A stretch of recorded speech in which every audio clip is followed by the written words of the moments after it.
Good morning and welcome to a lovely sunny Brands Hatch again. We're here live for the Caterham Motorsport season. This is the second day racing. We've got the Avon Tyres 7 Championship UK about to go out. My name is Sam Parker and I will be joined by Chris Hutchinson in the commentary box. So let's just go and see if we can have a chat with our pole sitter, which is Henry Heaton.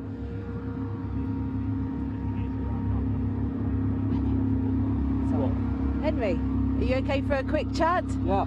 How do you have you got much plans for this this coming race?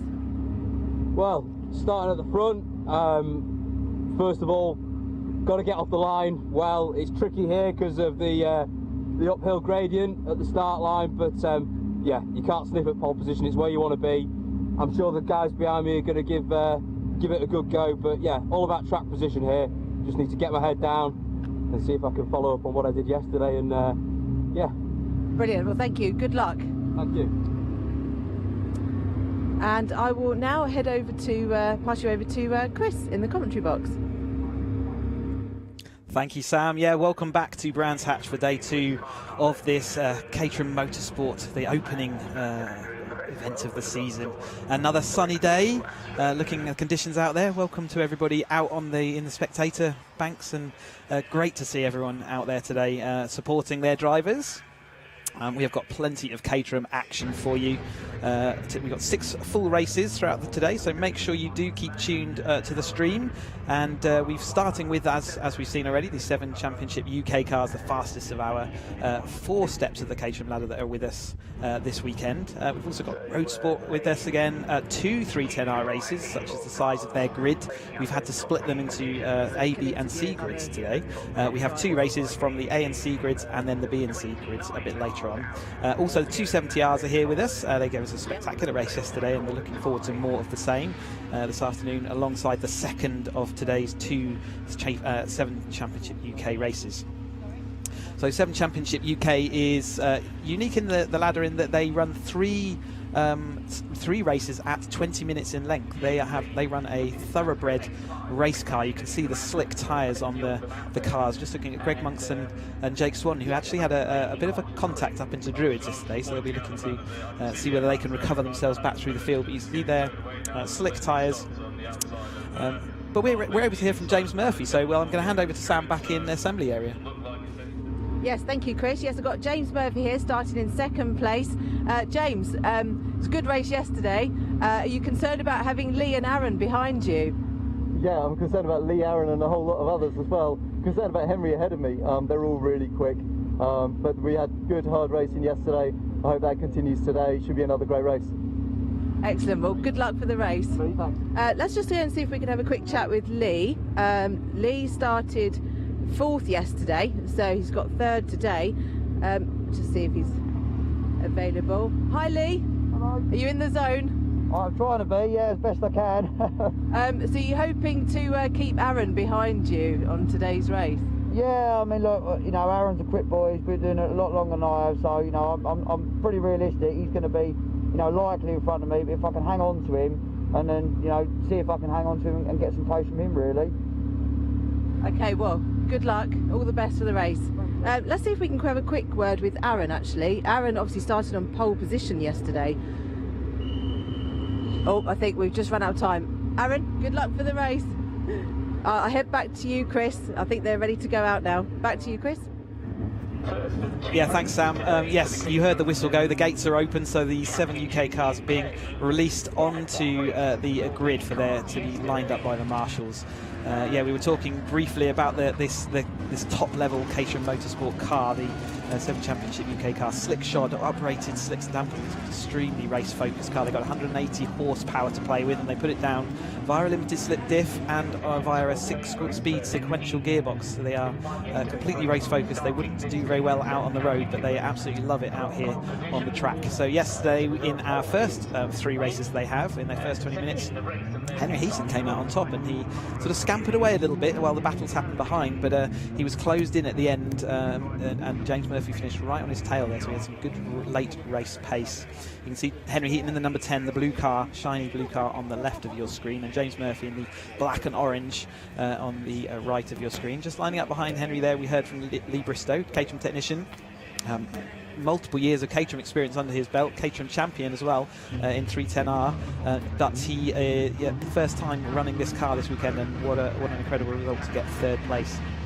Aaron Head there in the 19 dark car with the pink roll cage, returning again to this championship. He's won this championship a couple of times in the past, but he's now trying out with the slicks on board, and he's clearly enjoying it. He had stalled on the line yesterday, didn't he? He dropped all the way to the back of the field and fought his way in that 20-minute race back up to 4th place. It looked like it might even be a bit more, but he had a bit of a run into the gravel trap, an uncomfortable run into the gravel trap, and drifted back to 4th place. But I think he's still relatively happy with that position. And then behind them, Chris Moore and Timothy Dickens. There is Aaron Head's car, the DPR run car with the pink roll cage, number 19. Watch him sort of moving forward. It might worth, before we go to further down the field, 4th place on the Brands Hatch Indy grid is a really good place to start this race. It's a bit flatter and less off-camber. You can see how leant over Henry's car is down there on the inside, and when they get going off onto this green flag lap, you might see those cars sort of rear end slide towards the pit wall. Just watch out for that, and off the actual line, that means 4th place is often a good place to start, so Aaron will be looking for that. But yes, a little bit further back then, so we've got let's get my screen up. So we've got Chris Moore alongside Timothy Dickens on row 3. On row 4 we've got Dale Head and Ian Sparshot, and all of these drivers, I think Dale Head and Ian Sparshot were pretty pleased with their performance yesterday. I know Ian, I was speaking to him this morning, and he will looking to hold on to that kind of position, but he's got cars behind him that will also be looking to move forward. Andy Lee's in his inaugural year in the sort of golf coloured car you can see on the inside, slightly angled away from the pit wall there, alongside Mike Evans in that the 93 car, the dark car with the red roll cage rather than the pink around the head. And then behind them we've got Simon Griffiths. This is his first race in the 420s yesterday, so he did extremely well, and will be looking to come forward, I'm sure. Alongside him we have Mark Farmer, so British GT driver and old Caterham person returning back to the, I shouldn't call him an old person, a person returning to the field, I should say, after a hiatus away. And Chris Kirby, Greg Monks, and then Jake Swan Dixon and Gary Lapidus. So those last 3 all had issues yesterday. We saw Gary spinning down at Cleo at Surtees, and Monks and Swan had a bit of an issue up into Druids, which saw them both exit the race. As we pull away, you can see Henry's car there did dive towards that pit wall, didn't it, as he pulled off the line, put onto their green flag lap. As we mentioned, they're running on their slick Avon tyres today, dedicated Avon tyres, specially made for and designed and developed for this car. But they do need to get their heat in, so more so than the ZZS that the majority of the cars are. The other steps of the ladder here, you can see Henry actually hanging the rear of that car as he tries to get some heat into those tyres. And it really does affect the performance of the cars, so you can see them all the way down the field, weaving left and right, and yeah, trying to get that temperature in. Also the brakes, important to get the brakes up, but here's the confirmation of the grid, so let's go through that. So Henry Heaton on pole position, James Murphy in 2nd. We then got Lee Bristow followed by Aaron Head. And then we've got Chris Moore, Timothy Dickens, Dale Head and Ian Sparshot making up into the top 8 there. We've got Andy Lees in 9th, Mike Evans 10th, Simon Griffiths 11th and Mark Farmer 12th. And then at the rear of the field we've got Chris Kirby, Greg Monks, Jake Swan and Gary Lapidus. And certainly Greg Monks and Jake Swan will be looking to move through the field. So watch for that as well. So a couple of things to watch out for. Watch for the cars sliding towards that pit lane. See whether Aaron Head can get the super start from P4 on the grid. See whether he can get off the line this today rather than getting stalled, which was an uncomfortable position for everybody, but everyone did very well to avoid him. But certainly anything other than that will be a good start for him today. And let's see whether Jake Swan and Greg Monks can make their way back through the field to where they were fighting for that kind of top 5 type position or positioning on the track. So lots to look out for in this second of 3 races. We've got another race for them this afternoon, so make sure, as I say, you do keep on the stream throughout the day, and the other championship in between certainly nothing to miss out on either, so please do follow us along for all the action. But as they come and reline themselves back up on the grid, the marshals there. Thank you to all the marshals, as ever, out here again in force in the sunshine. Nice to give them some sunshine to have. And all the drivers have got consistent conditions that they'll endure as well. The green flag is waving at the back, so we will get the 5-second board, and then we'll be waiting for the lights, and shortly we'll get this race underway. The Caterham 7 Championship UK, second race of the weekend. Away we go. James Murphy got a great start, and Aaron Head got away this time. A little bit of confusion at the back of the field. One of them was slow away, but nevertheless James Murphy has made the best start from second on the grid. Henry Heaton following him around with that's Chris Moore making moves up on the inside there, so he's into a third place ahead of Aaron Head. So Aaron Head this time is away with the rest of the field, and then we've got the 93 of Mike Evans making some good progress off the line there. Tim Dickens following him, and it looks like Lee Bristow's the one that's lost out in that. His orange car has slipped from third place right down. We've got a car slow, and it's the exit of Druid, so he's had an issue. Maybe sometimes drive shafts are a problem on this. He looks like he is underway, I'm hearing, so we should we'll maybe not that's a drive shaft. So let's continue to focus on the front of the grid. James Murphy is going to complete this lap in the lead, or it certainly looks like that right now, but Henry Heaton is certainly not done there yet. They're going to go side by side into Paddock Hill. It's easy not to try not to get too excited about overtakes too soon, because they're going to be doing that multiple times throughout the day. And nevertheless, he does take that lead. James Murphy desperately trying to get an overlap but couldn't make it stick. The front of their cars was absolutely on side, but Chris Moore's going to make the best of that round the outside, and he may well make that stick as James Murphy was held up behind him. They all have to sort of filter into line astern again. Absolutely no to-tell stuff for this top 7 cars, but Henry Heaton's leading that group. They all make it round without going off onto the green, which is can trigger track limit sensors, which you did see yesterday in a couple of the championships. So track limits is certainly a thing of British Motorsport, and Caterham is no exception. Henry cutting the corner actually onto the grass that time. Absolutely no room for there, but it seems to do him quite well. He's pulled a little bit of a gap over Chris Moore, but Chris Moore will have that toe.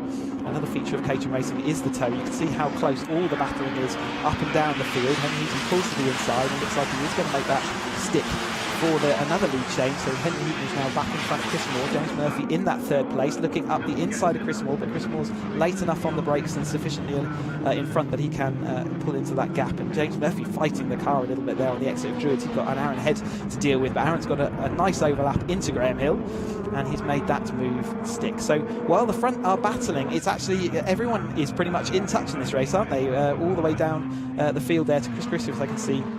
Chris Kirby, they're all still roughly in a line. There's Simon Griffiths, I'm getting all my names mixed up, but Henry Heaton leading this pack of 7 UK cars, the top flight of Caterham Motorsport, and they're showing why they're there, all pretty much to a man. Caterham champions, certainly all this front group of cars, they've all won Caterham Championship. They know how to race, they know how to drive. Brands Hatch is one of our regular tracks that we visit this Indy circuit. Chris Moore now taking his turn at the front, so he decides he would like a taste of the battle out front, and that does mean that he will now potentially, if there's any battling behind him, if he's chosen his timing right, he may well fire off the front. It is possible in a Caterham to fire off the front at Brands Hatch, but it does require the battles to sort of go deep into the field, and at the moment they're all remaining relatively calm. We've still got 16 minutes of this race to go, so they're all kind of picking and choosing their battles. They've got another race to do later on, so they can't afford to have incidents. We saw Swan and Greg Monks having issues yesterday, and that obviously costs you into the next race, because where you finish in one race, you start the next one. Chris Moore keeps up the inside there, so he's led over that lap now. So as Henry Heaton now gets the overlap though, and immediately says, right, I'm going to take the lead once more. And Aaron Head now into third place. Tim Dickens around the outside of James Murphy. Absolutely nothing between these cars. You can see how they're so experienced. They know exactly how wide and long these Caterhams are. Bristow looking down the inside of Tim Dickens. So after that tricky start for Bristow, where he got shuffled back down the order to 6, he's now refound his pace and is looking good. And just behind Bristow we've got Evans. I think it's Dale Head. Evans has dropped back slightly, I think, off of this battle. There is Dickens in his 44, the black and blue machine, with Bristow behind him. Caterham Gatwick run Lee Bristow in his first year in these cars, and doing extremely well off that first round to finish on the podium already. side by side for the lead and nose to tail throughout the rest of the field. You can see the Monks and Swan battle there, so they were across the line that time. They got to 9th and 10th, and they can see that they're kind of coming across to Dale Head, and we'll be looking then at the next one up there to join this sort of row and make this a sort of front group of 11 cars, which will be pretty spectacular to see. So we're 5 minutes in to this 20-minute race. I can hear that there's already been plenty of action, plenty of overtakes. Aaron Head looking up the inside of 30s, but it's not going to happen this time.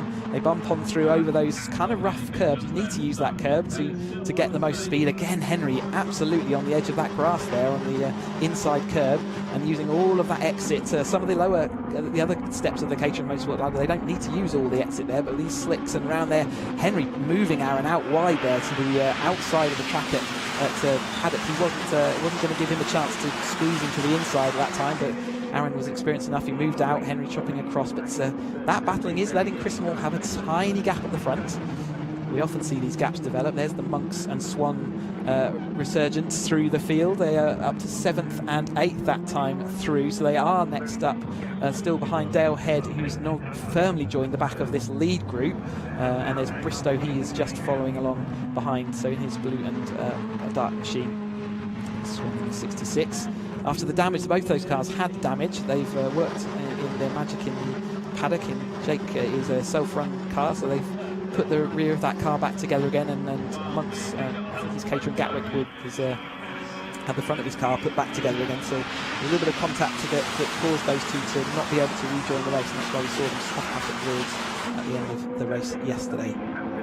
Henry Heaton back out in front now though, but it's the battle for the top three is Heaton, Chris Moore absolutely getting stuck in his purple and white machine there. Great to see him up there again. This is his first time driving this car, and he's right on the tail of Aaron Head, multiple Caterham champion, and Henry Heaton's the Academy champion from 2013. We've got Chris Moore, I think he's 270 champion. Or maybe too many champions to shake a stick at, but I'll get them sorted for next time. But Aaron Head has won multiple times. They all know how to win championships. Murphy, we've seen him win multiple championships as well, all the way up through the field. Tim Dickens, another champion. It's as I see, their driving standards sort of is as you can imagine in a series like this. They really don't. They know how to pedal these cars. They know how to race a Caterham race, and they all know all the tricks in the book.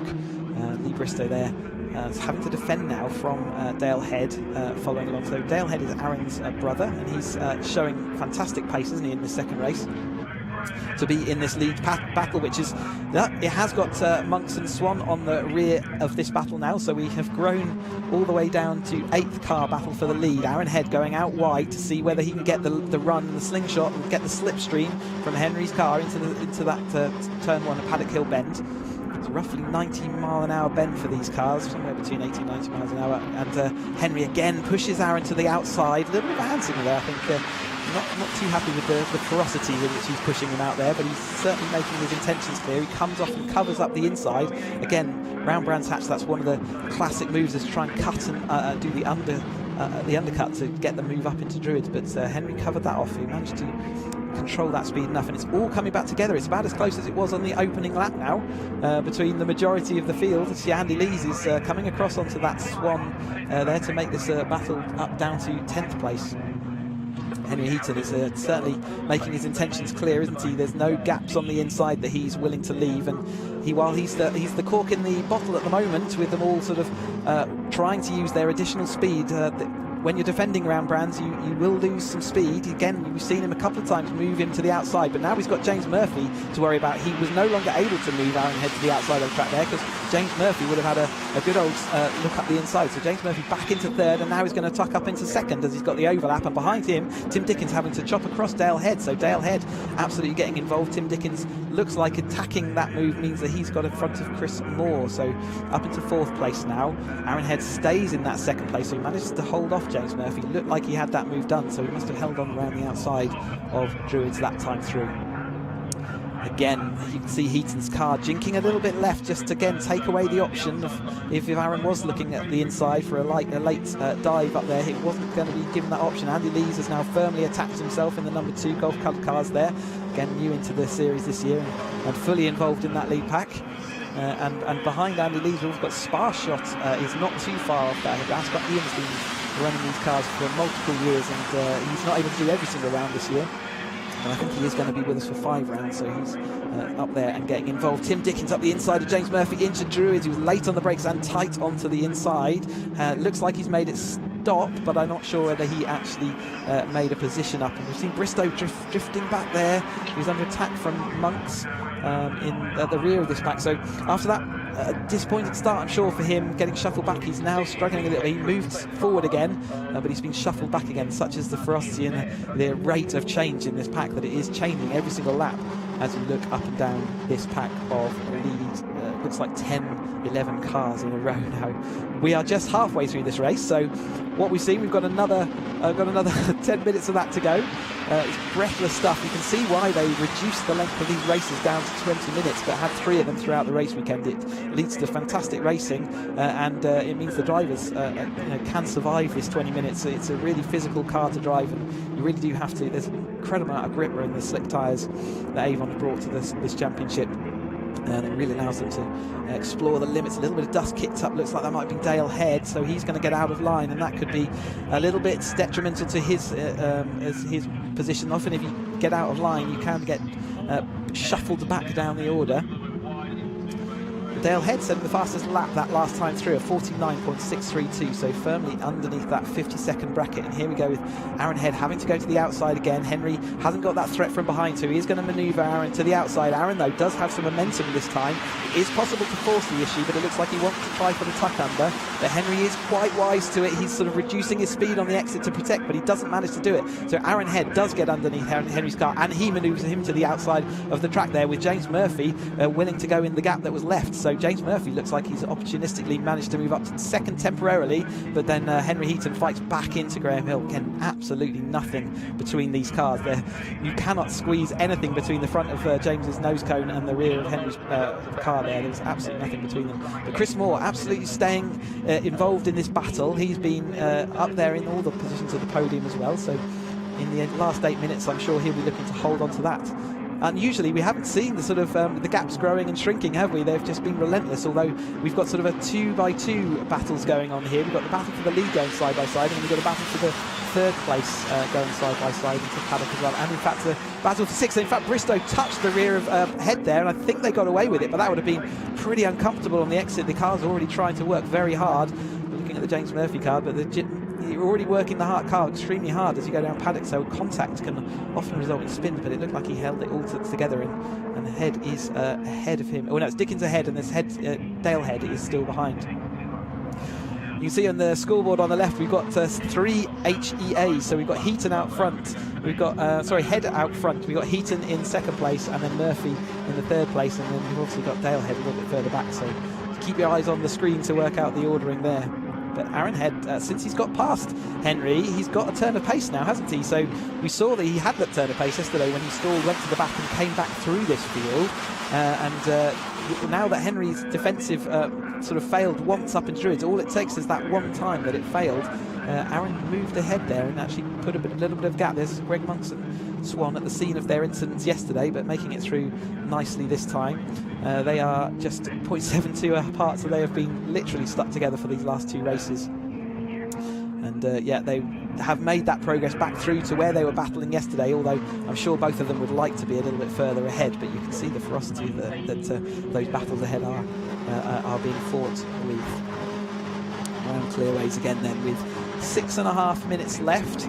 Still beautiful track conditions. There's sun's out to the cool air, and we've got side by side for the lead. What more can you want? Full day's Caterham racing ahead of us, and the 7 UK cars showing us how it's done. Aaron Head is out sufficiently in front to be able to protect away from Henry. There was a little bit of an opportunity for a last minute dive, and maybe in the last 5 minutes we might start seeing that happen.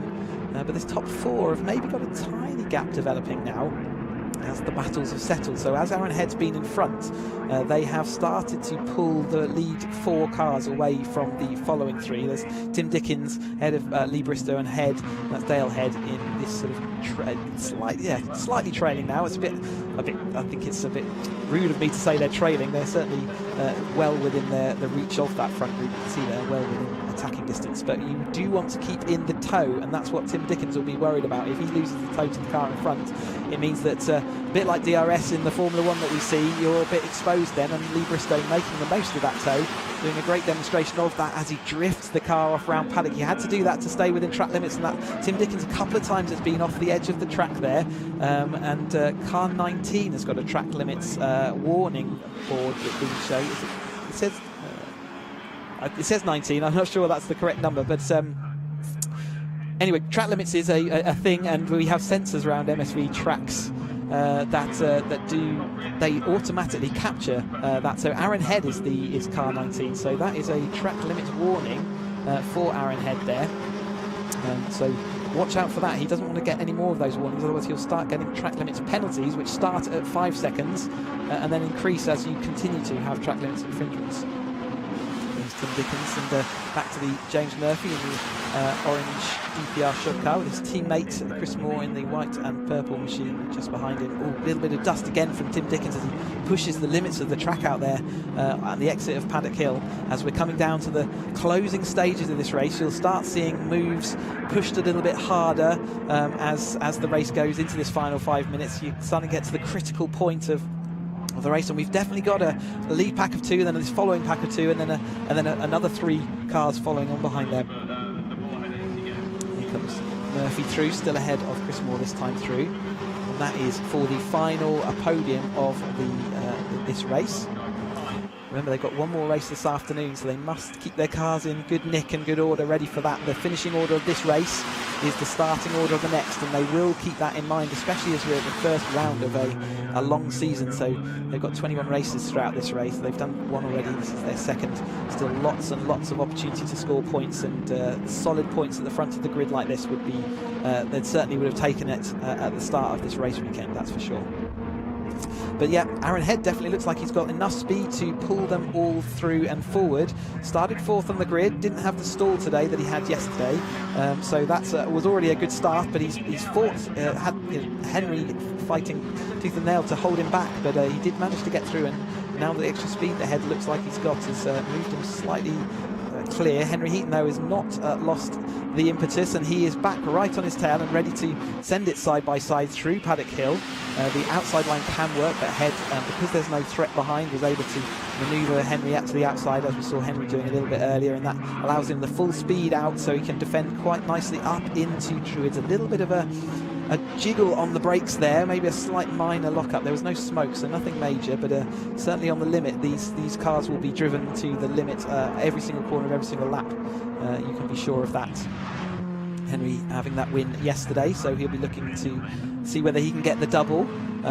Say 3 wins on offer, and you get a gap of 2 points back to the next person in the championship point standings. So 25, I believe, for a win. It's 23 for second place, and then all of the rest of the positions are separated by a single point. So it is very much this, we'll call it wheelbarrow racing, 2 by 2. Aaron Head on the inside there into Paddock, and James Murphy having to defend up the inside from Chris Moore.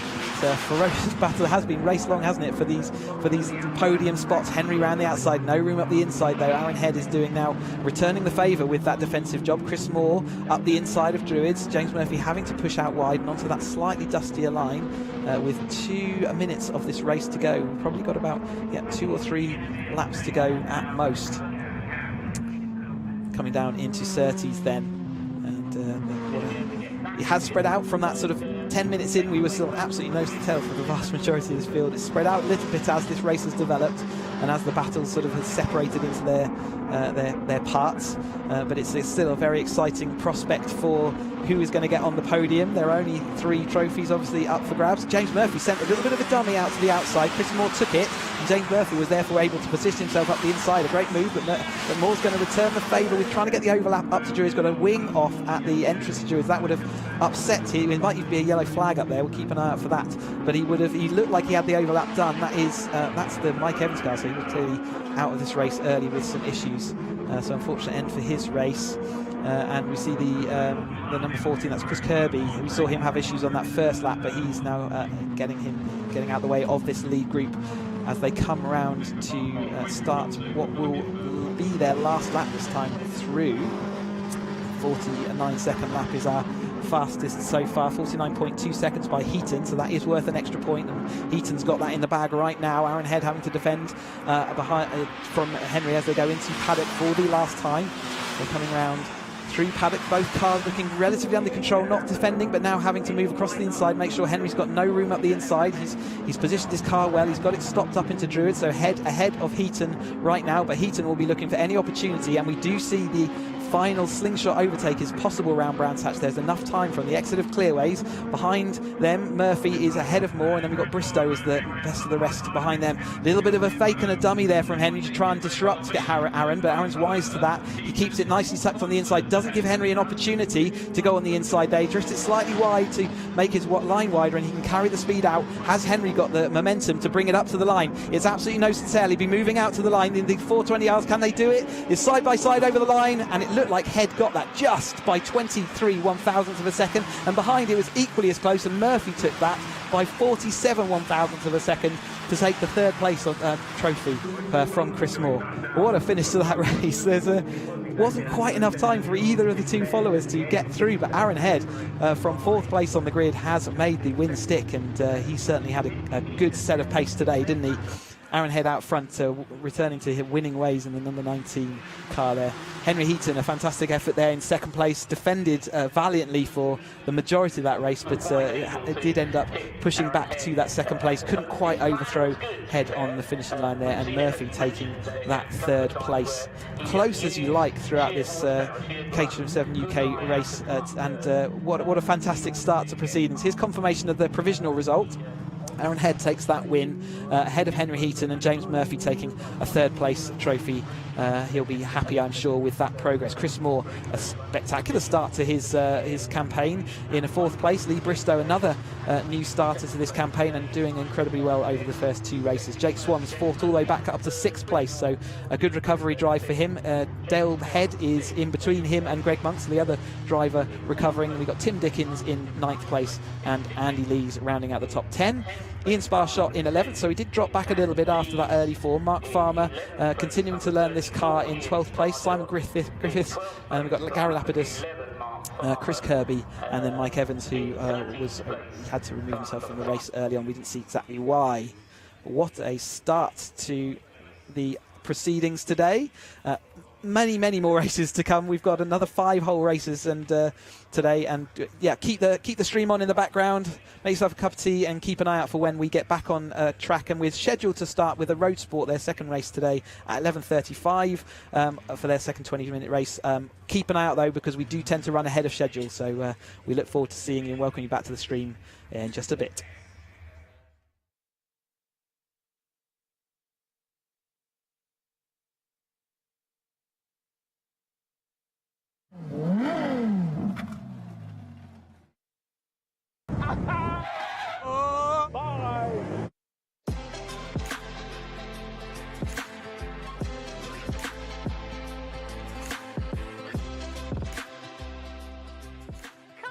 Tiff, come and check out this little bad boy. Look at it. Look, it's taken me 2.5 hours to get here, and you can't rush a bacon sandwich. That's true. And you brought me here for a Caterham. It's the brand spanking new Caterham 170S, the entry-level Caterham. 170, which means in Caterham divided by 2, 85 horsepower. Yep. Well, come on, Paul. The current entry level is the 270s with 137 horsepower. I mean, how's this going to compete? The lightest Caterham ever built, 450 kilograms. It's like a postage stamp. 450 kilograms? Well, that sounds fun. It's about £7,000 cheaper than the current entry level. Yeah, so this is going to cost you a shade under 23 grand. The 270 entry level is currently just about 30 grand. With leather seats. They're not included in the £23,000 price now, are they? They're probably extras. But there's a few extras leather on this, seats. I'm getting interested now, because Caterhams aren't famous for their comfort. brand new LED lights. These are a brand new thing for Caterham, so they're going to launch them on this car. Is that it? You're going to be excited about LED lights now? I'm just excited about the car. It's the a same fun bodywork, car. though. Same bodywork. Same bodywork, different engine. It's a little three-cylinder turbocharged Suzuki engine, 660cc. How do you get into these You things? ready for, I never for know. a drive already? Well, I'm gentle. It's a road car, so let's just go. How do I get the door open? I can smell the leather. You're right there. You want some help? Sadly, I'm going to have to be very close to you because it's quite tight. But I'll let you get in first. And I've got to find a seat belt. Wait a minute. I want you to be comfortable. How do I first. plug? Oh, flip it now. I can't even.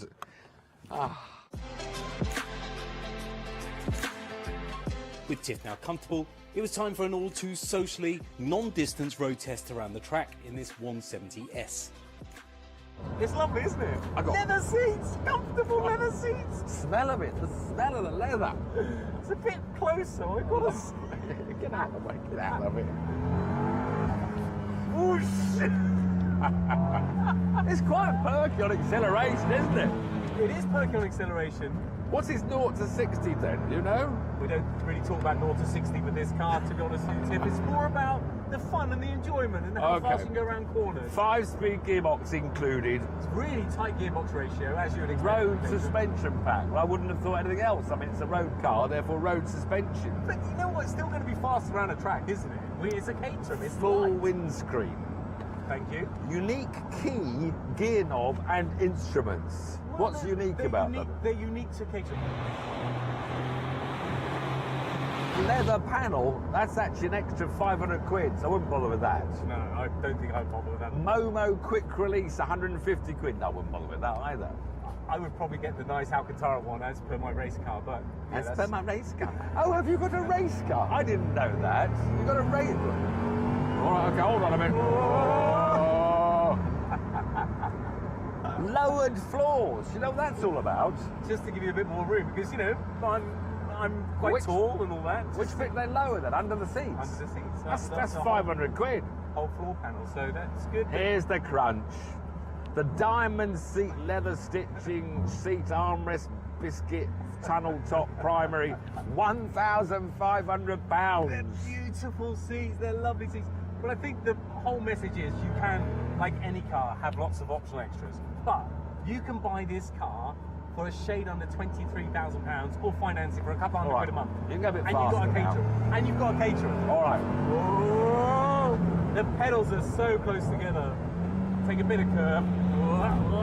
Oh, that took. That was quite comfortable, wasn't it? That was good. Well, you can hit it harder next time. I wonder what the brakes are like. Should we have a All look? right, go on. Let's have some real. The brakes. Brakes. Ah, too early. Whoa, far too early.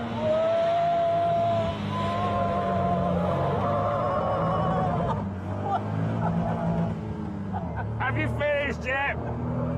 Have you finished? You know how I feel. What a brilliant little car. Only thing is, if you turned up on a track day with this, people might look at you and think, well, that's just a road-going Caterham. I mean, that's the only disappointing thing about this 170. Tiff Nadell, today's your lucky day because let's pull in here and lo and behold, look at that. Ah!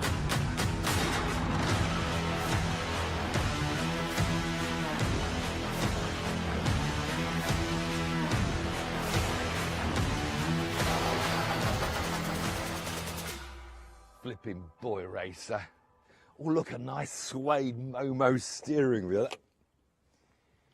Very funny, very funny. Obviously, this is a left-hand drive demonstrator. Oh, but it comes with it's like a very handy optional extra, and a little press pack here. So this is the 170R version, same 85 horsepower. But it's 440 kilograms. That's 25 kilograms lighter. Better power to weight ratio, 192 horsepower per tonne. Sport suspension pack, a bit stiffer, I'm sure. What else is different? Oh, the price, £1,000 more. But those prices, 23,900, is the build yourself price. So in fact, the S that Paul was showing is more like 25,000, and this is more like 24, 26,000. So Yes, more than we thought at first. Limited slip differential. Now that was important because that'll help me beat Paul, although I'm going to beat Paul anyway, but it'll be easier to beat him. I think he's a racing driver nowadays. A few Caterham races, Formula One, Le Mans. Anyway, let's put the steering wheel back where it belongs. Sort out my racing harness to get in. Slide into the lovely carbon race seat. Don't sit on your belts when you're getting in. It's always a big error. Make sure you lift them first. Then it's just click number 1, 2, 3. Pull them all nice and tight. Don the optional extras. Crash helmet might be better on track days, but not for today. Ignition on. Starter. Bye. Looks like the Red Baron's in the mirrors. Time to let the fun begin.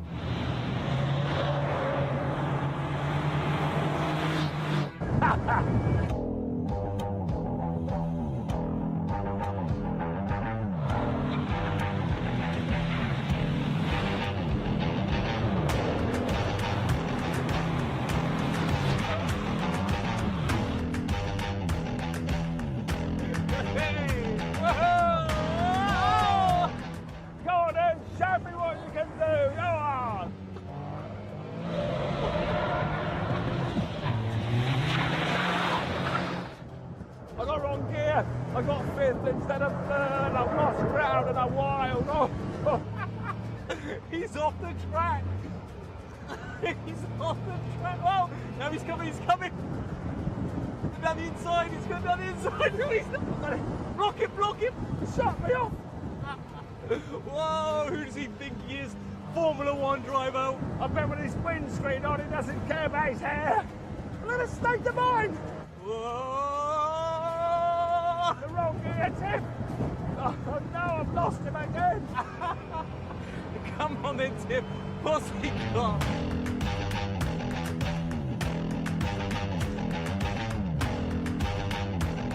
Oh, he's going down the inside. Whoa!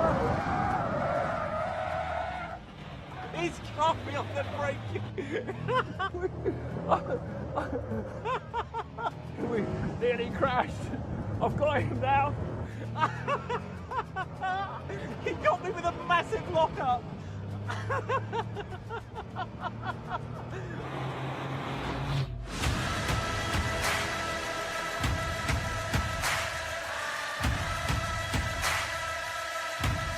Come on then, come on then.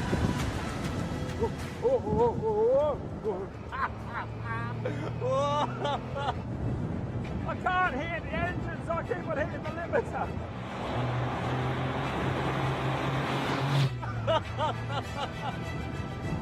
Where is he? I got it down the inside, I got it down the inside! No!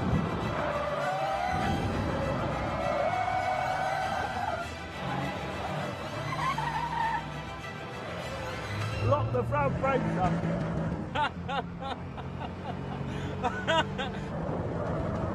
Whoa, bit of a oh! Well, I got it down the inside this time, I got it down the inside! Hey! I can force him wide, he's gone wide, he's gone wide, he's gone wide! Woo-hoo! I tell you what, this Caterham stuff is tiring, but I'll wear him down! I'm a Le Mans 24-hour driver! You won't kill me, Woodman! You can keep going for as long as you want! It's safe to say that driving a Caterham is one of the most fun experiences you'll ever have in a car. It's not about horsepower, money or luxury. There's just such a basic charm and a real thrill to being behind the wheel of one. So much so, I don't think either of us are quite ready to call it a day just yet.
What's happening?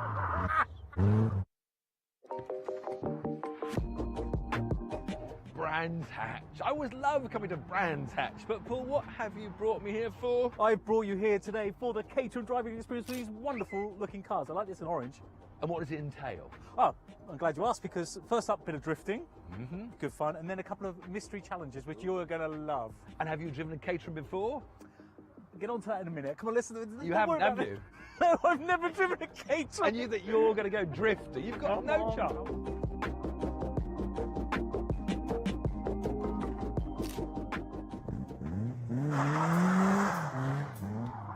This is what we've got to do now. Looks easy, doesn't it? I'm glad you think so. Kick the clutch, get the wheels spinning, lift off, catch him with a throw, lift, catch, power, drift. And you've never driven a Caterham ever before? S-Box, baby. Very good. Well, you ready for it? I'm ready. Well, where's your silly helmet, your Union Jack one? The moped's in for service. The moped's in. Get in. Well, it'd been a while since I last went drifting, and let's be fair, he was always going to be annoyingly difficult to beat, but I still wanted to give him a bit of a run for his money. He's going for it straight away. Not a good idea. It's a blur of hands with Paul. It's just...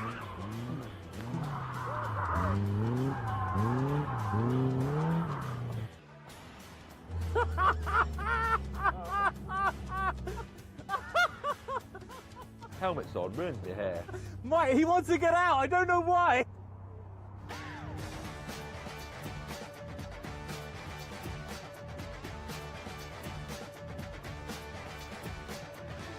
Oh, very good control.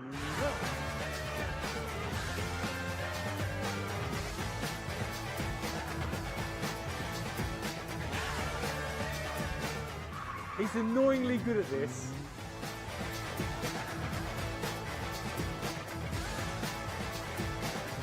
So that was a hoot. That was a lot of fun. The tyres were overheating. Ah. The tyres were wrecked, and I blame Tiff, so the Caterham crew sorted out a fresh set of rubber, and I headed back out for a second run. But those new tyres, they're gripping a bit better. He's better. That's good now. That's good, Paul. That was good. Now, not too mad. Now, ease off, ease off. That's good. Yeah, good. Right, okay. Yeah, now half throttle. Good. Now full throttle. Now off the throttle. Yeah, good. Now more throttle. No, oh, you had it. Then you had it. Champion-elect. Good, Paul. You're looking better. He's not really. I just said that to make him feel happy.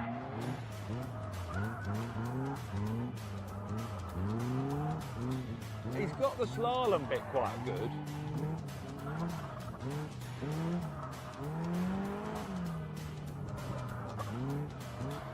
Now, this is it. Right, now more throttle. Now more. Off. Good. Yes. Yes. He can drift. He can drift. He can drift.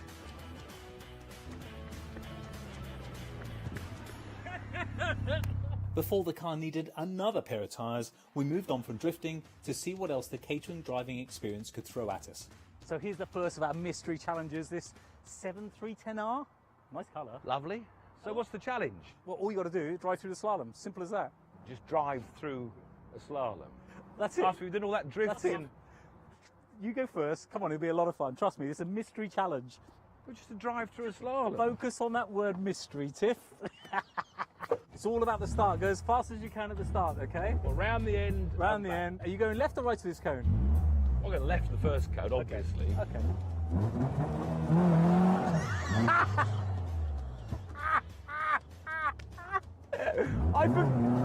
I forgot to tell you, the steering rack is upside down.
What's so difficult about that, Tiff?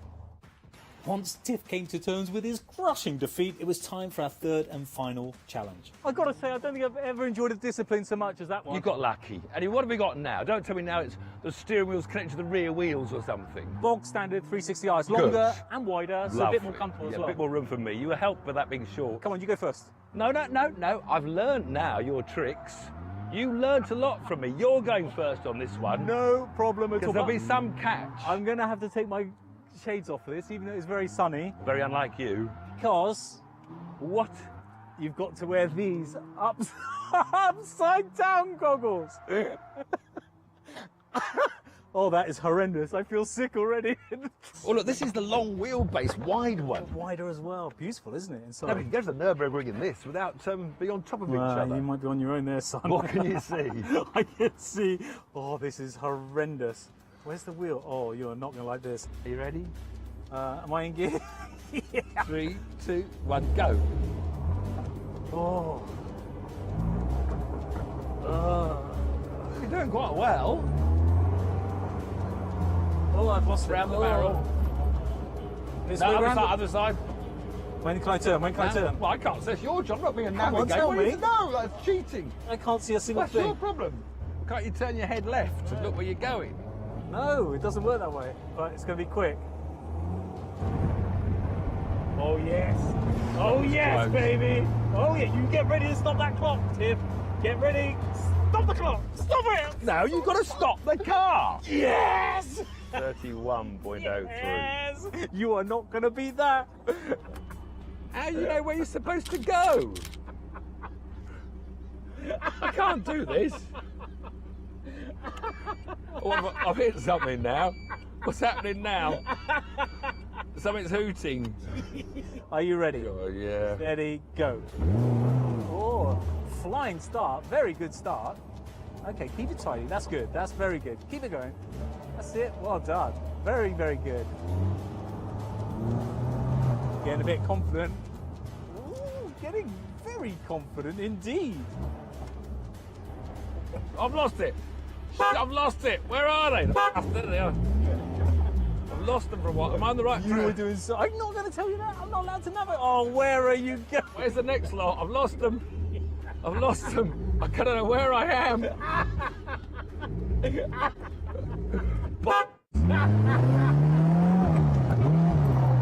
And stop the clock. Oh, well, that was a fun day, wasn't it? That's harder than it looks. Much harder than it looks. You've got to have a super intelligent brain. It's got to be wired up so incredibly accurately to be able to take these tasks on. No mere mortal can do these tasks, Tiff. Don't be upset with yourself. Your brain's not wired You need right. to be superhuman, Tiff. I'm going back to proper driving. I'm just going to relax in the sun, bask in my glory.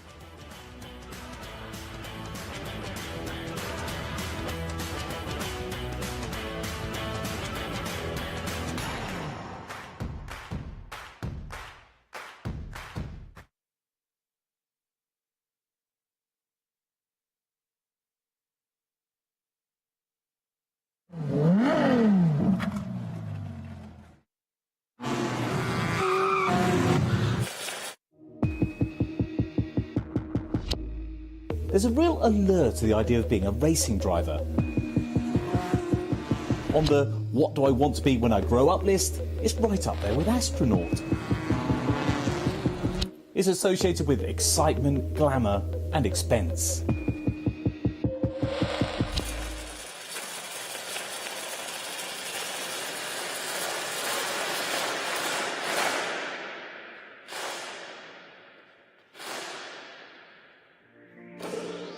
The thing is, you don't need all this fancy stuff to show off the Academy car. It's proper grassroots racing, but it's also probably the most affordable, cost-effective racing that money can buy for a proper racing series. And believe it or not, we've had this for 2 months now. Before we go any further, I wanted to have a deeper dive into the car and tell you what you need to participate in the Caterham Academy series. But first up, a quick history lesson. In 1957, English automotive design engineer and inventor Colin Chapman built a lively little two-seater sports car. He wanted owners to be able to experience the pride of building their own cars and then take it on track, and came up with the mantra, simplify, then add lightness. And the 7 was born. Over 60 years later, Caterham still adheres to the original philosophy and turns out variants of the 7 with a lineup of models that range in power from 127 horsepower to 314 horsepower, with each car weighing just over half a tonne. The Academy is in its 26th year now, and with over 1,000 drivers taking part, it's considered one of Europe's most successful novice driver series. And in terms of your car, for £30,000, which you can spread over finance for a couple of £100 a month, you get your very own road legal race car, which is yours to keep at the end of the series.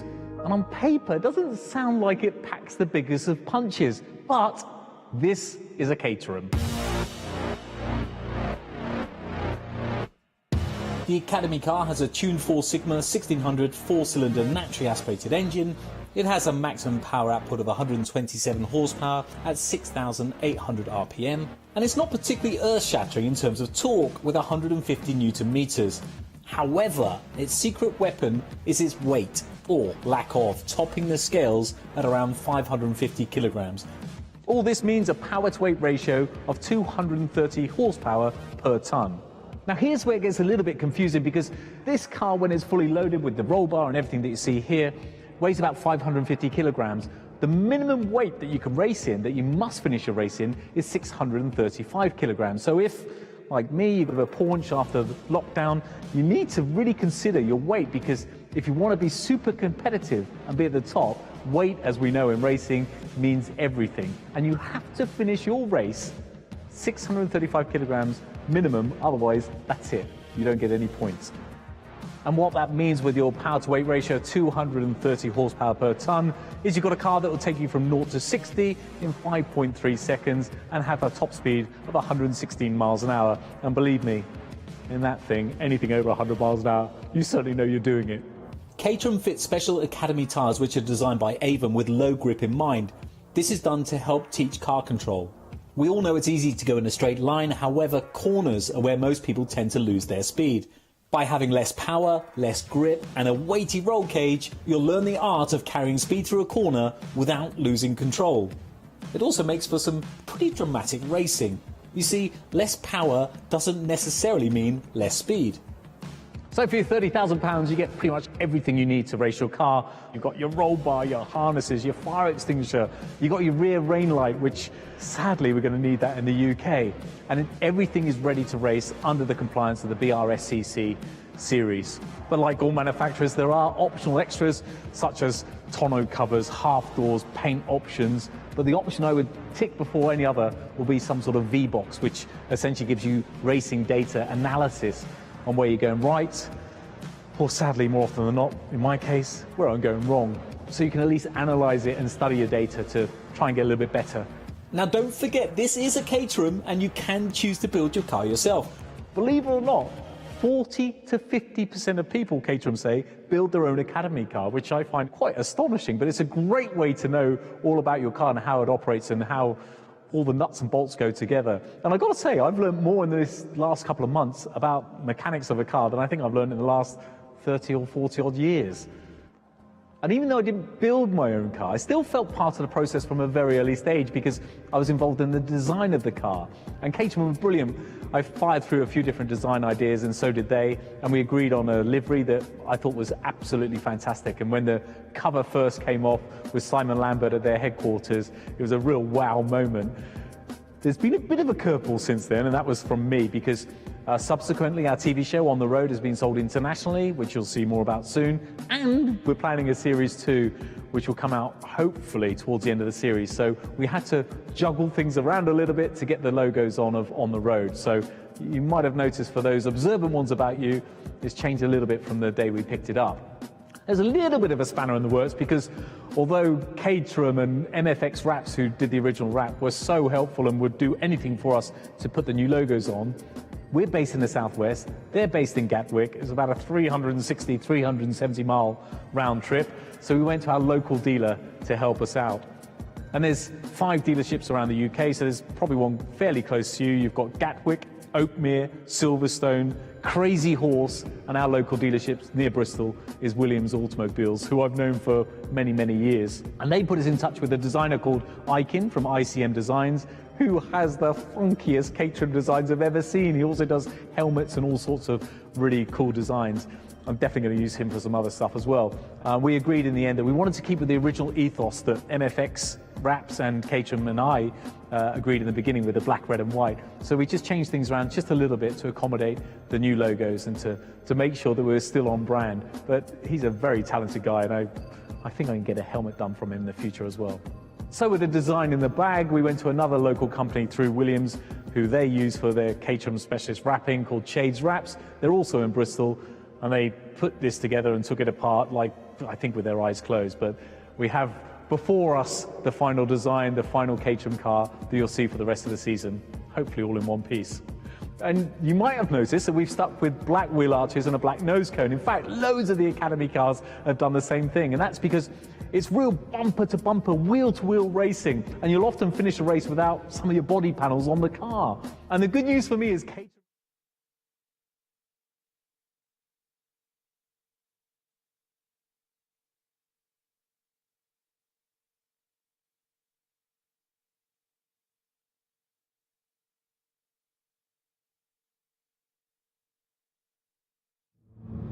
Hello and welcome back to this lovely sunny day at Brands Hatch. We've got now the Caterham, LoveCars Caterham Roadsport Championship about to head out onto track. We've got Charlie Lola on first place, so let's have a quick chat with Charlie. Charlie, congratulations on the pole position here. What's your plan for the this year's this race? No plan really, just try and drive fast, don't crash, I think is kind of the plan we've discussed in the pits, but yeah, hopefully it goes well. Excellent. Starting from pole for the first time, so it's all about just staying focused and keeping everyone else behind you, hopefully. Yeah, keep my head down and see what I can do. Excellent. Well, congratulations and all the best for the race. I'll just see if William James would like to have a quick chat. William? How are you doing? Starting second today, obviously promoted to second from third after yesterday's race. How are you feeling about this race? Yeah, I'm feeling pretty good. Weather's turned up for us, so we'll see what we can do. Best conditions out there really for you, aren't they? Yeah, I think so for sure. Yeah, it's been totally perfect conditions, no excuses. You're going to try and get into the lead? Pretty sure that's probably a bit of an obvious one. Yeah, for sure. Yeah, we'll see if there's an opportunity, and yeah, we'll take it. Excellent. Well, great stuff. Good luck for the race. Now, just have a quick chat with Paul Woodman. Hello, Paul. Hey, Sam. How are you doing? Yeah, good actually. Obviously promoted to a podium, third place. Congratulations on that. I know that Tiff Needell was very gutted that he wasn't here to see that. So have you got any plans for this race? Not really. I hopefully stick with these guys at the front. Tiff was busy at Goodwood yesterday, but we're going to celebrate tomorrow with a beer. Maybe, if I get incredibly lucky, it might be a double celebration, but we'll see. It's going to be really tough. But the sun's out. Can't wait. Exactly. Best conditions for it, really, isn't it? We'll just enjoy the race, and hopefully we'll see you on the podium. Hopefully. Thanks, Sam. Thanks, Paul.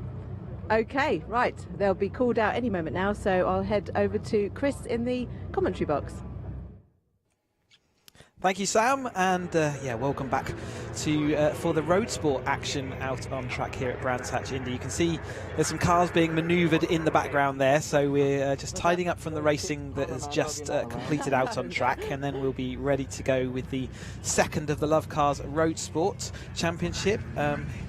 Again, looking at the heat haze across as the spectators on the bank there enjoying this action, and it's clean blue skies that we got above, so fantastic weather for everyone, for all the it makes everyone's life easier, and it's nice to wander around the paddock, and a full and a spectacular sight the Caterham paddock does make at the Brands Hatch Indy circuit. Track in absolutely brilliant condition for our racing. So you'd have noticed from the interviews that Charlie Lower is on pole position. Now, if you were watching yesterday, you would have seen Jeff Newman cross the line in first place in the race. However, it was an interrupted race with a safety car, or a couple of safety cars, and a red flag. On the restart, Jeff's car was slightly over his grid position, so he was issued with a penalty of 10 seconds, and that has slipped him down to 8th place in the results from yesterday's grid. So we're just looking, there's Charlie Lower's car, the white and blue. We've got William James in the turquoisey car with the pink roll cage. There's LoveCars Paul Woodman, Theo Theato in the orange car, Mark Williams here as well. So as we sort of looking down this order, it's Benja Headley, and then it's not till now we get towards. In fact, there's several more drivers. Got Janoweski. There's Freddie Chilix, one of the pre-season favourites, and Jeff Newman is behind him in this 9th place. Freddie lost a gear or missed a gear on the start of the restart, and they've both, the championship sort of rivals, are down in 8th and 9th, or pre-season favourites, I should say at this point. Because they are further down in the orders currently. So we carry on looking down this amazingly colourful road sport grid. I think we mentioned yesterday it seemed like they had sent a memo to each other to try and outdo each other on these colour schemes and wraps, and it's a great sight to see all these road sport cars. Fully road legal cars, so they often will drive these out on the road. They just cover up their competition numbers to do so, and you can see that such is the numbers of this grid that they all use every single last inch of this paddock area. Mark Jones had an issue early in the race yesterday. This is his car, so he's going to have to fight all the way back through. I think he got caught up in an issue with Kendall, who span on what looked like some exhaust wadding. So there's several people having to fight back through the field, but Jeff Newman will be looking also to make a comeback run after he was pushed down to that 9th place on the grid. As you see, the gates are open and the road sport cars are released out onto the track to form up on the grid. So their friends, family and Caterham enthusiasts all with us. Here is that paddock shot. It's an incredible operation that everything comes together at Brands Hatch this weekend, and then next time out we'll be in Snetterton. The whole circus will move on to Snetterton, and a fantastic sight it makes, and we look forward to welcoming you there. If you're watching us on the stream, watching Caterham Motorsport maybe for the first time, well, you can come to these tracks and you can watch it for live, and Brands Hatch and Snetterton offer really good viewing opportunities, and we encourage you to do that. So yes, Road Sport is the second level of the Caterham Motorsport ladder. These are the drivers from the Caterham Academy from last year. The Caterham Academy has 2 grids, such as the popularity of it. They will be joining us at Snetterton for their first ever car race. Caterham Academy being a novice series. The Road Sport is a combination of the 2 Academy grids, and they upgrade their car just a little, and they add the new Avon tyres, the Avon ZZS tyres. So they run on the Caterham Academy dedicated tyres in Academy, but they upgrade to the ZZS, and they also then add a rear anti-roll bar to make the car a little bit more stable on turn-in, give the car a little bit more balance, and they certainly changes the dynamics. The tyres and the roll bar combined, probably around an average track, it's about 2 seconds per lap quicker than the Academy car, so quite a step up, and around Brands Hatch probably around that second and a half difference between the Academy car and the Road Sport. So we're seeing the cars just getting themselves lined up on the grid, and Charlie Lower is on there for the promoted to pole position. He did finish second in that race yesterday, but William James started on pole initially, had some issues, and there was some he lost his nose cone and several other bits of his car as he made his way around the journey, but was in 3rd place but promoted to that 3rd, and Woodman was early on in that 2nd place, looking like he was threatening for a win, but he did drop back to 4th place, but was promoted back onto the podium afterwards when Jeff Newman suffered that 10-second penalty. Not too windy here today. You can see the flag sort of gently flapping in the wind, but the heat haze there signalling that temperatures are good. Marshals look like they're happy with everyone on the grid. Thank you very much to all the marshals as ever, all their roles and responsibilities around the track, allowing us to do what we love to do. There you can see the new nose cone, no longer colour-coded nose cone. The parts truck at Caterham only supports or only stock black nose cone, so oftentimes people will use a black nose cone and wings just for that reason. There is Charlie Lower on that pole position, so on the inside. remember we said earlier in the 7 UK Car Championship, looking at that 4th place is often a really good starting point. And Theo Theato, who was very spectacular in the opening race with drifting and balancing his car around the corners, sort of never a dull moment. He was in that 4th place, so watch for him fast starting. But with such a big field, you certainly don't want to miss a gear, which is another thing that we've seen several times this weekend already. And they did have a couple of issues in the last race. We saw quite a few cars were marked as DNS. So that's Aaron Stevens, Joe Priday, Simon Light, Mark Jones, who we saw briefly earlier, Paul Castle, Neil Perry, Giles Perry. So those will all be looking to recover their positions and hopefully have a better second race. With 2 races every weekend, they have 2 20-minute races, so we're still in the era of the 20-minute race at the moment. But yeah, what a colourful sight this road sport grid make as they head up there. A little bit of a slippery surface flag being shown there to the drivers. So from the previous event, maybe there's a little bit of liquid or a little bit of speedy dry down, something that the marshals want to make the drivers aware of. That's one of the reasons for these green flag laps, to make sure that drivers have an opportunity to look at the track conditions and what's under them as they turn into that first competitive lap.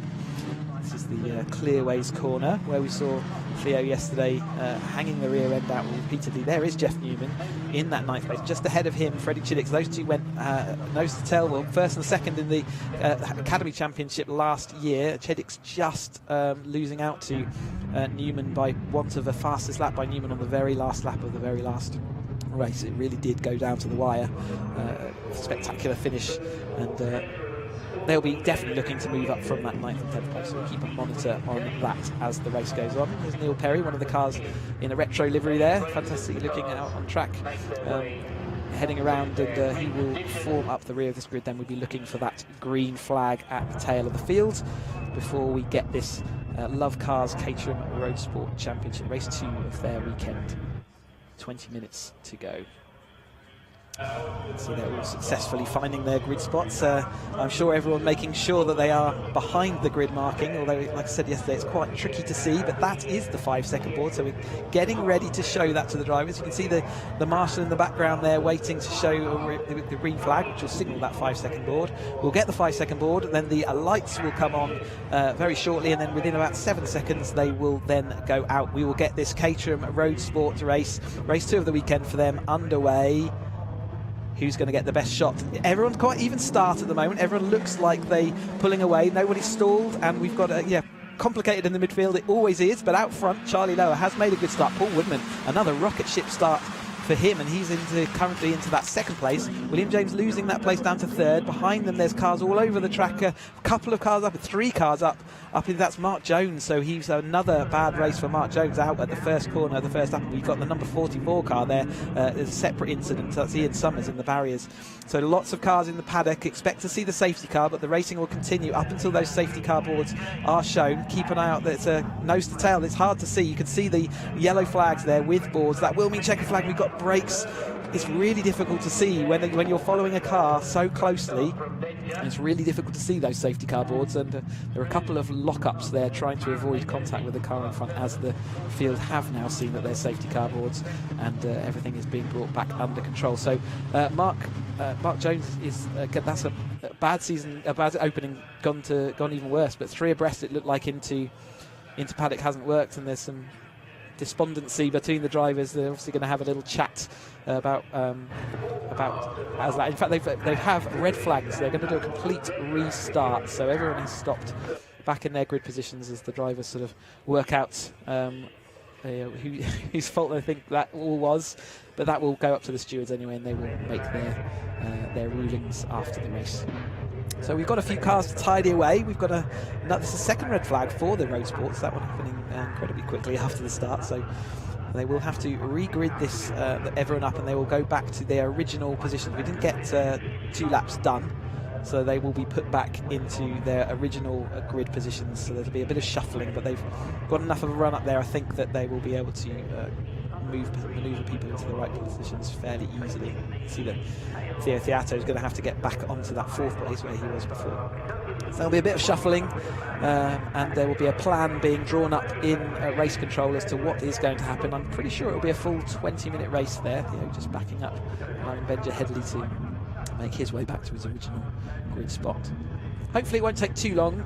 It's just about tidying those cars into a position of safety, so that we can get this race back underway. But with 4 cars to manoeuvre around, I think that's gonna, it might take a few minutes at least. Got a little bit of a replay into that turn one. Let's see further back. It's towards the rear of the field. See whether we can catch what happened. Expecting it soon. So the accident's already happened. It looked like there was a 4-wide incident there between those 4 cars, and 4 cars into paddock. It just didn't work out for them, and that's the end of their race pretty quickly. We've seen that Mark Jones was one of those, and I'll see if we can get the other number. I think that's 84. So that was Joe Priday, another person who DNF'd in the last race. So he will have to go away from this weekend with a double DNF alongside Mark Jones. See whether we can get the other numbers at some point who were involved in that. I think we said Ian Summers was the red car into the barrier, so another opportunity to see that start. So nice start there, but a rocket ship start from Woodman in the LoveCars sponsored car, and he is into second place quite happily. So it looks like Mark Jones got on the grass, didn't he? And it was 4 wides. Mark Jones on the grass on the inside, collected the orange car in the middle there, sent the other 2 were already spinning. Ian Summers on the outside, absolutely nothing he could do about that. He got collected. So trying to push a bit too hard back through the field, a bit too early, I think, by the looks of that. And the grass didn't offer the adhesion. There's also a big bump down into Paddock Hill there. So the car, ultimately, I think that was the instigator from that quick view that we've had. Anyway, we're back on the grid, look. So there is Charlie Lower on his grid marking. And you've got it all to do again now. So again, just as yesterday, we've got Wallero sponsored on the back of that car there. Got it all to do again after getting the adrenaline built, the sort of waiting in assembly. You've got that all to go, and then you've got to build yourself up again. You've got to calm yourself at this point so you're not wasting energy, and then be ready to go again. Getting James back into that second position, so he will actually be quite happy. He lost a place off that start, so he gets another opportunity to make some progress. A bit further down in the field, here is the Woodman car. So rocket ship starts from that last race. Paul Woodman in that car there, and he will be looking to do the same. I think he's getting the reputation of having one of the best starts on this grid. He certainly seems to get that car up and running as quick as everyone else, if not quicker. Back to the Theato, who on that 4th place he had lost out a couple of places in that early shuffling, so he gets another chance to go at it once more. Sort of tiger, look, cat liveried car there. It's really good. One of the best looking cars out there from my perspective. Certainly got a lot of character to it. Down across the grid, and it looks like we're sort of forming some semblance of opinion. We've got some people leaving the grid, so I think we're getting close to the point where everyone's happy, they know the plan and what they're going to do. It looks like the timing clock has been reset to 15 minutes, so it would originally been a 20-minute race, but to keep everything on track, there will be 5 minutes knocked off of that race. They have a 15-minute race for the second part, and just like yesterday, it is a race. You don't use the first part of the race at all. It's just a lights to flag race. Whoever crosses the line will be the winner. Absolutely brilliant to have crowds back at Brands Hatch. Obviously in the last couple of seasons we've had much reduced, not been allowed to have crowds and everyone to enjoy their motorsport, so much reduced sort of visibility and it's just fantastic to see the banks filled with friends, family, fellow racers and enthusiasts alike, and you're very welcome along to any of our events to come and watch. It's great to see those spectators, and the marshals, obviously they've still managed to be able to watch Caterham Motorsport over the last two seasons, and thank you again to all the marshals who come out and work so hard to allow us to do what we do, volunteering as they do. Mark Jones there in sort of the pit entrance. I'm wondering whether he's wondering what he should do. At the moment I think he's a bit of indecision about where he should be and what he should be doing. Marshals will come and let him know where he needs to go. Bit of raking, get the gravel all back to nice and level so there's no ditches and furrows, and as they all get this race back underway, the second race for the Caterham Roadsports. Been a little bit of a stop-start, topsy-turvy event for them. That was Joe Priday, sorry, getting put back. They're going to have a word with Mark Jones here as well. So Priday allowed to go and join the back of that field. Everyone else waiting patiently. They'll have to clear that Mark Jones car into the pit lane to get everything back underway. Yeah, there was a bit of a disrupted start to the Roadsport season, so they had a few issues in qualifying. They had the trickiest conditions of everyone, with a very damp and a very cold track, and there was a little bit of contact, and I think they had to restart that qualifying session. And then we had a red flag yesterday with a couple of safety cars, and we've had another red flag off the start of this event. So not the best start for the road sports this year, but the racing has been excellent when they've been up and running, and the crowd's all waiting with anticipation to see how they get on. Last year's Academy graduates these cars are, so the last year's Academy influx, and they're still learning their craft. Whilst they've got a season's racing under their belt now, they've still got a fair amount to learn. And how do they manage these situations? We saw the 7 UK cars earlier going around and showing how close and hard they race lap after lap, and that's where the road sport drivers will ultimately want to get to. Nice to have the sun out though. Brands Hatch is always nicer in the sun than in the rain, and everything looking in good condition at the start of this new season. And you can see Ian Miller down there, the Caterham scrutineer, watching the racing before they all head in, and he will be the one to check. He's just on the left of our screen there, and he will check all the cars comply. There's strict rules and regulations on for every single step of the Caterham Motorsport ladder, which are enforced strongly, and that is to ensure that all these cars are absolutely equal. So these cars there's no difference between the drivers have a very slight minor setup choices to make, but generally speaking they'll set their cars up once for the beginning of the season, and then the rest of the year they will just monitor and maintain that. So it is all about driving. So Caterham Motorsport is all about the driver in the cars, and we have regulations to make sure that every single car is on an equal footing. So when you see cars win, it's because that driver has done a better job. That is the number 44 car. I think that's, you said that was Summers before, but we're nearly there with the clean-up. Ray Radford there was the car that I couldn't identify. He was the sandwich in the middle of all those other cars. He's to be helped back to the pit lane, but we're not too far. Mark Jones actually getting strapped back in, his car missing that left rear, so he is going to be able to go back onto the grid.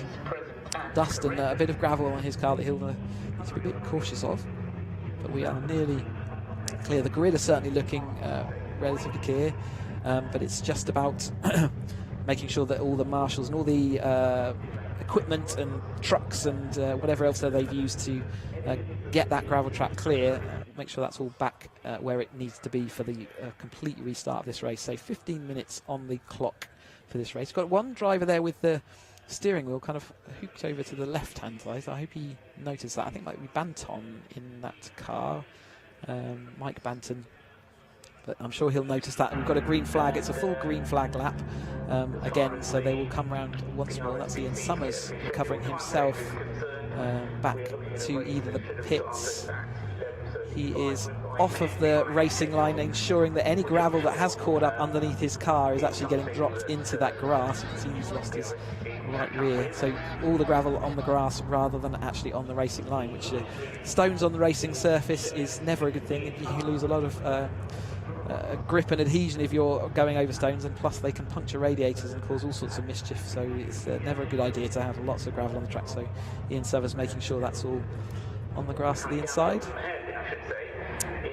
The marshals and fans, we'll call them. They often chat to the marshals out on the track, and they love Caterham racing. It's never a dull day for them. It's not single file racing. We see often they have to do a bit of tidy up work, and picking up wings is another job that they quite enjoy, returning those back to the drivers at the end of the day. You can see in the top left of your screen there, Ian Summers just making his way through Surtees, so we'll be soon clear of the track. And I think that might then be the track back to ready for racing. You can also see that speedy dry up there into Surtees. Sonny's nearly back. He hasn't got his gloves on or anything like that, so I imagine he's going to be pulling into the pit. No, he's going to go and join the back of that grid. Yeah, last minute decision to stay on track. It's kind of a complicated position for these drivers as well. They don't know what they're expected, but he needs to get his gloves on, I imagine. Hope he's strapped in and ready to go, because the green flag lap is certainly not a time to be dealing with all that. And he's going to come and take his position. The marshal's going to show him where he needs to go. He's going to take up that slot where he was to start this race. So he was originally positioned in 22nd on the grid, I think. There we go. The marshal indicating that he's happy now. They've given the 30-second board to the drivers, so we will then see the green flag, so they'll go away on their formation lap as well. Ready for their green flag formation lap. And finally, we will be able to get this Roadsport race. We had a little bit of a sort of false start there, a little bit of issue into Paddock Hill, but we are going to now get this race fully underway again for the Roadsport cars. 15-minute race, so not the 20 minutes they're used to. It will be a 15-minute race. It looks like most cars, therefore, have joined back into the race and will be ready to take the restart. Charlie Lower from that pole position alongside William James. Paul Woodman, see whether he can get another good start and see whether Theo Theato from 4th can make a good start this time. He did in the early phases drift back a little bit. And again, that interest of Freddie Chiddicks and Jeff Newman, the two Academy rivals from last year, see whether they can get their way through. Like Anton, I can see weaving there in his black and white machine, so he has got his wheels pointing in the right direction now. See Louise Deason in the 22 car there, in the bright, colourful pink car. She had, I think, a spin in quali, but has recovered back to a good result yesterday and will be looking to move forward again. So she finished 24th yesterday's race and will be looking to move forward.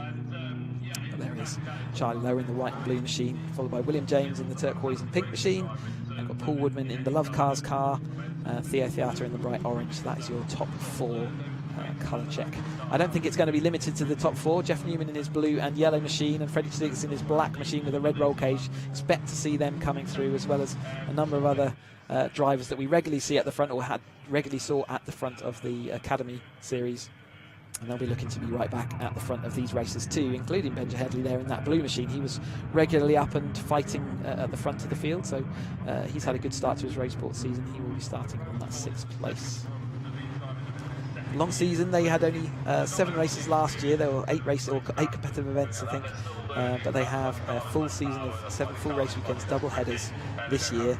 So every time, plenty more action for them on track this year than they got last year, and they will be learning ever so much. I really enjoyed my Roadsport year back in 2014. It was one of my favourites, and certainly is. You're learning your craft every time you go on track. You never stop learning, but in Roadsport there's an awful lot to learn. So can we get a clean start this time? Just waiting for the green flag. You can see the 5-second board ready to be shown.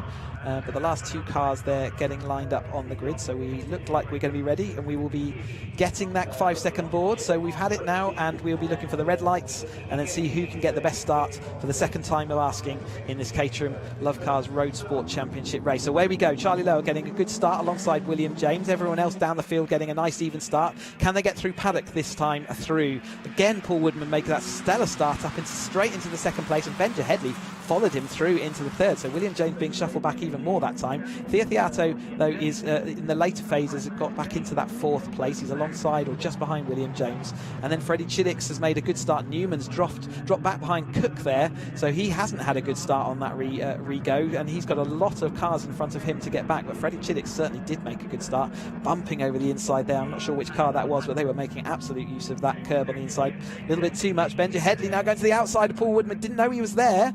Left him just enough room. He stays on the track. They're going through that speedy dry, so it's not lockups. That is cars kicking up dust that's on the track, but that will potentially mean that it's a little bit lower grip. Newman there recovering up the inside of Clearways, and there is the Banton, they saw that car with the wheels clearly well pointing in the right direction for that restart. We have got round lap 1 of this Caterham Roadsport race, their 2nd race of the weekend, and Newman up there attacking already up the inside, but equally there's the 46 of Mark Williams in the dark car there. He's made a good start and solidified his result. Woodman, though, protected that 2nd place through the early good start. Bit of a lock up there from the number 5 car. That's Philip Clark in the blue machine. Bit of a lock up into Druids, but got away with it. It wasn't side by side with anyone at the time, and he's got that Newman car right behind him in that dark. And behind him is Cook, another front runner from the academy, so he's a bit further back than he might expect to be at this stage of the proceedings. He'll maybe look to recovery through this race and then heading towards Snetterton. There's Cook following at Newman, so Cook in the 15, Newman in the number 33 here, the blue and yellow machine. So we're so used to seeing that Newman machine out front of these fields, so having a bit of work to do today to earn his result. There's Banton in the black and white machine. And as we see this field all fanning through, again we're back into paddock. Late dive down there, but manages to make it stick. Clark going to try and get the overlap on the exit. Newman got a bit of momentum. We've got William James up the inside going onto the grass. He got a bit of a confusion with him and Benja Headley. He's going to off into the gravel. I think he might have a broken front suspension, so that will probably be the end of William James's event. We saw a similar thing in the Caterham 7 UK yesterday, where someone got pushed onto the grass on the inside, and there's nothing you can do to get that car stopped. So a bit of confusion, like I say, between him, Benja Headley, and just like Paul Woodman was caught out with that. He had nowhere to go, and the contact then also in Druids means that it looks like the front suspension of William James's car is broken. So that's a front row start has now ended in the gravel up at Druids. So we'll capture the new order as they cross the line. There's a bit of shuffle, but there's Woodman behind Thea Theato at the moment, so Lower is still out in front. Headley is now moved up into that second. Chiddix from 8th place on the grid is up into 3rd place. Thea Theato is in 4th. Woodman now down to 5th place from his 2nd place early running, with Williams there in 6th place. As they all come up, Woodman looking a late move up the inside of Theo Theato, but he covers off that inside. It wasn't alongside as much as it needed to be. Bit of a wind sort of sat there on the outside of that bend, and I couldn't see whether William James's car is still up there, but it did look like the front left was pointing the wrong direction, so I'm wondering whether he has got some steering arm damage, which will mean that he can't continue this race. But Charlie Lower has got a gap back after all that kerfuffle behind him, means that he's got a bit of a gap now back to Headley, who is in 2nd place, and Chiddix in that 3rd place. Chiddix is going to be delighted with how his race is going, and Newman will be watching up the field and ruining the fact that he didn't get a good start this time out and lost places in the early shuffling. There is Theo Theato, and he's got Woodman behind him, so he has dropped those couple of places. He was in 2nd place early, and behind him is that Williams car. There's Newman now making his way past Kendall. Kendall in the green machine, and he's making some good progress now that everything is sort of settled in just a touch. We've had just about 4 minutes of this race. 15 minutes is the revised length of this race, but we've just got over 10 minutes left to go. Benja Headley drifting the rear of that car. He never sort of said hello to the apex that time, but you can see the rear end of the car was sliding all the way through, and that's allowed Chiddix to have extra momentum coming up through into Surtees, and he makes that stick into 2nd place now. So starting from 8th on the grid, he is up into 2nd place after that restart. He will be glad that the race was restarted, because in the second part he has made early progress very, very well indeed. He does now have to, though, defend from Headley, who will have the slipstream. The following car always gets a bit of a speed boost from the car in front, and therefore will get some extra speed and momentum, but Chiddix is able to hold him off and defend into paddock. But they have so far lost sight of Charlie Lower, who's disappearing off. He was 2.2 seconds ahead. We will monitor that gap as Woodman goes side by side with Theo Theato into Druids. Theo is holding on well, and Woodman will want that place back. He'll want to get back involved in that lead battle, and this gap behind, you can see that 2.2 second gap back to 2nd place, and we'll, like I say, we'll monitor that as the race goes on. They're heading out round Bram. The next up behind Williams is that the Newman car. So slowly but surely he is now made his way through the majority of the cars, and he will be looking to come across this gap. It gets harder as you go up through the field, because obviously the pace increases at each overtake manoeuvre that you make, but at the moment they are sticking as a little group. The battles will develop, and therefore I expect Newman by the end of this race, with 9 minutes to go, he can make it across that gap and see whether he can recover a result. Here's Cook going side by side with Janoreski into paddock. So battles all the way through this field, as you might expect. But Cook looks like he's got a bit of momentum up around the outside, but Janoreski up the inside of Druids means that he probably will hold on to that. Normally that car will. He had a bit of a wobble there, didn't he, mid-corner, but nevertheless he has managed to defend so far in this battle there. Looks like it's over 8th and 9th places currently. Kendall behind them in the bright green car, and it's Clark, who we saw having that sort of moment earlier, and behind Clark we've got Rook, or it was last time across the line.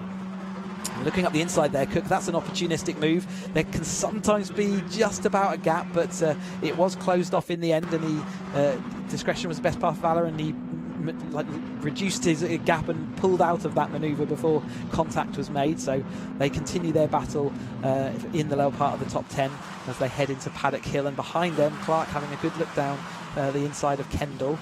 They filter on down through. Yep, everyone's going to have their stories of this road sport weekend when they get back after these racing, and no doubt on social media afterwards they'll be chatting about it for a while. There's Clark in that blue number 5 car fighting against the number 35 of Mark Kendall. Battles everywhere you look. We've got just about 8 minutes of this race to go, and you can see at the front there, Chiddix is breaking away from Benja Headley as we concentrate still on this Clark battle back in Clark and Kendall. So 10th and 11th, I think they were. No, they were, yes, the 10th and 11th over the line last time.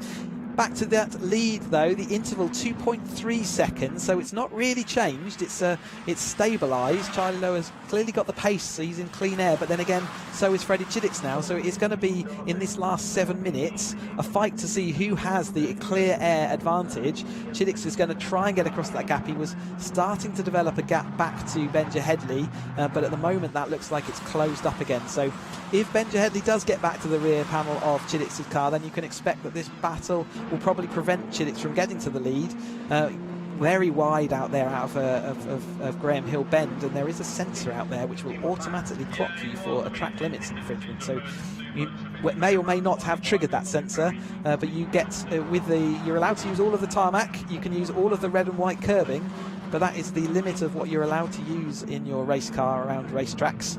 So anytime you see them going off onto that the green sort of AstroTurf or concrete, yeah, that is a potentially track limits infringement, and the marshals will call that in. Newman now fully involved in the Woodman and Theo Theato battle, currently in that sort of behind there. He's just set fastest lap as well, you can see on the screen, 54.842 second lap, so he's clearly got the pace, and that's a great road sport pace there. Newman looking up the inside of Woodman. I don't think Woodford saw him until quite late. What an opportunistic move. There was a width of a car there, but they're going to go side by side now into Graham Hill Bend, and that means Theo's going to pop off the front there. Newman's still staying side by side. He's probably going to have a little bit of shuffled a bit onto the grass there. Woodman not giving him any room, saying I'm taking this racing line back, and he manoeuvres his car back in front of Newman. That will mean Newman will be ready to try and get that toe as they go on down to Paddock for the next time. So he'll try and keep relatively close as we go through clearways, and then he'll use that extra speed the toe will be giving him to attempt to go for the lead. But here is that second place battle, which I said if it starts developing, then that's probably going to mean Charlie Lowe has not got anything to do other than worry about his own race and his own car. Headley goes to the outside. He is going to make the decision, I guess, with 5 minutes to go, that his battle is for that second place. You can also see that back markers are going to come into effect here. So Ockenden, I think, is the car that they'll be approaching soon. Newman has made it up the inside of Newman has made it up the inside of Mark Woodman. There are too many words for me to concentrate on. There's Cook still in that battle. I'll get my teeth back in soon. Chiddix and Headley again, that's spread out a little bit. Certainly looks like Newman's making more progress on Theo Theato than Theo is threatening Headley in front of him. But Headley's still in that third place, so he's got a fair bit to lose if he wants to sort of push for that second place. Third place in these early stages of the championship is certainly a good finishing place, and that'll be off the back of a couple of good results. He started in 6th place, so that'll be 6th and 3rd as an opening. That's a pretty reasonable position. He'll be weighing up the balance of that. There's Clark having a bit of a dive up the inside, and you look back down through the lower end of this field, and you can see there's Banham there in the black and white machine, and just in front of him is, if I can find it on my screen, Banton, and it's Lucas just in front of him. That's the back marker the Newman is just making his way past, and Woodman following along. So Newman has definitely got the pace out there, hasn't he, with that fastest lap. In fact, Cook has taken that fastest lap, it looks like, with a 54.7. So Cook now in Newman's toe has managed to put that there. So final lap of this race being given and shown on the timing screen. Let's have a look to see whether we get that flag shown to Charlie Lowe. No, can't see a checkered flag waving, so I think we're going to continue on. We still shows 3 minutes on the clock, so at the moment they continue racing as far as I can tell. And certainly side by side there's Charlie Lowe. in number 21. Chiddick's, is he closer? It's about the same kind of gap the last time out. That's Woodman off onto the gravel at the outside of paddock. I was just looking at my timing screen. I missed how that happened. I wonder whether he clipped the grass there and moved him out onto the gravel. Certainly an uncomfortable ride through there, but he is now dropped to where the Cook battle was. So that is around the 6th or 7th place he will have fallen to. So not losing out too many places, but it's not moving forward. And meanwhile, Newman is caught right up there with Headley for that. Theo Theato for 4th place. So it's all changed again in this last 3 minutes. It's never a dull moment with the road sports this season. They're giving plenty of action out on track, and there is Cook following behind Woodman. And he's never ever a dull moment, and Woodman now fighting back to see whether he can recover back. He's fighting Williams there, and Cook just behind. So the 46 of Williams as they go around. He's in that 6th place, Woodman in the 7th place, and that's where it all settled down after that early issues. Newman looking to get past Theo Theato for 4th place with 2.5 minutes to go. A little bit of a jink, a little bit of contact there with the wheels that upset the car that's already on the edge of grip, and Woodman had to sort of capitulate. Cook on the outside. It's all kicking off, isn't it, in this pack? And I can see Domain there with his slightly higher roll cage. It's quite easy to spot out on track in that battle for what is a battle for 5th place or 6th place, I think. But here is the battle for 4th place. Newman has caught all the way up to that 4th, so after a little sort of stuttery start out front, he has now recovered to get in a solid position. A little bit of a jink there, having to avoid making contact with Theo, but he's got momentum, and he has got the whole shot round the outside into Paddock Hill Bend that time, so he has moved into that 4th place. We've only got 1 minute and 42 left, and I think he's going to have to concentrate on making sure that Theo stays where he is rather than thinking he's going to be able to get to Headley. 88 car there spinning on the exit of Druids. That's Vincent, who was near the tail of the field, but having a bit of an issue out of Druids. It's very easy to drop a wheel onto the AstroTurf on the exit of Druids and spin to the inside where we saw his car stationary. So Theo Theato now behind Newman in the order. Newman looking like he's got that. You can see the front wheels there dancing and balancing the car at every single sort of millimetre. The adhesion there absolutely on the ragged edge, but the car beautifully in a straight line. If we weren't zoomed in then, you'd never have known that car was sliding, but you could see from the wheel inputs that Jeff was doing that car was absolutely drifting fully around that final bend. These drivers all push these cars to the absolute limit throughout the race. Cook now ahead of that battle with Woodman, so he takes that 6th place currently ahead of Woodman, and then Williams, Janowski and Kendall has been sort of manoeuvred to the back of that, and Clark just off the rear in his blue machinery. Just behind Clark we've got Rook and then Domain in that slightly higher roll cage. This will be close to the last lap, but we've still got 30 seconds, so it might be that Lower does get back across the line before that clock runs to 0. Still the battle's fierce in this sort of bottom 10. You can see Theo's just losing out there, but Kendall looking for any way you can get through past Williams. No option at the moment. A blue flag given to the back marker there. You're going to be tough to see that. The Janowski in the 20 car is ahead of this Williams battle now. Kendall had a lot of momentum, but just nowhere to use it. There were cars across the track in front of him. So yeah, 5 seconds. So we have gone across the line for another lap. They will get one more. This will be their final lap though. Here comes Kendall, a little bit of waving at the driver or someone there to maybe he's not happy or something else going on. A little bit of protestation maybe. There's Domain in his high roll caged car, and just behind Domain there's Lucas, and there's more gravel being thrown up out the set. They've got a car there, looks like it's Janowski, must have been off into the gravel because he's dusty and is missing a wing. So again, I looked at my timing screen, there's no opportunity to look anywhere else, but out front Charlie Lower with a gap of 2.2 by the end. So Chiddick did start nibbling away at that gap, but it certainly didn't reduce anywhere near enough, and Charlie Lowe has had a lights to flag, very well controlled race while everyone else lost their head a little bit. He kept his, and he has gone to a win today after his win yesterday, so he completes the double. Chiddick's a good recovery drive from that deep in the field to get 3rd. Headley does take 4th. Newman was right on his tail at the end there, so with only a couple of laps to go he came across that gap quickly, but he does stay in that 4th place. That's 9th to 4th, not bad for Newman. Theo Theato in 5th, Cook is 6th, and Williams in that sort of fierce battle that we were watching, and we're just watching the rest come through. Looks like Banton's gone missing somewhere. He dropped to 17th on that last lap round, so he got affected. Maybe he was also involved in that paddock incident that we saw the sort of tail end of, or I caught the tail end of. But yep, Domain Jones, Friday, Banton, Patel, Stevens, James, Castle, Roebuck, Light, Roberts. Deason has crossed the line, so she's up into 25th position. There is your winner, though. Charlie Lower completes the double. Fantastic weekend for him. A dream opening to his LoveCars Caterham Roadsport Championship. You can't ask for more than that. You turn up to 2 races, and in fact he's had to almost take part in 4 races with the red flags. But here's confirmation of the provisional result. Charlie Lower takes that double win out front, with Freddie Chiddicks in 2nd place. Benja Headley takes that 3rd place. He's been delighted, I'm sure, to be on that podium. Jeff Newman just missing out on the podium after being demoted, so winning across the line yesterday, but being demoted back to 9th place. Thea Theato 5th, James Cook 6th. Friday is sorry, I've got a switch. I missed we'll start with Janoreski 11th, Gareth Lucas 12th, Woodman 13th, Domain 14th, Mark Jones 15th, Friday 16th, Mike Banton 17th, 18th Patel, Aaron Stevens, and William James is the top 20. Paul Castle, Julian Roebuck, Simon Light, Roberts, Louis Deason comes 25th, Ian Summers 26th, and then 27th was Neil Perry, and then we've had the various people: Alan Bateman, Charles Vincent, Simon Ockenden. That such is the field. We've got a 31st position for Ray Bradford.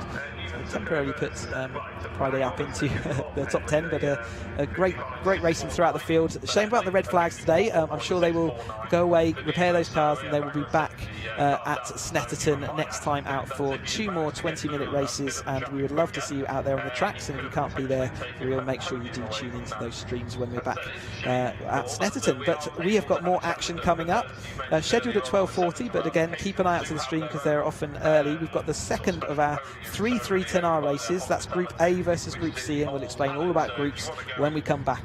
We'll speak to you soon.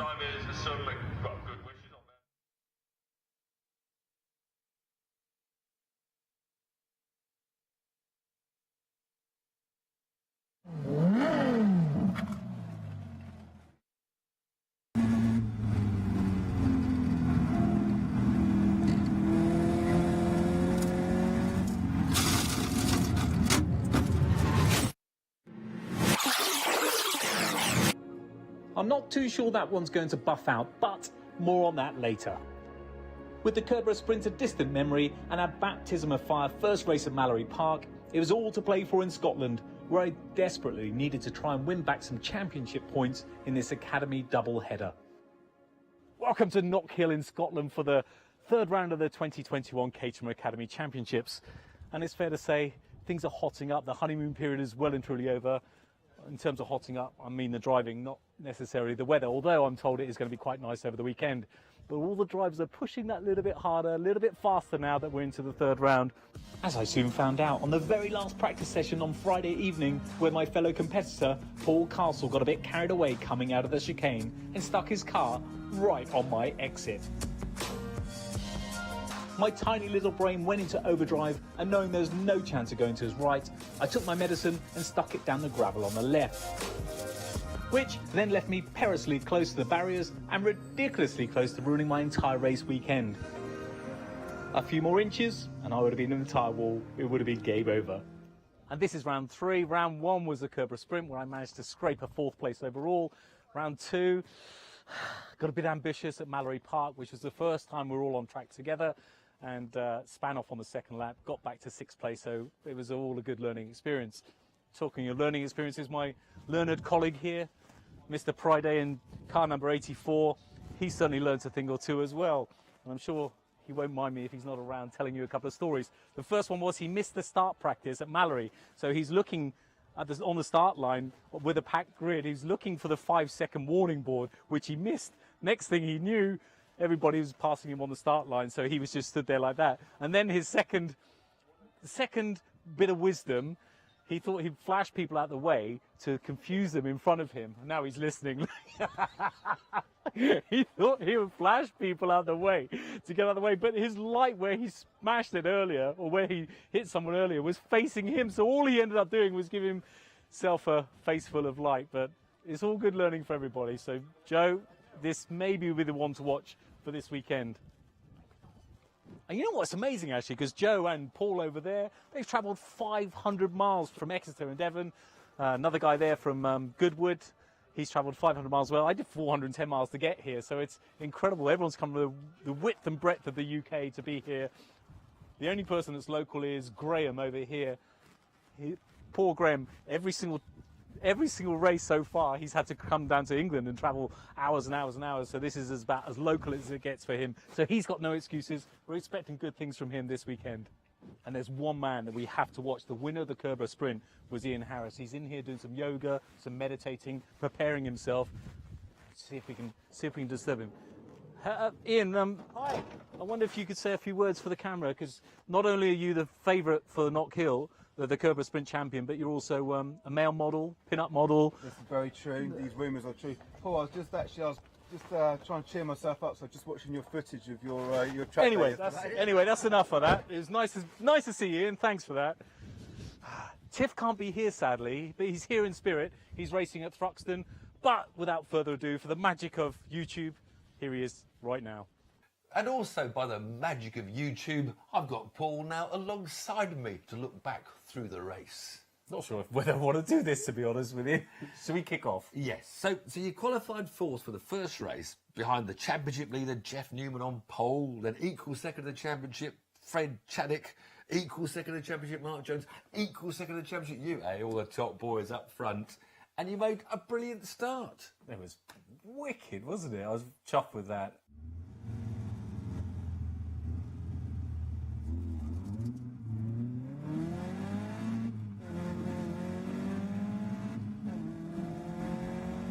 That's really good, Paul. Can we look back on board? Have you got your on board? I've got my on board. Okay, of course I've got my on board. Right, let's watch again from on board.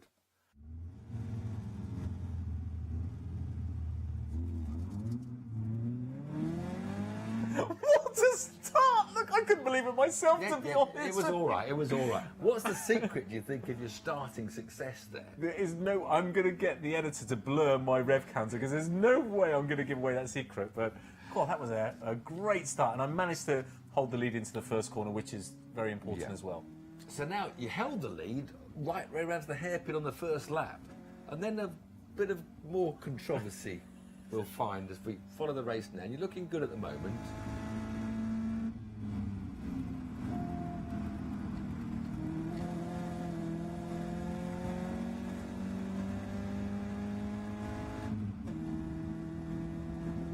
So here you are then, leading down to the hairpin on the first lap, holding the middle of the road, blocking everyone. Jeff comes down, he goes from about fourth to, and then, hold on, what was that there? What was that there? Hold on, stop that. You're not allowed to do that. I'm so embarrassed. I apologise to Jeff for that. But I thought he tagged me purposely, but I still should have reacted. You shut the door. It was. You could have given a bit more room. No, I could not. You should have known he was there. No, I it was could your not. line. You're correct. Yes, the impact thank you. was his fault. But all this. I know. Disgusting. Disgraceful. I'm very embarrassed. But the crowd watching on the left-hand side, they all chuckled and laughed. 1 minute you say I'm a crowd pleaser. What can I say? Because you like pretending you're a racing driver now. You're pretending you're not a TV person. You're a racing driver. When you're a racing driver, you don't. That stewards, you can be damned for that. You get disqualified. I'm very, very, very embarrassed, and I've apologised. As I said to Jeff, the onboard is even better. Have a look at the onboard. That's so embarrassing. Jeff, I'm sorry. I'm very sorry. But anyway, I managed to maintain the lead. You led for a lap. The whole lap. I think I'm the only person that hasn't been on a podium that's led 2 races, 2 out of 2. Across the line, about 2 abreast and 2 abreast. You're hugging the inside line, that's good. You're holding the inside line, that's good. Still in the lead. Still in the lead. Get in Come there. on. It's all looking good, actually.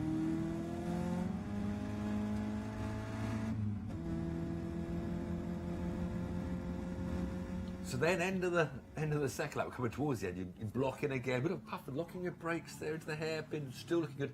But here, I spotted that why aren't you using the road? What? You've lost speed onto the straight because you didn't use all the road on the exit. And then... Well, the local knowledge is that you're supposed to stay on the right, and I didn't want to give them the toe, but that was all in vain, wasn't it? You lost your speed. Fred. Who's this boy? That's Fred up beside you. Fred around the outside. He was brave around the outside. Around the outside. And that's your lead gone. I know. And you get mugged again here, No, back in tyres. Almost, but I managed to hold off Mark, and now Jeff is right on his tailpipe as well, with Ian right behind him. Yeah, you were so thinking about sticking to the right, going to the straight, you didn't use all the road on the exit. Yeah, that's right. But leave that bit out because we've laboured that point already now. There's no labour that point. Labour that point. He was rubbish.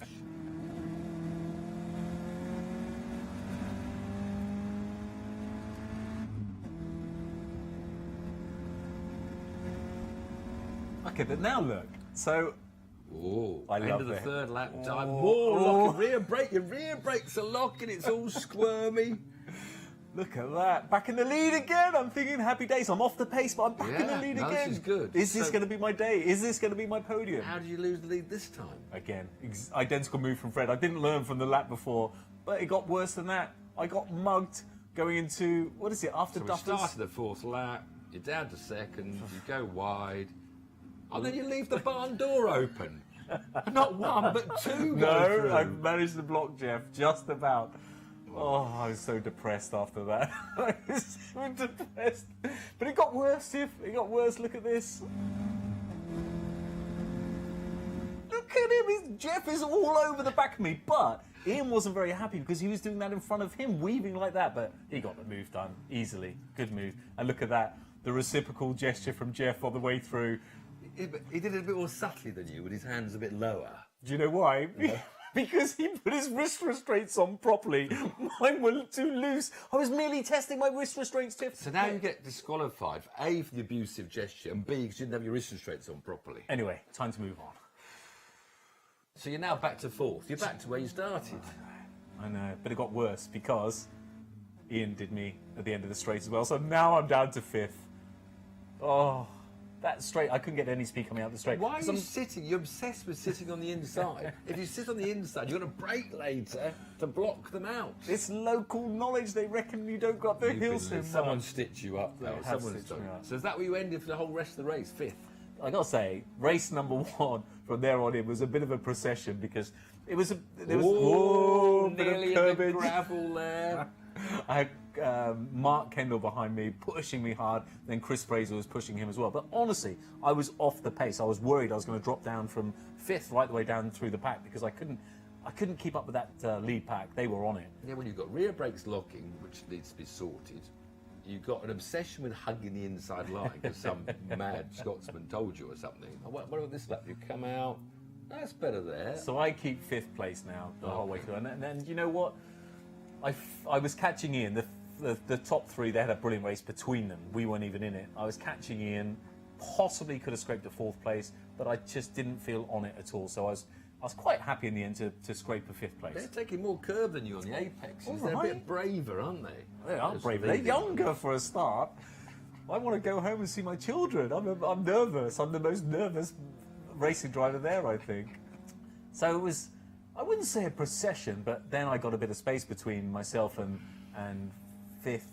sixth and seventh place. So I managed to relax a little bit, and I was really pushing in. I felt like another lap or two, I could have possibly got fourth place. Look how close it was in the end. But those front three, so a brilliant win by Jeff. Fred was so fast, he was all over him, second place, and Mark just behind. Another great podium from Mark.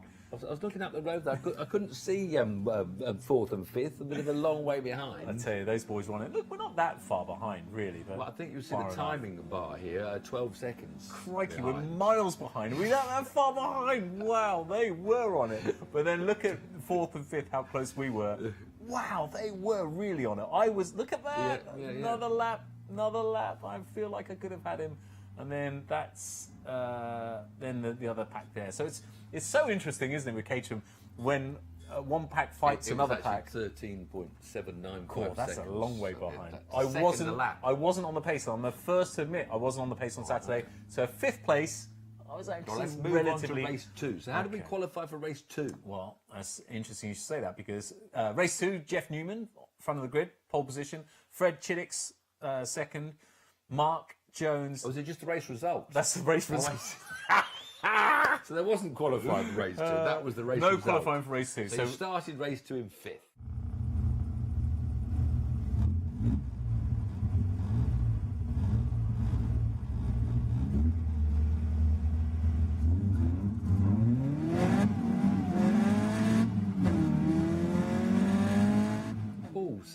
not such a good... So what happened to this brilliant lightning start technique then? Where are we? Down to Duffer's Tears for the first time, and Woodman's almost losing a place. What happened to the great starts? I'll be honest with you, I was lucky to keep 5th there. Yeah. I'll be honest with you, I tried a bit too hard because everybody was asking what my secret was. And of course I didn't want to tell anyone. I fluffed it myself, I forgot myself. Forgot your own secret? I did forget my own secret. It was anyway, so secret. We've all survived. So you're missing the curbs again like race 1. That's why those boys were big. I think you must learn in this race because you stay with the pack this time. It's called track limits. I was respecting track limits. Look, you missed that curve it's again. Track limits. The green is off limits. I can't go anywhere else. So I was 5th place, but you know what? I wasn't worried at all about my pace on this. I was really on the pace. I felt good here. I didn't care if people were overtaking me. As long as I was in that lead group, I felt really good. Don't show this picture with the 4 of them pulling away from you then. Not on the first pulling lap. away. I tell you who was pulling away: Jeff and Fred.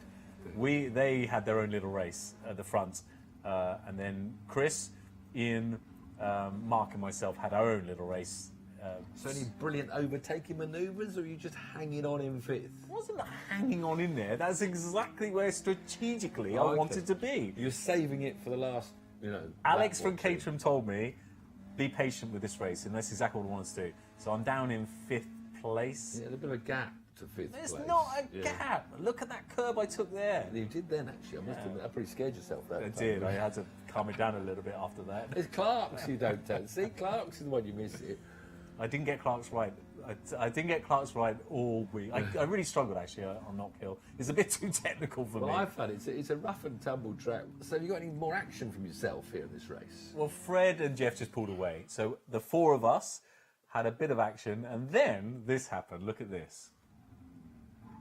So now we're about mid-race. Front 2 pulled out a bit. Lonely 3rd. Who's lonely in 3rd? That's Mark in 3rd. And then here, you're on it now. This is better. You've closed the... Oh! Go for a move. Who's that you're overtaking? Ian Harris. Did you get him? Did you get him? Oh, come on, camera director. Did I Where's get him? Duffer's Did I get him? Look at that.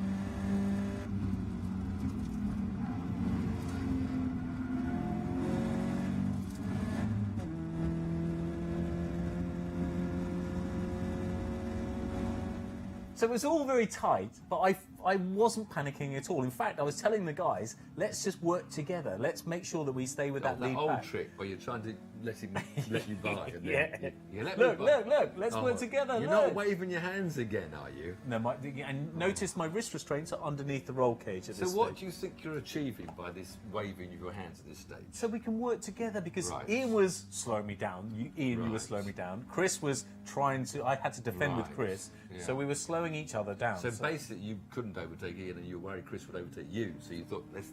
work together, exactly. You've got to concentrate more on your driving. Now this is very interesting. So Jeff's in the lead. Fred is putting a bit you're of- under challenge bit now. more- I know I am. I was under challenge the whole time, Jeff.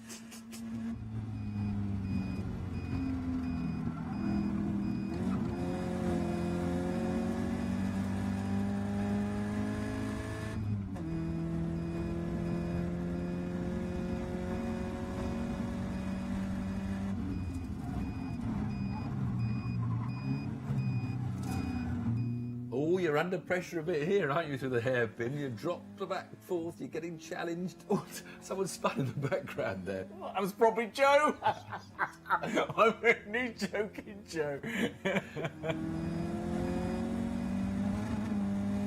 And Mark's pulling away from us in 3rd place then. But then, look at this, a big cloud of dust. He had a bit of an off, which opened the door for Ian, so Ian snuck into 3rd place. But again, I wasn't worried about my position. Honestly, I wasn't worried. I was watching my little egg timer stop Yeah, clock. but you're catching them now. And now I'm on it. I'm on it. Today I was on it. You're only catching because he fell off.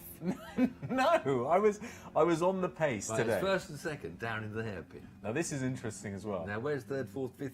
They're front 2 are well ahead of this one. Front 2 Here's were- your gaggle, 3rd, 4th, 5th, 6th. Oh, good race now. He's trying to get his 3rd place back, waving it. He's dived for the inside. Cracking stuff.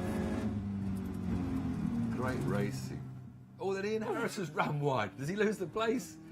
Oh, he just shuts the door in time. That's the best place to put a couple of wheels on. You're ready now. They're panicking in front of you. You They must are. be thinking, now's the I time am. to pounce. I'm thinking. No, I wasn't ready to pounce yet. Yeah, you need to. This isn't a 1 hour Grand Prix, you know. It's like a 12-lap sprint. You've got to pounce whenever you can. It's like a fine wine, trust me. I was in the perfect position. Alex from Caterham told me this is what I need to do. So, into another lap. Now, Jeff is cruising. Yeah. Absolutely cruising. Fred's putting him under pressure. Yeah, they are, and they're setting some good lap times. Big battle there for well, you're about 3 abreast of the hairpin here, aren't you? I went so wide in the hairpin, which opened the door for Chris Fraser. And Mark, we were having a bit of a tussle, he's gone to the back. So he's gone from 3rd to 6th in our little group. He was furious. He was on board of that. Can we go on board with that 3 or wider temp? Have a look at that'd be cracking. Oh, I lost it. I don't like this on board because I lost it. That's why I want to see it.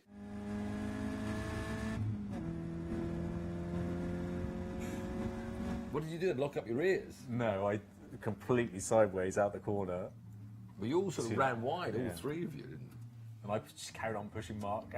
That's why he got busy, because I squeezed him right out.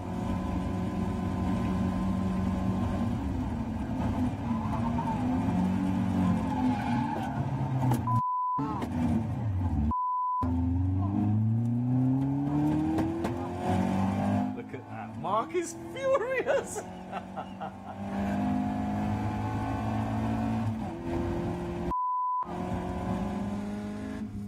So I felt quite good, but I was under pressure a little bit. I put 2 wheels on the gravel, just give him some stone chips to remember me for. Exactly, were you going to pounce then? I don't know, a couple of laps to go. I was confident. But number 1 and 2, Fred and Jeff, they'd gone. But this was my podium. I could sense my podium. I could feel it. I could touch it. I could smell it. Yeah, but you're actually defending 5th rather than attacking 4th at this stage. Yeah, you come into the hairpin. Look at this. You're under attack. You're under pressure. Look at that. Look at that for a line. Perfect. Absolutely. I mean, the late great Edson Senna would be proud of that line. At least you've given up hugging the right-hand line up the straight. That first race. Local knowledge. Was a good. You were definitely stiff with some bad. He's having a look up the inside, but good. Shut no the door. Chance. Yeah. Shut the door on Mark. Yeah, but there's still a gap to 4th. When is this pouncing going to happen? I was defending. We had to work together. He didn't understand it. He just saw red mist. He's a Muay boxer. I think he wanted to box my butt, but look at. But then that's definitely his wheel arch there. He's giving it some. He is. He's really trying. I'm pulling away now. You're pulling away. I got a gap of at least half a car there. Oh, it's fantastic racing this Caterham stuff, though, isn't it? It's brilliant. Backwards and forwards. And here's where it gets interesting, because Jeff and Fred are miles in front, but now we've got some back markers. So we're all trying to dive bomb. We're all trying to overtake the back markers, but to be safe and respectful as well. Of our fellow competitors. Yeah.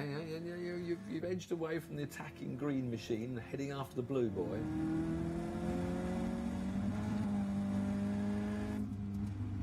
Honestly, I was really relaxed. I promise you, I was really relaxed, thinking I'm still going to get a podium here. I was really relaxed because you shouldn't have been. I knew my pace with Ian and Chris was okay. Yeah. Mark, I didn't know so much, but I was keeping him at bay, and he was getting very frustrated. I think we touched a few times coming out of the hairpin, but now is where it starts to get very exciting, because the leader's on it. Freddie's on him now. Freddie is absolutely on him. He's going to put the move on him now down the end of the straight. He was brave. He went down the inside, went down the outside. So Fred's got him now. He's got him down the inside. Another back marker. Coming up, looming ahead of them. Whoa, Jeff's trying back. Oh, he gets him, does he? Gets him back. He's lost it. How did Fred not crash there? So Jeff, our leader, now tanks it, jumps straight back out in front of our pack. Hang on, can we just pause that? That's wrong. You have to rejoin in a responsible manner. We talked about you with your arms doing gestures. Actually, that was a bit naughty coming back out. Obviously, he's frustrated. He's lost control. I would have done exactly the same thing. Fred did a great job. Yeah, we all would from his racing drive. Fred did a great job avoiding him because he spins across the front of his nose. He did. Can we see that replay again? Yeah, have a look at this. So yeah, so Freddie's doing well, but Jeff goes for it. He's on the grass, that's why. Fred does well to avoid that. Instead of collecting him, let him pass, then he gets on the wheels, comes right back out. No, he's maybe safe because he does. I think that's I would have done exactly the same.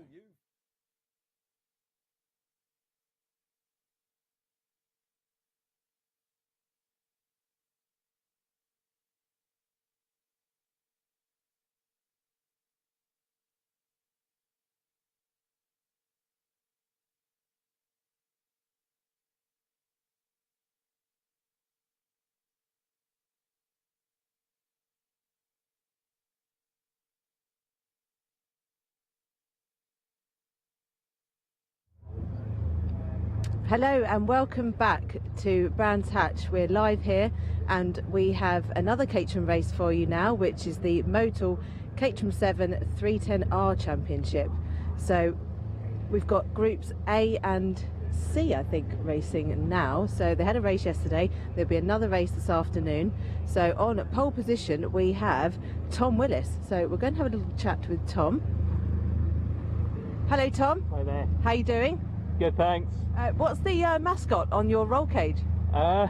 He's called Red. It's a long story, I won't bore you with it.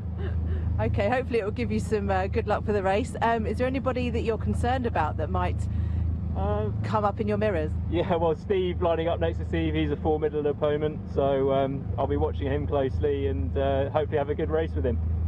Excellent. Well, it's great conditions for you. Probably the best conditions. Do you mind it raining at all, or do you have any preference, or do you prefer these type of conditions? Yeah, absolutely not rain, especially around here. It's treacherous, it's so slippy in the rain, so I'm happy, yeah, good the sun's out. Excellent. Well, good luck for the race. Thank you very much. Okay, we'll have a little chat with Stephen Lyle, who starts second. Hello, Stephen. Hello, you all right? You looking forward to this race? Yeah, it's been a long time since we've been out. I mean, we qualified yesterday morning and we've had Group C's had nothing until now, so it's been a long old wait. Excellent, great stuff. Anybody that you're concerned about that will be in your mirrors? No, not really. Nothing. No. Okay, excellent. Well, good luck, all the best for the race. So let's have a chat now with Ben Lopez Appleton. Oh, that's the whistle. Ben, I'll just wish you good luck. Well, thank you so much. It's been a great conversation. Hopefully we'll chat later. See you later. Bye. Okay, that's them heading out onto the grid now, so I shall now pass over to Chris in the commentary box. Thanks, Sam. Yeah, as they all get released back onto this grid for the second of three 310R races. We've got the Motul 310R Championship is so popular that we've got too many cars to run on a single grid, so we have to split them into three. So they were split into qualifying. We saw race one yesterday between groups A and B. And today we have this first race is between let me get the naming right, it's A and C. This is so we have seen half of this field before in the race yesterday, but the other half they've had to wait all through yesterday to get their first chance to be out on the grid today. So you will recognise some of the names, and yesterday's race was won by Pete Walters, but he is not in this race. He will be out again this afternoon. We've got another race towards the tail end of our coverage this afternoon. But it means that as spectators we get three 310R races, which is always a treat. You see the cars lining up, and for those that have had to wait so far, they'll be keen to get underway and see what they're going to be, how their season's all going to start off, their first events of this 2022 motorsport season. But yeah, Pete Walters ahead of Tom Cockrell yesterday. Now, because of the three grid system, we don't see drivers starting the second race where they finished the first. They will go back to where they qualified. And so you can see Tom Cockrell is in this race as well, and he is on row 3 in 5th place in that red and white machine. See Harry Landy there in the lime green in between, and it looks like maybe Harry Eyre behind him. Harry Eyre did a fantastic job in the 270s, so he's going to be qualified a bit further back than he wanted to. And on our front row, though, we have Tom Willis on the left of our screen in the aluminium with a red roll cage. And we've got Stephen Lyle in the number 2 car. We're just watching Roger Gordon get himself lined up at the rear of that field. And then we've got the final 2 cars to get into position. Stephen Lyle in the number 2 car, it's grey and a sort of orange stripe on it. He was new to motorsport last year in the 270R class, and he put himself right at the front and managed to do a double win at Croft and was right in that front battle. You can see him there on the outside of the front row, and he's back now looking to see what he can do. He was, like you said in the interview just beforehand, he's had to wait from qualifying yesterday morning all the way through to today before getting any racing action. That's certainly a long wait. And then behind them, Ben Lopez Appleton, a driver we saw yesterday, alongside Harry George. So Harry George coming up from the academy battle from last year. He's skipping out 2 steps of the ladder, or 3 steps of the ladder, all the way up until this 310R championship. And clearly, it's paying off for him as he's right at the front here. Alongside, he's in that 4th place. So brilliant start for him.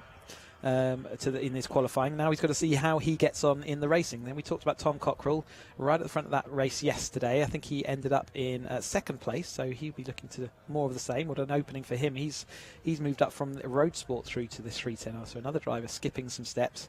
And then just behind that in the white and green TN Accountancy sponsored car is Jack Sales, returnee to this championship.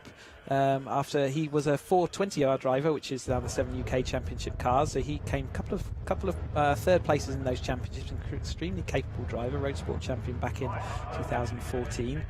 Alongside him, Wingfield, who's got a long racing pedigree and is really enjoying the 310R car. And a little bit of a last minute, he had to fix his wishbone mount yesterday. It was a little bit panicky, but he's out there on the track, and I'm sure that part is all now fully replaced. David Yates in the Matt Blythe, the blue and black machinery there, just behind Wingfield on the left of the machine. We saw David Yates yesterday, sort of having a strong top 10 finish.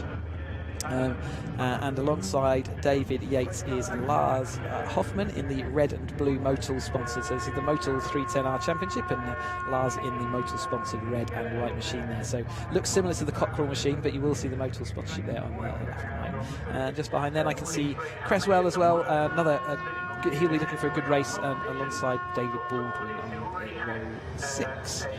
So they are all lined up. They are just about to be given their green flag for the start of the formation lap. You can see Tom Willis's car just skewing towards that pit wall like we often see. David Yates also trying to get some heat in his tyres, pulling away.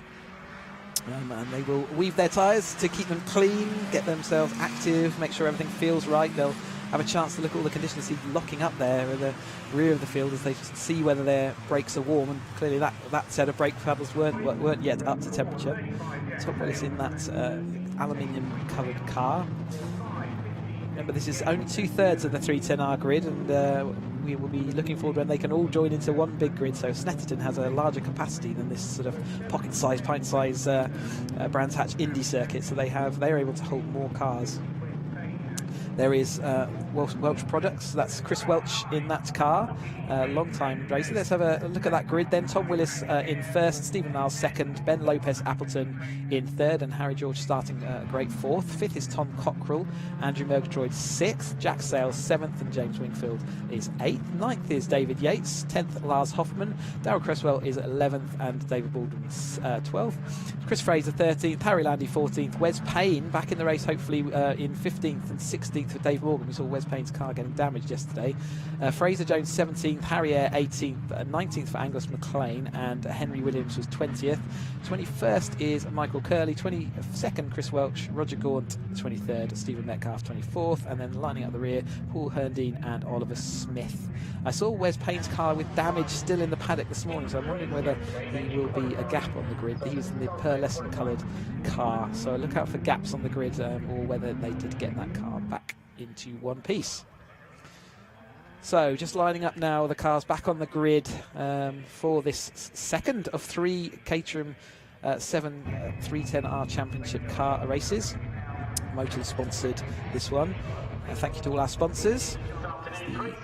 Harry Landy's lost his exhaust, it looks like. He's having to drag that to the edge of the track where the marshal will hopefully be able to ping that off. I'm not sure what's going to happen. We might have to have a delayed start while they shuffle and decide what they're going to do, but that's Harry Landy with an exhaust that looks like it's lost. He might have clipped that maybe on a curb, but it's actually detached itself, and so that car will be sounding rather unusual. It might be quite hot, that. It's been run up to temperature, so at the moment I think he's having to pull to the inside of the track, and they will decide what they're going to do with that car. It looks like they're going to pull him behind the barriers on the outside of the track. The marshal's directing it elsewhere now.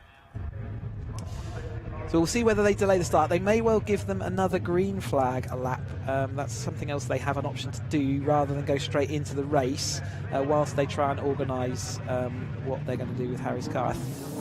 I think they did go for the start, so they did go with the lights as we were watching Harry's car. So we've got Tom Willis up the inside, Stephen Lyle making a good start to the outside, Murgatroyd there alongside the blue car, Buckley in the blue car. We'll keep an eye out for that. But yes, a good start from everybody. Nice and clean. In fact, it's the Harry George car, isn't it? The blue. It looks like the same colour scheme as Ben Buckley, but he's not in this group. So out front, Stephen Lyle has now managed to take that position away from Willis in second place, making a good start there. Also, the Harry George maintained his 4th place, and it's Murgatroyd who's come up from 6th place on the grid up into 3rd, so a great start for him in that procedure. Murgatroyd in the 84 blue and yellow car. It's Harry George behind him, then Wingfield, and it's looks like Ben Lopez Appleton and Lars Hoffman going side by side. There's the Gaunt car out towards the rear, behind Harry Eyre in that green sort of Lotus colour machinery. But normal service has resumed in Caterham Racing, so outside a line being looked at by Tom Willis, but Lyle managed to defend to the inside, and that opens up the inside line for Murgatroyd to make his way through. So he's going to go from 6th now. He finds himself in 2nd. Harry George not finding a gap up the inside in the number 17 car. We got a car off at the gravel. I think that's the number 16 car. That's Metcalf at the back of the field he just ran off into Paddock Hill, it looked like. So Murgatroyd, what a fantastic start for him. We've got the 2 red and white of Cockrell and Lars Hoffman has managed to get past him, but not such a good start for both of those, drifting back a little bit through the field.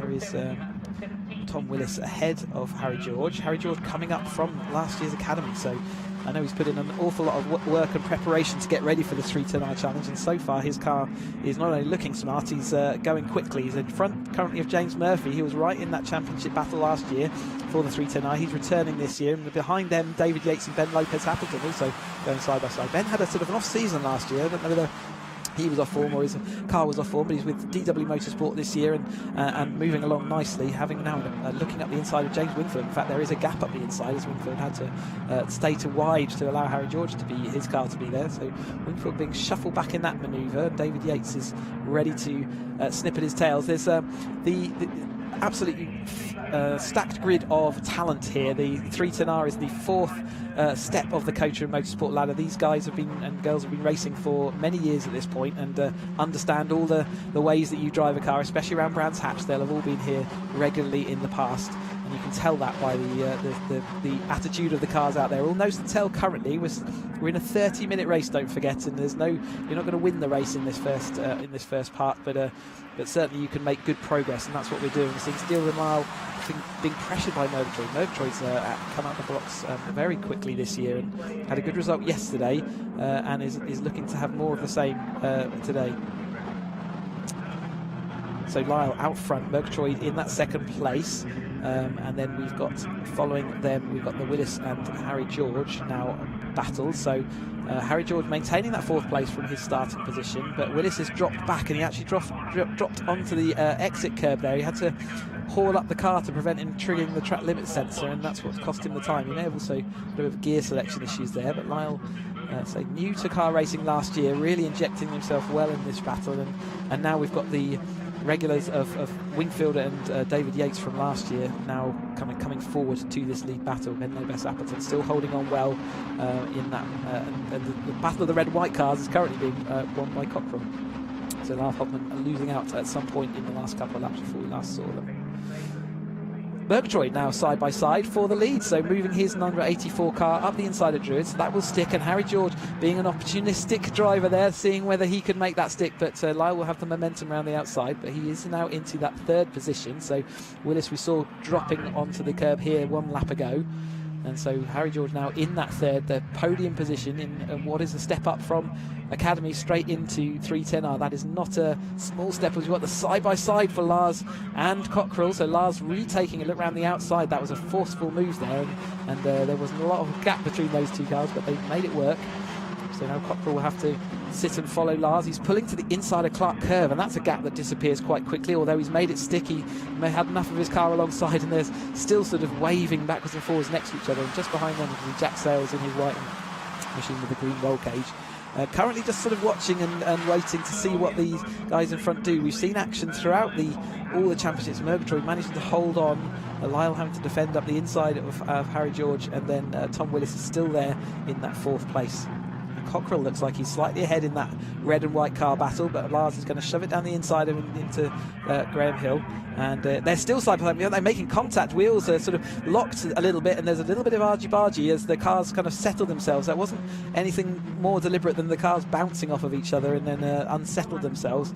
A little bit of a touch as well from Lopez Appleton on the rear of Willis. So certainly we're only 5 minutes into this race, but the people are keen to get a move on, and there's certainly some the limits of the car dimensions being pushed, and now we're seeing Murgatroyd squeezing Harry George to the inside, and Harry George looking a little bit underneath Lyle, so attacking is the best form of defence in this situation, and he's made up into second place. Murgatroyd on his outside, although he has got the momentum, so Murgatroyd will be looking to make that move around the outside of Harry George. He's got the overlap he needs, but it's only just enough, but he will have now the inside as they come down to Graham Hill. Tom Willis, though, making most of that opportunity and diving down the inside of Harry George, so he was sort of still recovering from that Murgatroyd, and he suddenly, before he has a chance to check where he is, he's got another car up the inside. He's fighting back immediately through Surtees, though he's not got the momentum. Ben Lopez-Appleton thinking he's going to have a go, but he's up on the curbs, and there's the Cockerell, the first of the red and white cars. Wingfield's overtaken Lars Hoffman's dropped back behind Yates, and also Jack Sales there, so something in that got him shuffled out of the order. You can see how, as we're nose to tail for all these cars, if you get shuffled out of line ever, you can be manoeuvred further back than you want, especially when everyone's running so closely in this second 310 race. We've got a whole other race of this to go this afternoon yet. That is Cockerell out wide on the escape part of that. He might well have triggered that track limit, so keep an eye out for that. Jack Sales up the inside, though, 3 wides around Druids. It has worked out. You can just about make 3 cars around there, but I wouldn't want to do it too often. And yeah, number 4 there as well getting involved, and that's the Baldwin car again. And then the battles further back, there's Cresswell with there, and Metcalf, I believe. Fraser Jones in that mix as well. Someone with a missing nose cone a little bit further back down the field. 2 red and white cars still absolutely nose to tail in this pack. There is Tom Cockerell, so he's made his way up from the Roadsport straight into the 310R Championship. So another driver who's choosing to not do every single step of the Caterham Motorsport ladder, but is absolutely getting stuck in and involved. Just following Jack Sales, multiple a champion of Caterham, and also multiple podium positions in the top flight of Caterham Motorsport, but he's rejoining our series back in the 310R Championship. What a fantastic car it is Harry George around the outside of Tom Willis again, although he missed a gear, so the second to third gear change can be awkward coming out of Druids. There's a lot to get done in a very short space of time, so you quite often see that happening. It looked like Jack Sales up the inside of David Yates, so Jack Sales looking to make some progress in this race. Yesterday he sat and watched the race happen in front of him quite a lot, but it looks like he's thirsty to move up through the field a little bit. Murgatroyd from that 6th place finish is right up there with this battle, with Willis now ahead of Harry George again. They've kind of shared the lead, but for a while Lyle's actually been in front, and if he can now get to the situation where Willis and Murgatroyd start fighting, then it doesn't look like that's going to happen at the moment. Well, Murgatroyd's got a seriously fast car in a straight line. He was able to use that toe and his car to zoom up at the end there, and they're going side by side for the lead, so he came from quite a long way back. I don't think Stephen Lyle would have expected that, but he's got the inside of Druid, so Lyle now has to let him go ahead, and with the speed of a car like that, Lyle might take that on board and see whether he can use that and just tow him clear of this chasing pack. What you don't want to be is in the middle of this pack, because like we saw with Lars Hoffman, you get shuffled out and then you get shuffled back very, very quickly. You see the field flowing on through. Here's Murgatroyd in the 84, the blue and yellow machine. Stephen Lyle is now in second in the grey and orange, and there's Ben Lopez-Appleton in the black and gold striped machine. Winfield, a little bit of a gap back to Winfield, and then Cockerell. So they're keen to, they're fighting their own battle, but they are losing the toe somewhat. But with 20 minutes of this race still to go, we've only had 10 minutes so far.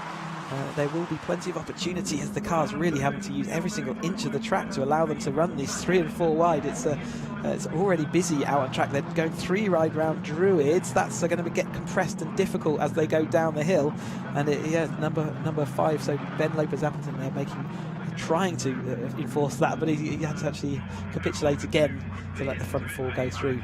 But it's Lyle back in front of Murgatroyd.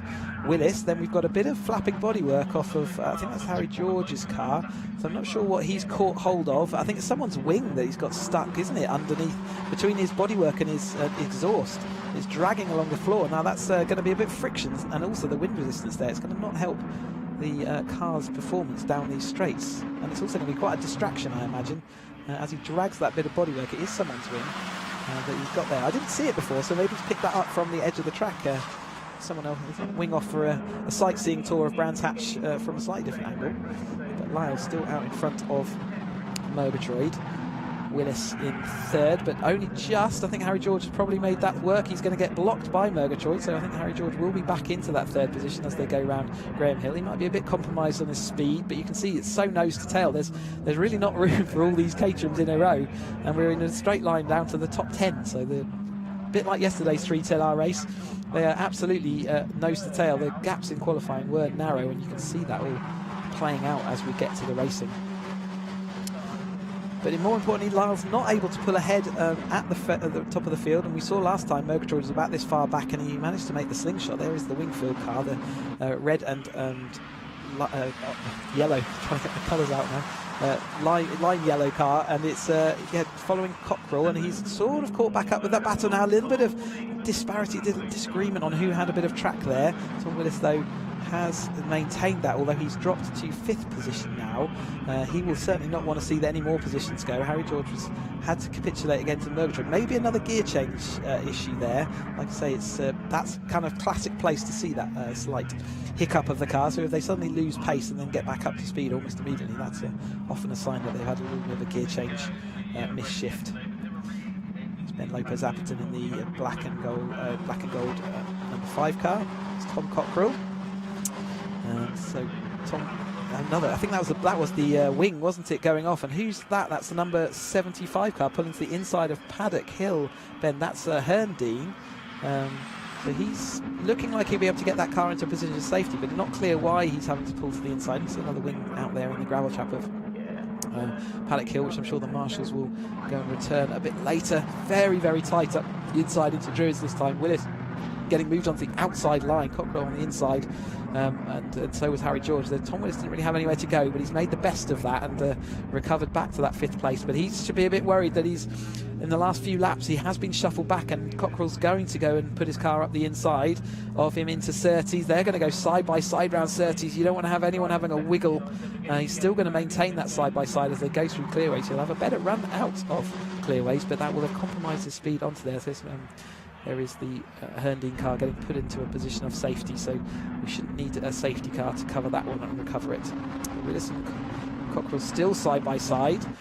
Wingfield ready to pick up the pieces. Cockrell pushing Willis onto that bumpy part of the track. It's really tight down there, and the car goes light as it goes over a bump, just as you want it to be gripping up on the brakes. So the battle, a little bit of contact there between Cockrell and Lars Hoffman, who squeezed up a gap that didn't look like it was there. You can see that Cockrell's lost a bit of his wing now, so Lars Hoffman, forceful manoeuvre up the inside there, up into Druids, but he has now got his car ahead of Cockrell's. Wingfield, they're just in front of them, and yeah, it's not the first time you've got now a bit of rubbing of that wing as it sort of loosens itself from the wing stay. Hopefully again it'll ping off and ping into its place of safety. It's hopefully not making too much of a gouge out of that tyre in the meantime, but yeah, it's not the first time those two cars have come together on the track, the two red and white cars, and it does look like that is affecting the straight line performance of this car until the point that it does ping off. And he'll hope for that. So you can see there's a kind of rub marks as it's sort of making a mark on that tyre. Hopefully it's not so gouging. There's more bodywork up here into Druid. So certainly the track is a bit littered at the moment. That will be bodywork that Wingfield has to run over. So it has spread that out a little bit and moved it off of the traditional racing line. You can see they're still carrying parts of that bodywork from the last time out around Druids. Looks like that wing has gone, although it still looks like he's getting a rub mark from maybe the upright, unless that was a speedy dry. I might just have been looking at speedy dry. Anyway, the wings have departed and they shall, I think, not be usable again. Looks like they're in several thousand parts around various bits of this Brands Hatch track, but let's concentrate back on this lead battle as Lyle still heads the field. I think he's definitely a win so far for leading the most laps. Ben Lopez Appleton has decided he's going to start making a move at the halfway mark. We're halfway through this race, 15 minutes gone, 15 minutes to go, but Murgatroyd continues to be brave and fast around Paddock Hill Bend. Really dedicated lines around there, and he's put himself still in that firmly in second place, although you've got Lars Hoffman locking up there in an unusual way. Something strange happening. It looks like he's steering his steering wheel, but he with that contact, I think maybe with just wondering whether he was looking like his steering was steering to the right, but his car wasn't turning to the right, and I'm wondering whether he's got steering damage from that contact he had with Cockrell. and maybe also after that lock-up, maybe it installed the engine, so there was a chance that he maybe had to restart that. Here's Ben Lopez-Appleton, so we'll see whether he gets up back into speed. He's definitely having to do something to adjust that car, wasn't he? So he's gone back now behind all these battling. Cockerell is now again the leading red and white car. James Wingfield alongside Harry George. Harry George being shuffled backwards in this mid-phase of the race.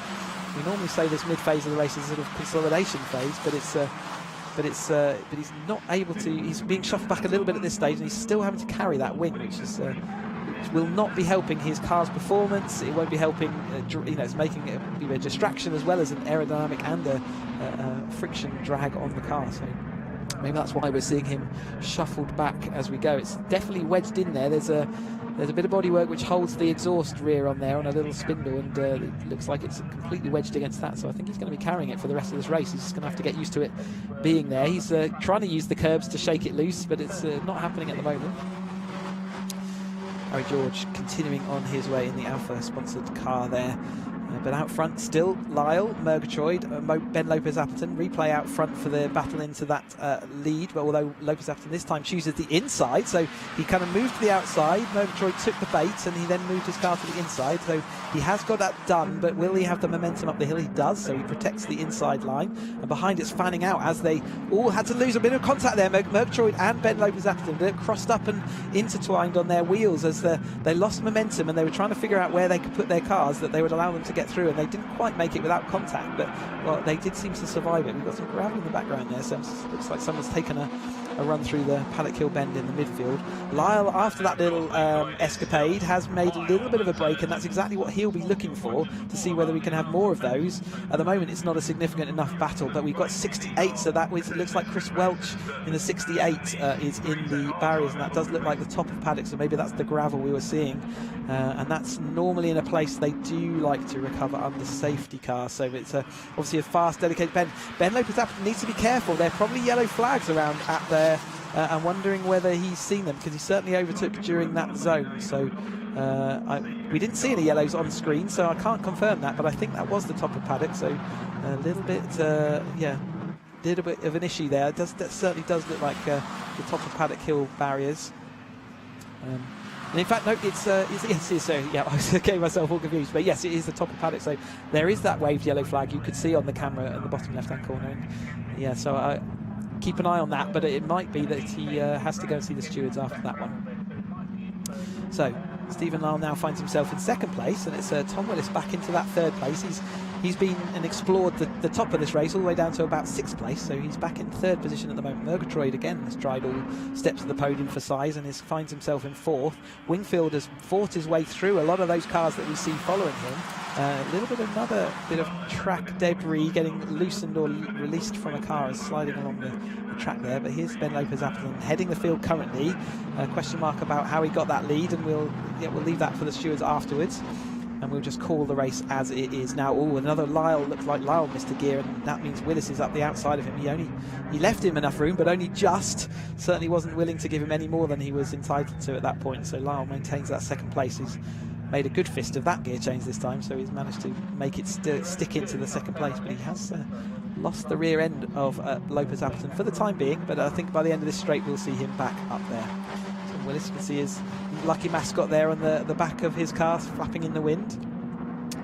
Cable tied into place unceremoniously, but nevertheless has been there throughout his career, and it's great to see that being taken around on these races with him. Bodywork is likely to be shuffled out of the way. It was in the racing line that time through, but I'm sure it'll be shuffled through, shuffled out the way. A bit of a Cockerell in the background. You see him having right old holding onto the car. It's definitely looking lively as we get towards the 2/3 distance done. They've done 20 minutes of this 30-minute race. Murgatroyd now having to defend from Wingfield, who has slowly and steadily and cleverly made his way through the pack and used all of his racing skill and knowledge that he's gained over multiple years of single-seaters and all sorts to bring him to this point of Caterham 310R racing. And James Wingfield racing livery, the red and yellow. Jack Sales in number 35 said he's returning to racing in the 310R. He has previously raced all the ladders, all the steps of the ladder, choosing the 310 to make a comeback and having certainly a good, strong performance racing against David Yates, who he's raced against for a lot of his career. David Yates we saw right at the front of this field last year racing with Wingfield, but at the moment he's sort of stuck in that middle mire. It's not surprising as Harry George is slowly coming back to Wingfield. I think that bodywork does look like it's been dislodged now, so finally Harry George has got rid of that, and he's defended himself to keep himself in that 5th place currently. I think Murgatroyd ahead of him in the 4th place, so Harry George got rid of that bodywork, and hopefully he can now gain some of that speed back. Yeah, you can see it's a freedom at last from the wing that was there. Maybe that's what was left in the middle of the Paddock Hill bend a couple of laps back. But yep, Jack Sales back racing with us, and right on the tail of James Wingfield. But we are fully back on for this battle for the lead. Lyle following nose to tail with Ben Lopez Appleton's in the lead in the number 5 car, the black and orange car. Lyle to the outside of Paddock, but he'll be watching brief for now, but he's not got too much time to give, because he's got to be careful of Tom Willis, who has recovered back to this lead battle and is going to be inserting his car in all the places that I'm sure Stephen Lyle doesn't want it. Appleton a bit wide there, a bit further back. We've still got side by side between Wingfield and Harry George, so Wingfield getting a bit stuck now, so he's made good progress so far, but he's getting a little bit stuck behind Harry George as they move out. Harry's having to protect to the inside there as he just sort of stops Wingfield's momentum, so he couldn't use it up the inside of Surtees, which is actually a good chance to overtake. But Ben Lopez Appleton still at the head of the field. Looking a bit further back here, so that's where Lars Hoffman is now, and he's racing against the number 14 of Fraser Jones. So Lars Hoffman, after that sort of strange lockup we saw, and maybe a restart of the car up the top of Druids, he's struggled to make it back through. He's currently, last time through was in 14th, but he's now ahead of Cresswell, so I think he has made up a couple of places on that lap. Let's have a look where he comes across the line now. He is now up into 13th, so a bit of shuffling there, but he's following Fraser Jones around. Cresswell just behind him, and Williams in the white and green car there just behind Cresswell. And then we've got the other Fraser being chopped off there. That was Williams being chopped off just as they go up into Druids. So what the action we've been watching at the lead, you can see that it's exactly the same thing happening all the way up and down this field. And yeah, plenty of stories for all these drivers by the time they get to the end, no doubt.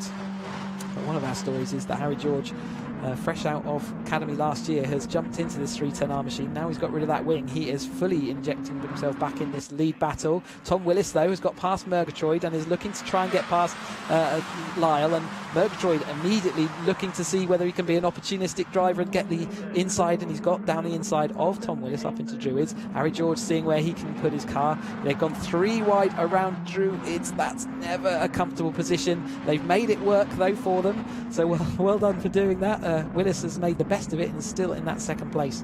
So you can see he went from attacking for the lead into Paddock Hill and then having to defend like anything around Druids. It's how quickly things change around this Brands Hatch circuit as the gaps appear and then disappear between the various drivers as they decide whether now is the time. A little bit of contact there. It looked like Harry George tapped the back of the Murgatroyd car there. Harry George setting the fastest lap. You can see in the 53.2 second lap that last time out, so clearly got the pace and coming across that gap to this lead group.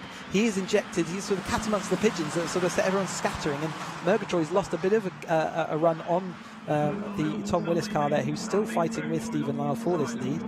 Again, Lyle has definitely led the most laps so far. Murgatroyd now on the inside of Harry George. And Jack Sales has moved past a few drivers that last lap time through, so he's now finds himself in that 5th place. So maybe some of his experience coming to tell. He was sat and watched them all use up their tyres, and by the end of a 30-minute race, these tyres the dynamics of them change. The balance of the car will often change. You'll see a bit more oversteer from these Avon ZZS tyres. Before the race, the Avon truckers busy as ever with drivers queuing up, and fantastic work they do all weekend to keep all these championships supplied with their tyres. But a battle side by side for the lead. Willis a bit of momentum around the outside there. We have seen that work. Will he actually pressure it with 5 minutes to go? He might think about pressuring it more, but he's got to be careful of Murgatroyd, who's willing to stick his nose in wherever he can. Lyle still up the inside though. Murgatroyd up the inside of Harry George, side by side. David Yates and Jack Sales they're making this a sort of 2x2x2. I mean, we were nose to tail a while back. We're into the last 5 minutes. You can tell that because all the cars have decided they're no longer happy going nose to tail. They are going to position themselves side by side as they go around in these last 5 minutes. There's a lot of jinking around as the cars trying to use the momentum, see whether they're clear. You need a lot of judgment to work out that you are clear from the car behind. They often use concave mirrors to make sure they get maximum visibility, because Caterham's job, a driver's job, is often to look in front, but it's just as much in Caterham's to see what's going on behind you. Jack Sales has got being a bit ambushed here by Murgatroyd. Looks like he's been shuffled all the way back there, and James Wingfield. So Jack Sales, who last few laps stood around was in 5th place, has now been shuffled right to the back of that pack again. So here's a timing game. Lyle wide out of the of there again. We've got a 68 black and white flag for one of the cars out there. That's for Welch, it looks like. So that would have been early in the race, but you've seen Welch since in the barriers at the top of paddock. Lyle, while we've been watching this battle where we saw Jack Sales getting swallowed up, he has managed to break away. Harry George has manoeuvred himself through to 2nd place. So something about that move he made to get to 2nd place, and maybe manoeuvred, yeah, that's why we've seen Murgatroyd back, has let Stephen Lyle sneak away. And with 3.5 minutes, Harry George well wide out there onto the dust, and that lets Willis get a run on him up the inside. And David Yates, has he timed this perfectly, he is going to be able to follow Willis all the way down this straight. He's not going to have anywhere to go, but he's certainly going to have the tow all the way down the straight into Paddock Hill. He has to choose his braking point though based on Willis, so Harry will have a clear braking opportunity and will take that 3rd place back once more. A little bit of a jiggle from Willis as they went around the bottom of paddock as they just hit the compression at the bottom of the hill. Harry George has certainly, since he's said goodbye to that wing he was carrying around as a passenger, he's reinvigorated his race. He's a bit wide out there onto the green, and that means that David Yates in the Map Live Motorsport, there's a little bit of a touch there into Graham Hill. They both managed to get away with it. It was the lightest of touches, but David Yates' rears were already doing as much as they could just to turn him through, and you saw the car get light, and he had a bit of a rear end moment, and it would have been a bit of a scary moment for him, but he collected it all together, and it means that Wingfield are now at Harry George back out wide on that wide line. That's going to cost him this time through. So in this later stage of the race, as the intensity has increased, Harry George a couple of times there, we've seen the drifting off a little bit wide, and that's cost him speed and momentum. And now it's Yates attacking for the 2nd place, so he's going side by side with Willis, with James Wingfield. So these two had plenty of, Wingfield and Yates had plenty of action at the front of the 310R field last time out. Yates a little bit wide off there, has to defend to the inside, but James Wingfield's got the overlap. And then 2.5 minutes to go. David Yates manages to do a late break and protect that position as they go round Druids on the exit. Still side by side. Harry George trying to stop the rot. He got moved out of the train and is just trying to make sure that he gets put back in it again at some point. It looks like he has settled in. Still uncomfortable ride over the curb, but he's following Cockrell now, who's again faded away a little bit in that middle 10 minutes, but in these last 5 minutes is really coming to the fore. Very much a timing game, isn't it? But Stephen Lyle looks like he may well have got the timing right. He's pinged off at the front just at exactly the right time, and that's the benefit of being in the lead for the majority of the race, as he's done. He can benefit as soon as they start battling behind. It's a maximum opportunity for him to go and take this win. One of the pre-season favourites after last year's performance in the 270R. We were definitely going to watch him in this 310R, and he's definitely showing a clean pair of heels to the cars following, but it's not over yet. Yates is now in that 3rd place behind Willis, then it's Wingfield in 4th, then it's Harry George round the outside, Tom Cockrell seeing if he can make it up. Both of those cars skipping steps of the Caterham Spat ladder to get more contact as we go down this Graham Hill. A little bit of tyre rubbing, you saw the smoke off them, absolutely wheel-to-wheel contact there. The cars didn't get upset that time, so a little bit less scary than the Yates move that we saw a couple of laps ago. Just 1 minute and 15 seconds. I think we're going to get 2 more laps out of this. There's a yellow flag there. That's Cockrell up on, and we didn't see how that started, but it was Harry George he was having that battle with, wasn't it? And it looks like he's been manoeuvred out. He's got a punctured rear tyre there, so this is the end of his race. So something about that contact, maybe it was the puncture that actually caused his issue. So that contact which we saw wheel to wheel with Harry George looks like it has punctured his car. And make sure that Harry George doesn't also have a puncture. It looks like his wheels are all in order still. Lyle still off the front of this. Definitely feel the difference of attitude of all the cars. We've got more spinning there. That's the number 16 car spinning out of Graham Hill Bend, and that's Metcalf at the back of the field. I think we've seen him having an issue already today, so he was just in front of the leaders. He's they've all got through now, so he's not going to be an issue as far as lapping goes. But Lyle's still got that gap, 22 seconds now back to, until we get the checkered flag. So will this be the checkered flag this time? It's going to be tight as they come across the line, so keep an eye out whether this was the last lap or whether they'll have one more. They've still got 11 seconds. Oh, they're absolutely on the edge of this track, getting dangerously close to that. They are showing the last lap board, so one more lap time round this Brands Hatch Indy, 1.3 miles of the Brands Hatch Indy, with Stephen Lyle out front.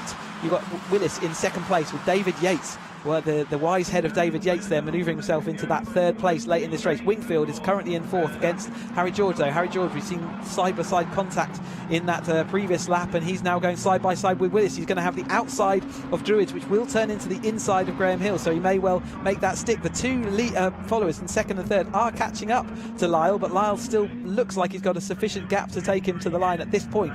Never count anything out, though. Harry George having to defend heavily from Wingfield, who now goes side-by-side with Ben Lopez-Appleton in these final corners. Here is our leader. He's led most of these laps, and it looks like he's going to lead us over the line. The gap back to second place is just too much to overhaul. So Stephen Lyle has managed to wait. He's waited a long time to get to this first race today. He was qualified yesterday, but he has won his first time out. Willis takes second, and it's Yates in third. And Harry George will take fourth place on his inaugural race in this 310R, and what a performance that is. Wingfield, Lopez-Appleton and Sales all involved in that. Murgatroyd faded towards the end there. We've got more battles as we come up. That's Williams against, I think that was Fraser in the battle for that, and Fraser Jones won out. Fraser is second behind, and then Williams behind them. McLean was following on. It's a breathless 310R race. I mean, that was the second of 3 310R races. Like I say, we had to split them into A, B and C grids, and so far both sets of races have been fantastic, and what's better than that is that we've got a whole nother race to go this afternoon. They will be the last of our Caterham action, but I am looking forward to calling that race, and we will see Grid B versus Grid C at that point. So Stephen Lyle will be back out to see whether he can make the double in his DPR Motorsport run car. What a fantastic start to his season, his first race, and he's taken the win. So Stephen Lyle out front. Let's get a confirmation of that result then. Stephen Lyle takes the win. Tom Willis in second place, and David Yates manages a fantastic third place there. Harry George hold on to fourth place. James Wingfield fifth. Ben Lopez-Appleton is sixth. Jack Sells seventh. Andrew Murgatroyd 8th, David Baldwin 9th, and Lars Hoffman found himself in 10th.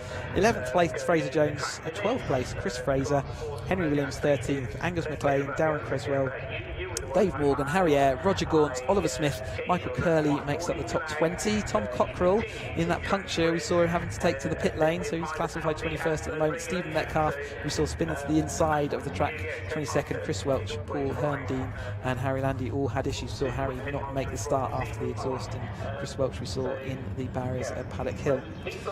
Oh, another breathless race for the 310Rs, and a very enjoyable one. I'm sure there'll be plenty of stories, as I said, for all the drivers back as they go to get their trophies.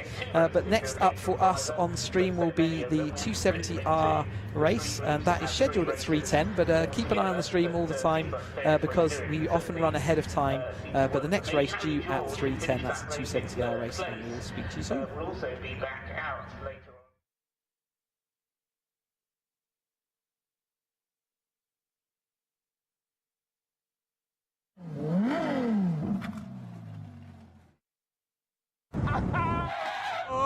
Bye.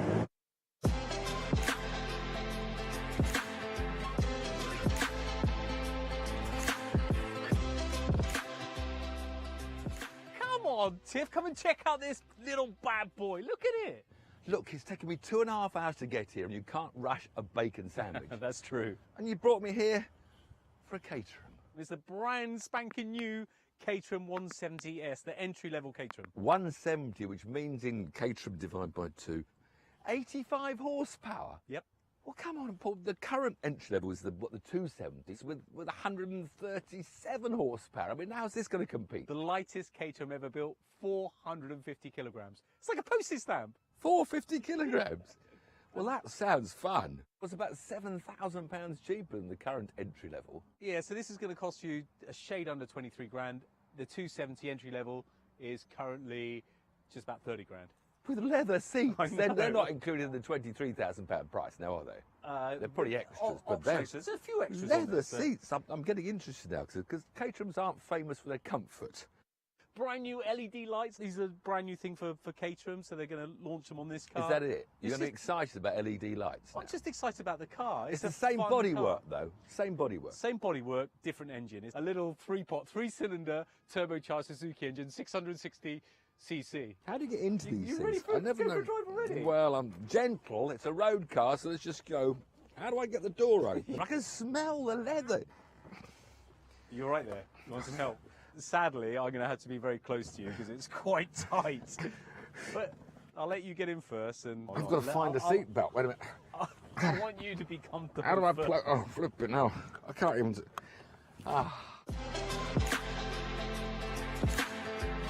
With Tiff now comfortable, it was time for an all too socially non-distance road test around the track in this 170S. It's lovely, isn't it? Leather seats, comfortable leather seats. Smell of it, the smell of the leather. It's a bit closer, I've got to say. Get out of the way, get out of it. Whoosh! It's quite perky on acceleration, isn't it? It is perky on acceleration. What's his 0 to 60 then, do you know? We don't really talk about 0 to 60 with this car, to be honest with you, Tiff. It's more about the fun and the enjoyment and how fast you can go around corners. 5-speed gearbox included. It's really tight gearbox ratio, as you would expect. Road suspension pack. Well, I wouldn't have thought anything else. I mean, it's a road car, therefore road suspension. But you know what? It's still going to be fast around a track, isn't it? It's a Caterham. It's full light. windscreen. Thank you. Unique key, gear knob and instruments. Well, What's unique about them? They're unique to Caterham. Leather panel, that's actually an extra 500 quid, so I wouldn't bother with that. No, I don't think I'd bother with that. Momo quick release, 150 quid. No, I wouldn't bother with that either. I would probably get the nice Alcantara one as per my race car, but... Yeah, as per my race car? Oh, have you got a race car? I didn't know that. You've got a race... All right, okay, hold on a minute. Oh. Lowered floors, you know what that's all about? Just to give you a bit more room, because, you know, I'm quite tall and all that. Which bit they lower then? Under the seats? Under the seats. That's 500 quid. Whole floor panel, so that's good. Here's the crunch. The diamond seat leather stitching, seat armrest, biscuit, tunnel top primary, £1,500. They're beautiful seats, they're lovely seats. But I think the whole message is you can, like any car, have lots of optional extras. But you can buy this car for a shade under £23,000 or finance it for a couple hundred quid a month. You can go a bit and you've got a caterer. And you've got a caterer. All right. Whoa. The pedals are so close together. Take a bit of curve. Oh, that took. That was quite comfortable, wasn't it? That was good. Well, you can hit it harder next time. I wonder what the brakes are like. All right, go on. Let's have some real. The brakes. Brakes. Too early. Whoa, far too early.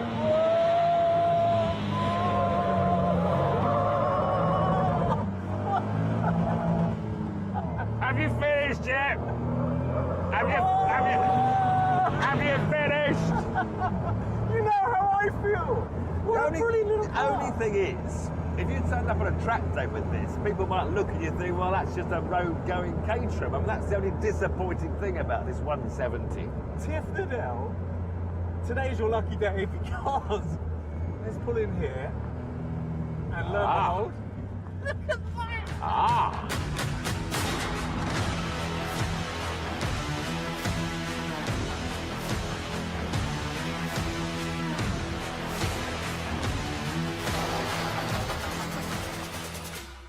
Flipping boy racer.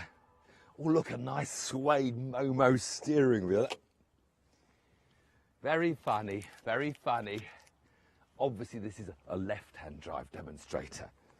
Oh, but it comes with it's like a very handy optional extra and a little press pack here. So this is the 170R version, same 85 horsepower. But it's 440 kilograms. That's 25 kilograms lighter. Better power to weight ratio, 192 horsepower per tonne. Sport suspension pack, a bit stiffer, I'm sure. What else is different? The price, £1,000 more. But those prices, 23,900, is the build yourself price. So in fact, the S that Paul was showing is more like 25,000, and this is more like 24, 26,000. So yes, more than we thought at first. Limited slip differential. Now that was important because that'll help me beat Paul, although I'm going to beat Paul anyway, but it'd be easier to beat him. Thinks he's a racing driver nowadays. A few Caterham races, Formula One, Le Mans. Anyway, let's put the steering wheel back where it belongs. Sort out my racing harness to get in. Slide into the lovely carbon race seat. Don't sit on your belts when you're getting in. It's always a big error. Make sure you lift them first. Then it's just click number 1, 2, 3. Pull them all nice and tight. Don the optional extras. Crash helmet might be better on track days, but not for today. Condition on. Starter. Bye! Looks like the Red Baron's in the mirrors. Time to let the fun begin.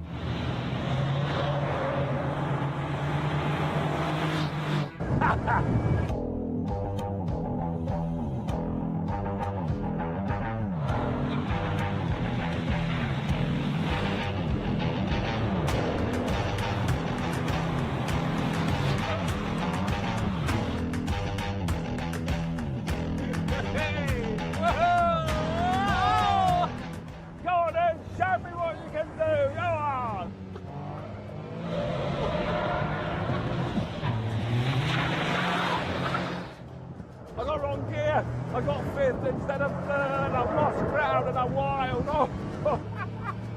He's off the track. He's off the track. Oh, no, he's coming. He's coming. Down the inside. He's going down the inside. No, he's not. Got it. Block him. Shut me off. Whoa, who does he think he is? Formula One driver. I bet with his windscreen on, he doesn't care about his hair. Let us state the mind. Whoa. The wrong gear, Tim. Oh no, I've lost him again. Come on then, Tim. What's he got?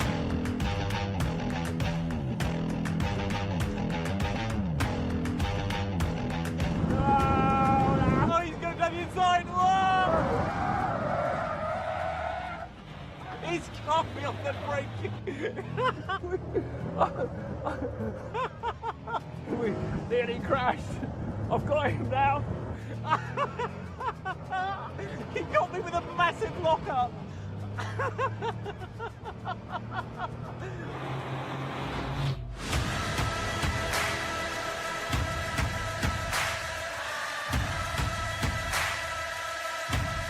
Come on then.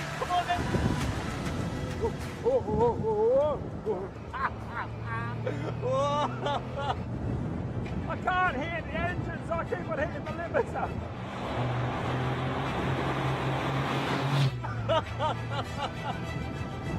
Where is he? I got it down the inside. I got it down the inside. No!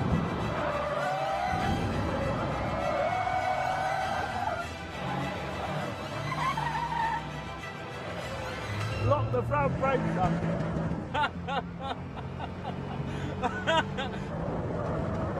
Whoa, bit of a drop. Well, I got down the inside this time. I got down the inside. I can force him wide. He's gone wide. He's gone wide. He's gone wide.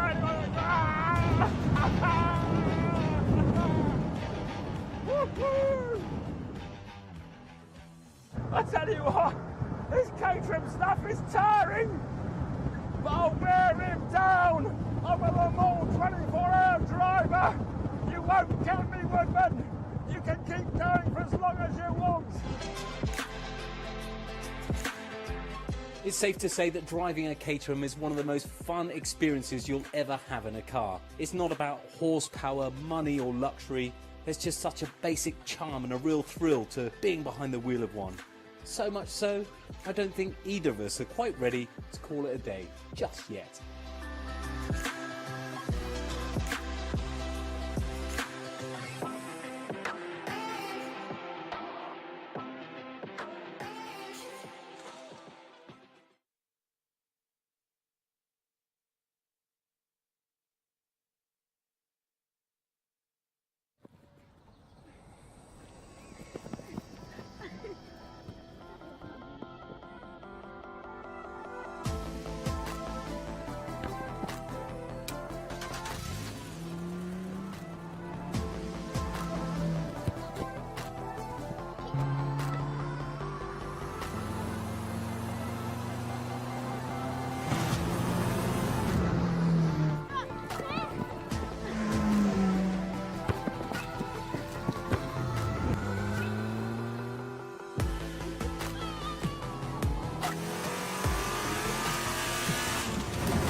What's happening?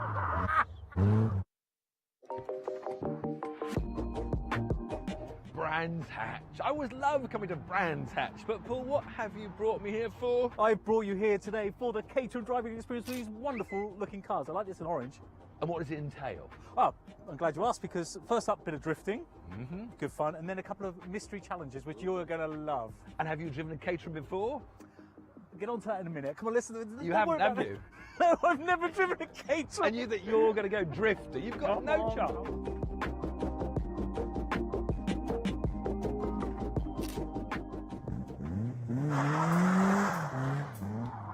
This is what we've got to do now. Looks easy, doesn't it? I'm glad you think so. Kick the clutch, get the wheels spinning, lift off, catch him in a throw, lift, catch, power, drift. And you've never driven a Caterham ever before? S-Box, baby. Very good.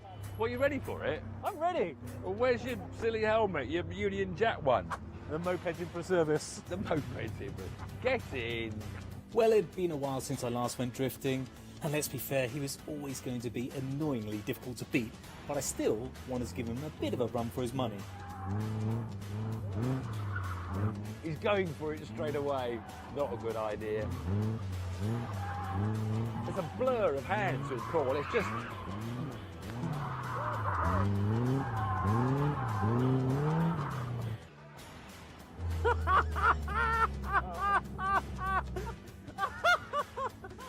Helmet's on, ruins my hair. Mike, he wants to get out. I don't know why.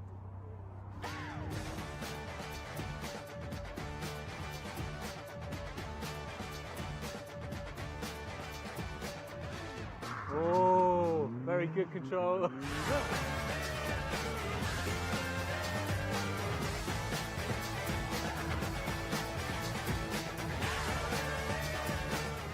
He's annoyingly good at this.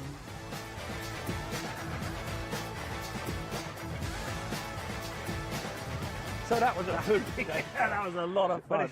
The tyres were overheating.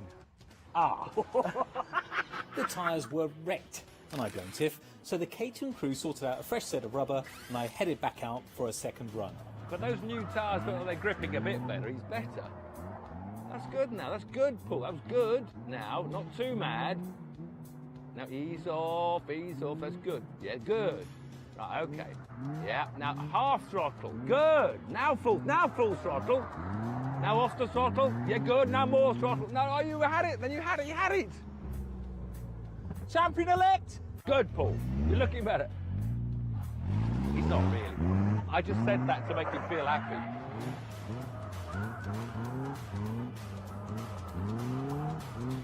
He's got the slalom bit quite good.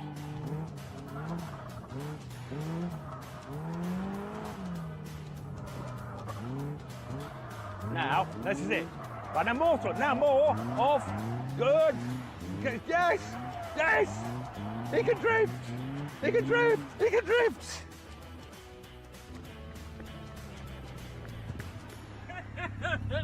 Before the car needed another pair of tyres, we moved on from drifting to see what else the Caterham driving experience could throw at us. So here's the first of our mystery challenges, this 7310R. Nice colour. Lovely.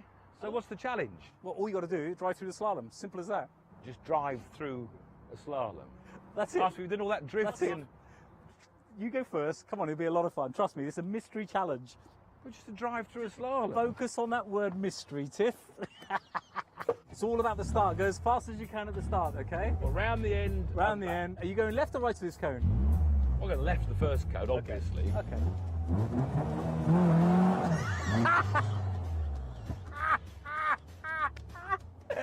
I forgot to tell you, the steering rack is upside down. Your left, your right, your right. You thought that was funny, didn't you?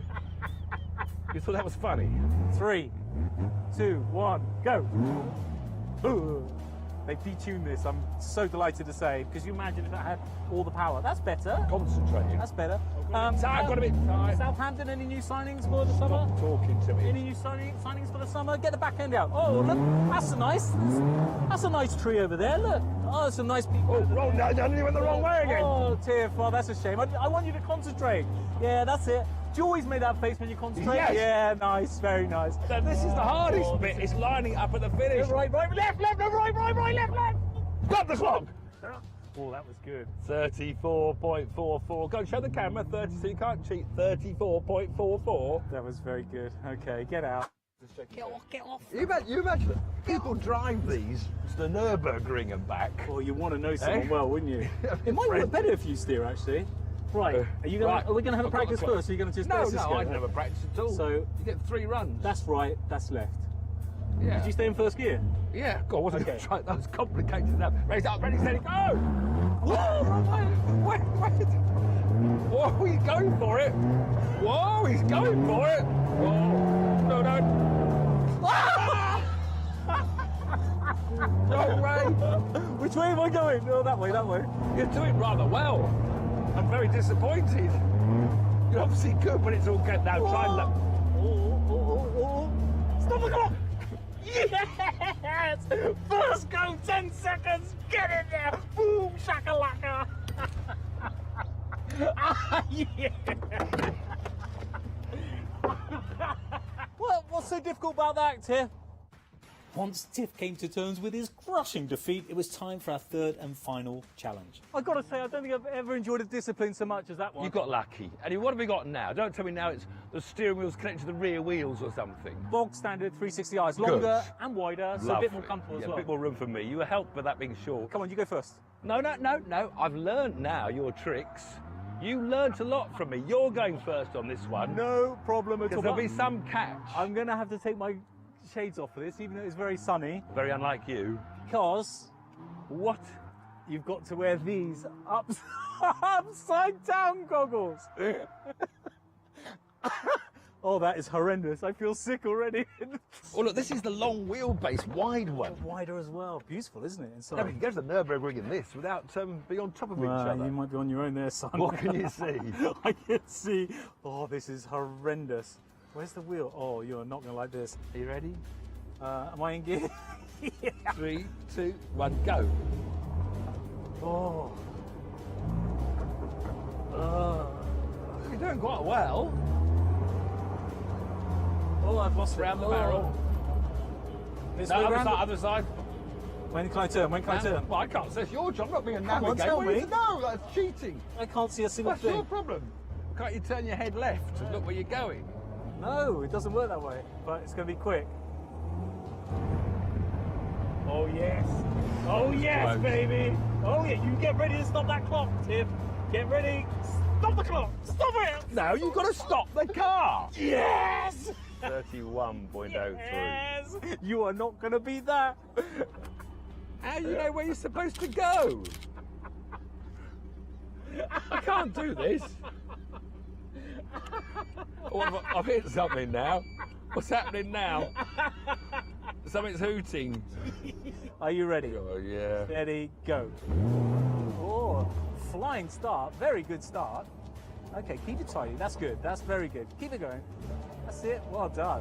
Very, very good. Getting a bit confident. Ooh, getting very confident indeed. I've lost it. I've lost it. Where are they? There they are. I've lost them for a while. Am I on the right track? You were doing so. I'm not going to tell you that. I'm not allowed to navigate. Oh, where are you going? Where's the next lot? I've lost them. I've lost them. I don't know where I am.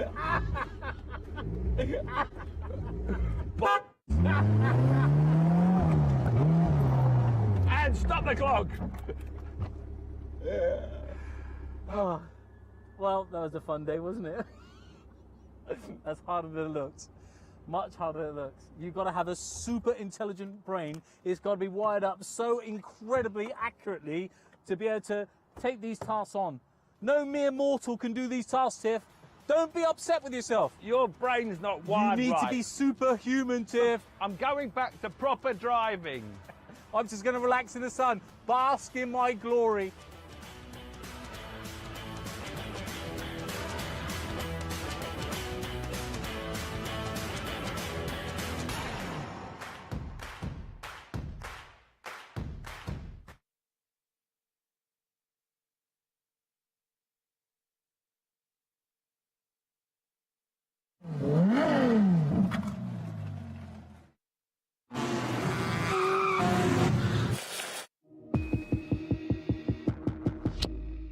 There's a real allure to the idea of being a racing driver. On the what do I want to be when I grow up list, it's right up there with astronaut. It's associated with excitement, glamour and expense.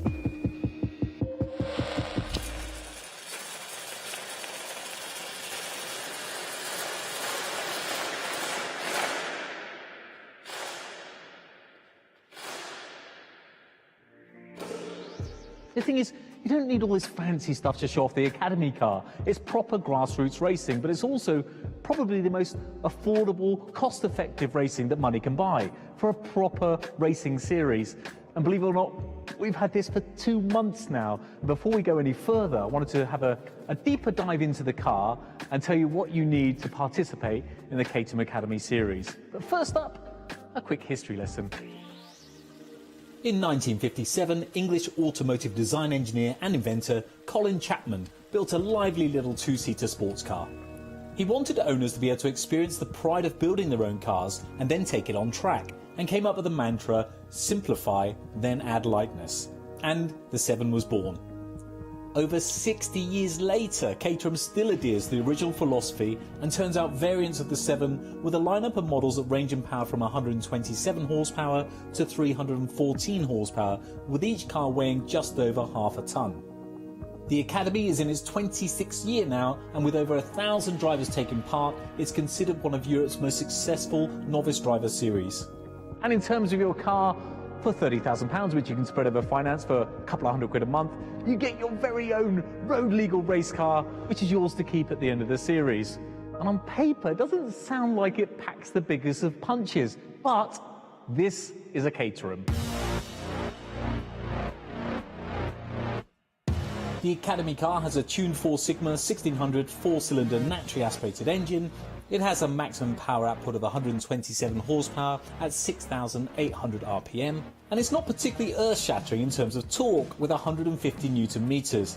However, its secret weapon is its weight, or lack of, topping the scales at around 550 kilograms. All this means a power-to-weight ratio of 230 horsepower per tonne. Now here's where it gets a little bit confusing, because this car, when it's fully loaded with the roll bar and everything that you see here, weighs about 550 kilograms. The minimum weight that you can race in, that you must finish a race in, is 635 kilograms. So if, like me, you've got a paunch after the lockdown, you need to really consider your weight, because if you want to be super competitive and be at the top, weight, as we know in racing, means everything. And you have to finish your race 635 kilograms minimum, otherwise that's it. You don't get any points. And what that means with your power to weight ratio, 230 horsepower per tonne, is you've got a car that will take you from 0 to 60 in 5.3 seconds and have a top speed of 116 miles an hour. And believe me, in that thing, anything over 100 miles an hour, you certainly know you're doing it. Caterham fits special Academy tyres which are designed by Avon with low grip in mind. This is done to help teach car control. We all know it's easy to go in a straight line, however, corners are where most people tend to lose their speed. By having less power, less grip and a weighty roll cage, you'll learn the art of carrying speed through a corner without losing control. It also makes for some pretty dramatic racing. You see, less power doesn't necessarily mean less speed. So for your £30,000, you get pretty much everything you need to race your car. You've got your roll bar, your harnesses, your fire extinguisher, you've got your rear rain light, which sadly we're going to need that in the UK. And everything is ready to race under the compliance of the BRSCC series. But like all manufacturers, there are optional extras such as tonneau covers, half doors, paint options. But the option I would tick before any other will be some sort of V-box, which essentially gives you racing data analysis on where you're going right, or sadly, more often than not, in my case, where I'm going wrong. So you can at least analyse it and study your data to try and get a little bit better. Now don't forget, this is a Caterham and you can choose to build your car yourself.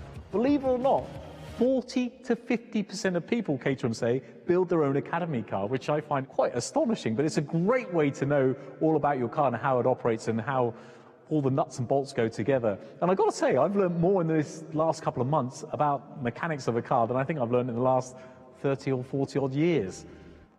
And even though I didn't build my own car, I still felt part of the process from a very early stage because I was involved in the design of the car. And Caterham were brilliant. I fired through a few different design ideas, and so did they, and we agreed on a livery that I thought was absolutely fantastic. And when the cover first came off with Simon Lambert at their headquarters, it was a real wow moment. There's been a bit of a curveball since then, and that was from me, because subsequently our TV show On the Road has been sold internationally, which you'll see more about soon, and we're planning a Series 2, which will come out hopefully towards the end of the series. So we had to juggle things around a little bit to get the logos on the road. So you might have noticed, for those observant ones about you, it's changed a little bit from the day we picked it up. There's a little bit of a spanner in the works because although Caterham and MFX Wraps, who did the original wrap, were so helpful and would do anything for us to put the new logos on, we're based in the southwest, they're based in Gatwick. It's about a 360, 370 mile round trip. So we went to our local dealer to help us out. And there's 5 dealerships around the UK, so there's probably one fairly close to you. You've got Gatwick, Oakmere, Silverstone, Crazy Horse, and our local dealerships near Bristol is Williams Automobiles, who I've known for many, many years. And they put us in touch with a designer called Ikin from ICM Designs, who has the funkiest Caterham designs I've ever seen. He also does helmets and all sorts of really cool designs. I'm definitely going to use him for some other stuff as well. We agreed in the end that we wanted to keep with the original ethos that MFX Wraps and Caterham and I agreed in the beginning with the black, red and white. So we just changed things around just a little bit to accommodate the new logos and to make sure that we're still on brand. But he's a very talented guy, and I think I can get a helmet done from him in the future as well. So with the design in the bag, we went to another local company through Williams, who they use for their Caterham specialist wrapping, called Shades Wraps. They're also in Bristol, and they put this together and took it apart, like, I think with their eyes closed. But we have before us the final design, the final Caterham car that you'll see for the rest of the season, hopefully all in one piece. And you might have noticed that we've stuck with black wheel arches and a black nose cone. In fact, loads of the Academy cars have done the same thing, and that's because it's real bumper-to-bumper, wheel-to-wheel racing, and you'll often finish a race without some of your body panels on the car. And the good news for me is Caterham are looking after my car, so they're going to replace any items I break, so I got nothing to lose. Those 50-50 situations, I'm going to have my elbows right out and try and muscle the little Caterham through any space I can possibly find. But having said that, I do love this car, and I'm probably, I would say, going to be the first media driver ever to want to buy their car at the end of the season. I've really become attached to it already. I'm hooked. I'm hooked on this Caterham experience and hope to go from the Academy to the next level up, which will follow in another video. Of course, safety in motor racing is super important these days, and as such, you're required to have some fairly extensive gear, plus a few other bits thrown into the mix that may come in handy. This includes a big warm jacket and a bobble hat, fireproof underwear, often referred to as Nomex, a 770-piece Caterham Lego set, optional, a full-face crash helmet, this one's painted by Piers Dow, which should knock a second off my lap times, a snazzy set of fireproof overalls, some kind of FHR front head restraint, which is typically either a hands device or a hybrid FHR with body straps, and a nice pair of gloves. So there you have it, your £30,000 gets you your very own road legal race car. It also gets you a racing licence, tech support from Caterham, and lots of other guidance from Caterham as well. It gets you, of course, the racing, but I think most importantly, you become a racing driver.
on, Tiff, come and check out this little bad boy. Look at it. Look, it's taken me 2.5 hours to get here, and you can't rush a bacon sandwich. That's true. And you brought me here for a Caterham. It's the brand spanking new Caterham 170S, the entry-level Caterham. 170, which means in Caterham divided by 2, 85 horsepower. Yep.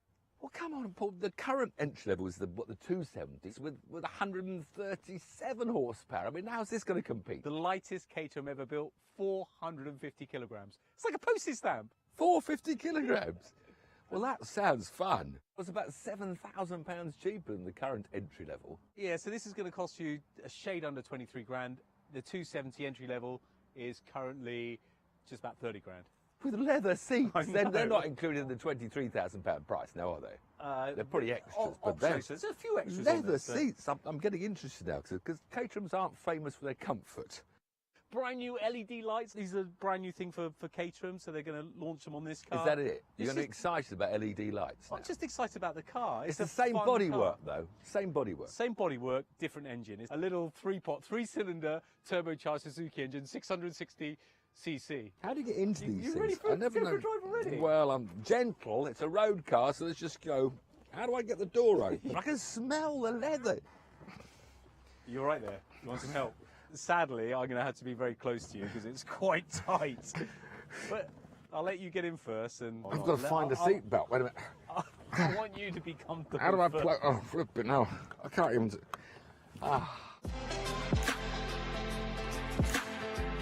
With Tiff now comfortable, it was time for an all-too socially non-distance road test around the track in this 170S.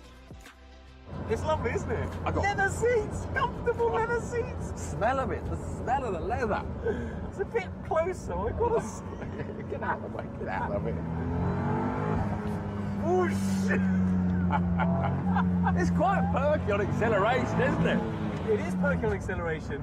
What's his 0 to 60 then, do you know? We don't really talk about 0 to 60 with this car, to be honest with you, Tiff. It's more about the fun and the enjoyment and how fast you can go around corners. 5-speed gearbox included. It's really tight gearbox ratio, as you would expect. Road suspension pack. Well, I wouldn't have thought anything else. I mean, it's a road car, therefore road suspension. But you know what? It's still going to be fast around a track, isn't it? It's a Caterham. It's full light. windscreen. Thank you. Unique key, gear knob and instruments. Well, What's unique about them? They're unique to Caterham. Leather panel, that's actually an extra 500 quid, so I wouldn't bother with that. No, I don't think I'd bother with that. Momo quick release, 150 quid. No, I wouldn't bother with that either. I would probably get the nice Alcantara one as per my race car, but... Yeah, as per my race car? Oh, have you got a race car? I didn't know that. You've got a race... All right, okay, hold on a minute. Lowered floors, you know what that's all about? Just to give you a bit more room, because, you know, I'm quite tall and all that. Which bit they lower then? Under the seats? Under the seats. That's 500 quid. Whole floor panel, so that's good. Here's the crunch. The diamond seat leather stitching, seat armrest, biscuit, tunnel top primary, £1,500. They're beautiful seats, they're lovely seats. But I think the whole message is you can, like any car, have lots of optional extras. But you can buy this car for a shade under £23,000 or financing for a couple hundred quid a month. You can go a bit and you've got a Caterham. And you've got a Caterham. All right. Oh, the pedals are so close together. Take a bit of curve. Oh, that took. That was quite comfortable, wasn't it? Yeah, it was good. Well, you can hit it harder next time. I wonder what the brakes are like. All right, go on. Let's have some real. The brakes. Brakes. Ah, too early. Whoa, far too early.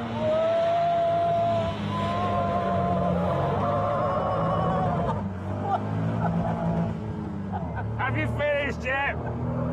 Have you finished? You know how I feel. What a pretty little car. The only thing is, if you turned up on a track day with this, people might look at you and think, well, that's just a road-going Caterham. I mean, that's the only disappointing thing about this 170. Tiff Nadell, today's your lucky day because let's pull in here and learn the hold. Look at that!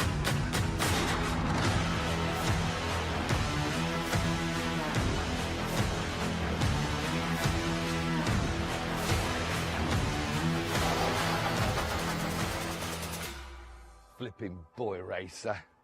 Oh, look, a nice suede Momo steering wheel. Very funny, very funny. Obviously, this is a left-hand drive demonstrator. Oh, but it comes with it's like a very handy optional extra, and a little press pack here. So this is the 170R version, same 85 horsepower. But it's 440 kilograms. That's 25 kilograms lighter, better power to weight ratio, 192 horsepower per ton.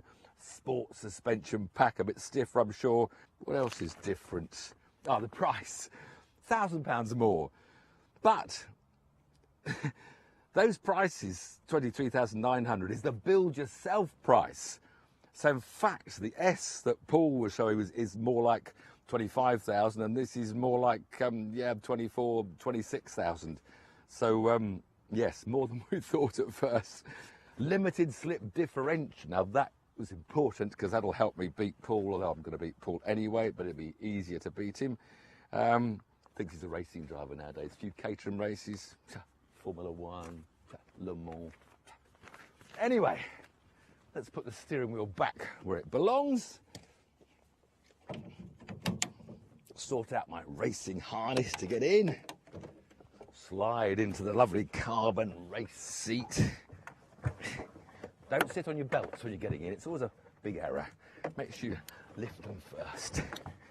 Then it's just click number 1, 2, 3. Pull them all nice and tight. Don the optional extras. Crash helmet might be better on track days, but not for today. Ignition on. Starter. Bye. Looks like the Red Baron's in the mirrors. Time to let the fun begin.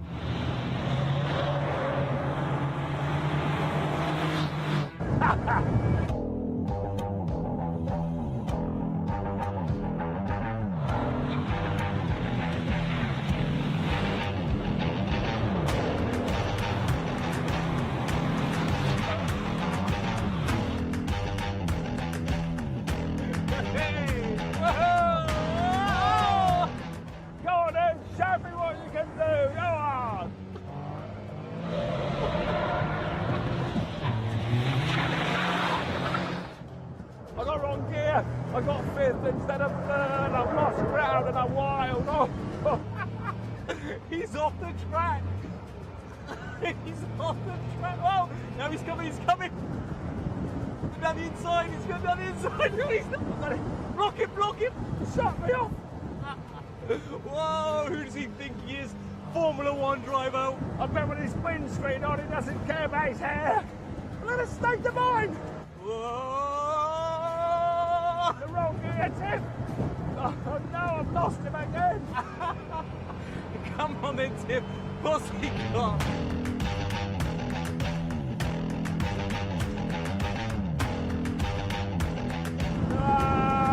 Oh, he's going down the inside! Whoa! He's got me off the brake! We nearly crashed. I've got him now. He got me with a massive lock-up.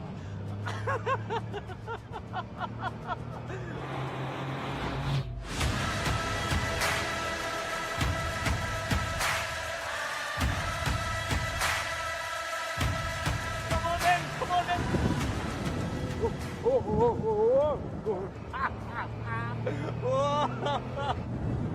I can't hear the engine, so I keep on hitting the limiter.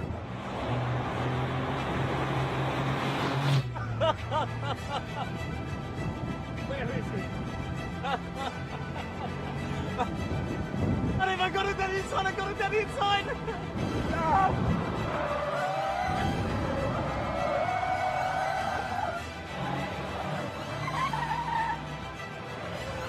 Lock the front brakes up.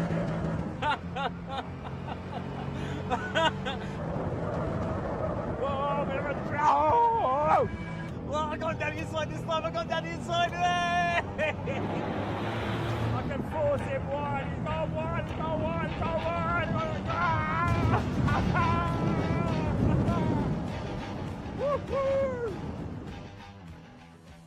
I tell you what, This Caterham stuff is tiring, but I'll wear him down. I'm a Le Mans 24-hour driver. You won't kill me, Woodman. You can keep going for as long as you want. It's safe to say that driving a Caterham is one of the most fun experiences you'll ever have in a car. It's not about horsepower, money or luxury. There's just such a basic charm and a real thrill to being behind the wheel of one. So much so, I don't think either of us are quite ready to call it a day just yet.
Everybody, how you doing? Good. How's your day? Yeah.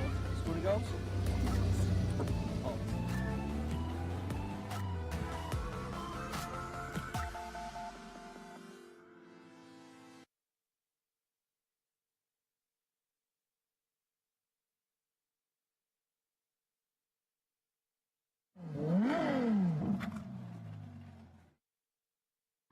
What's happening?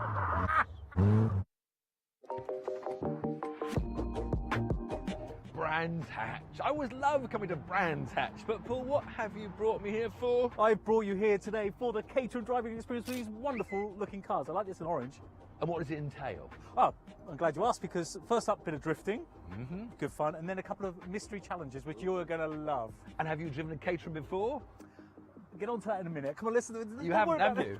No, I've never driven a Caterham. I knew that you're going to go drifter. You've got no chance.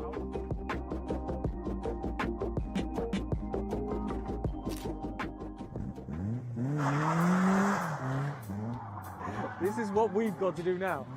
Looks easy, doesn't it? I'm glad you think so. Kick the clutch, get the wheels spinning, lift off, catch it with a throw, lift, catch, power, drift.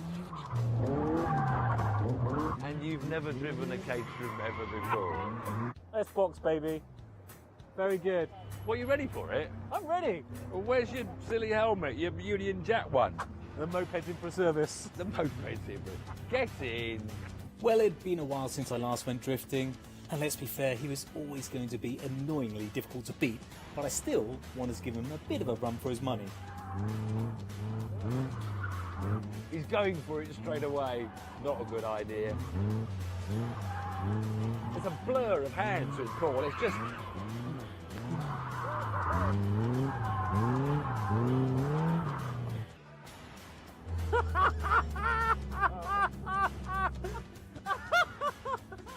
Helmet's on, ruins my hair.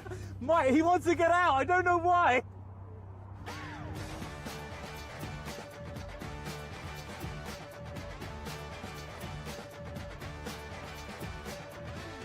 Oh, very good control.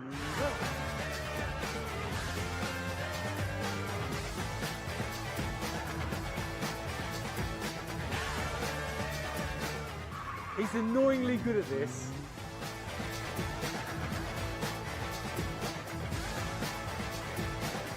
So that was a hoot. That was a lot of fun. The tyres were overheating. Ah. The tyres were wrecked, and I blame Tiff, so the Caterham crew sorted out a fresh set of rubber, and I headed back out for a second run. But those new tyres look like they're gripping a bit better. He's better. That's good now. That's good, Paul. That was good. Now, not too mad. Now, ease off, ease off. That's good. Yeah, good.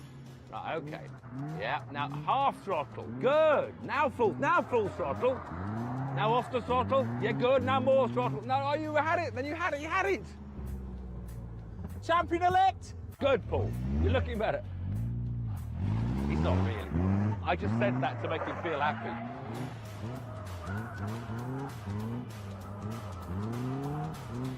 He's got the slalom bit quite good.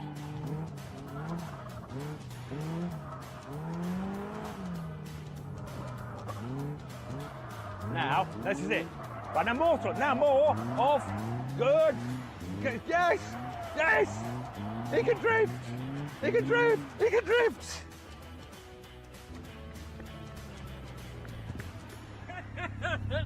Before the car needed another pair of tyres, we moved on from drifting to see what else the Caterham driving experience could throw at us. So here's the first of our mystery challenges, this 7310R. Nice colour. Lovely. So what's the challenge? Well, all you got to do is drive through the slalom. Simple as that. Just drive through a slalom. That's it. After we've done all that drifting. You go first. Come on, it'll be a lot of fun. Trust me, it's a mystery challenge. But just to drive through a slalom. Focus on that word mystery, Tiff. It's all about the start. Go as fast as you can at the start, okay? Well, round the end. Round the end. Are you going left or right to this cone? I'll go left the first cone, obviously. Okay.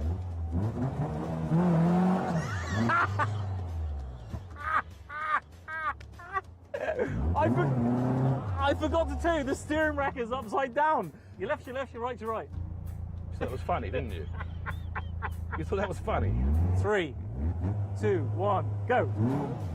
Ooh. They've detuned this, I'm so delighted to say, because you imagine if it had all the power. That's better. Concentrating. That's better.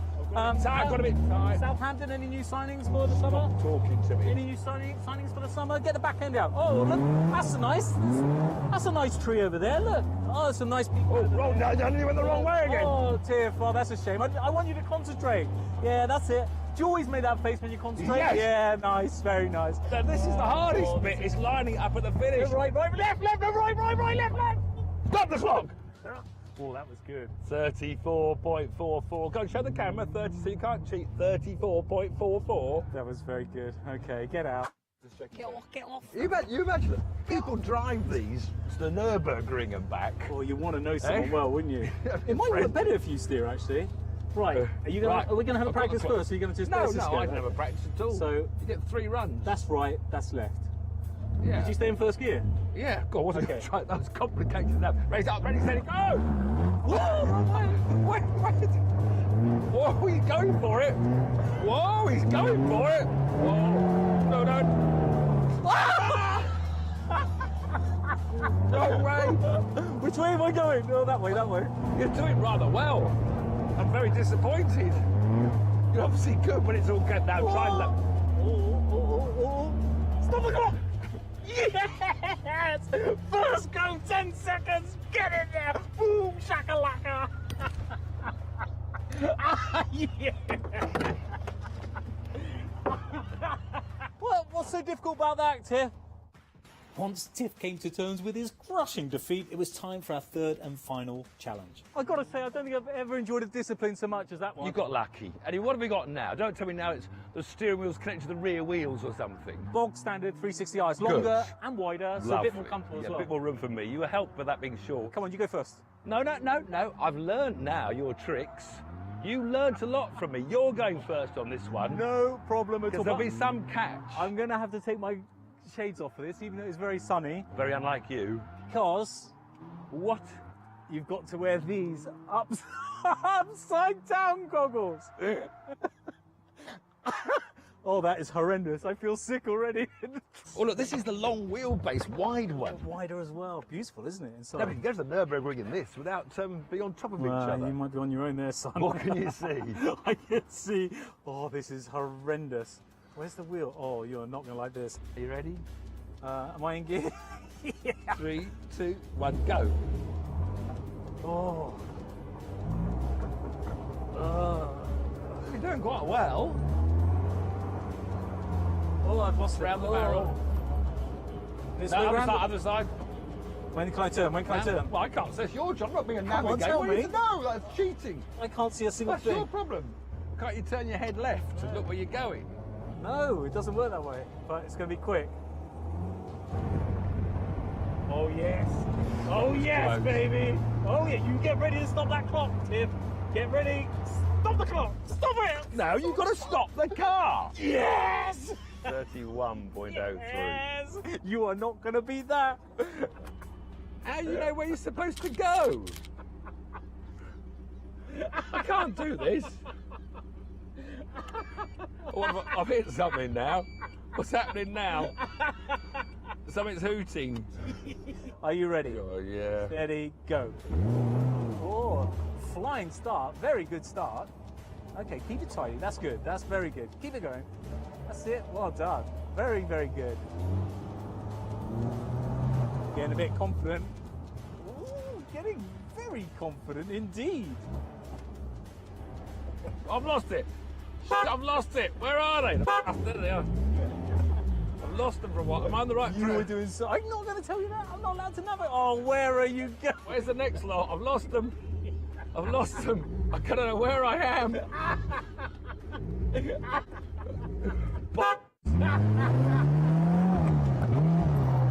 And stop the clock.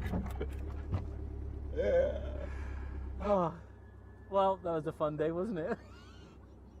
That's harder than it looks. Much harder than it looks. You've got to have a super intelligent brain. It's got to be wired up so incredibly accurately to be able to take these tasks on. No mere mortal can do these tasks, Tiff. Don't be upset with yourself. Your brain's not wired right. You need to be superhuman, Tiff. I'm going back to proper driving. I'm just going to relax in the sun, bask in my glory.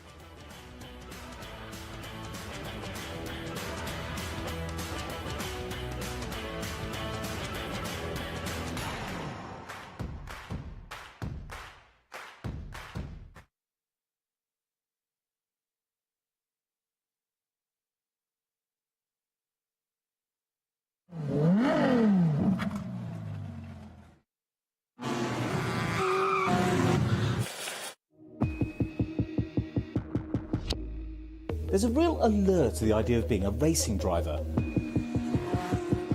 On the what do I want to be when I grow up list, it's right up there with astronaut. It's associated with excitement, glamour and expense.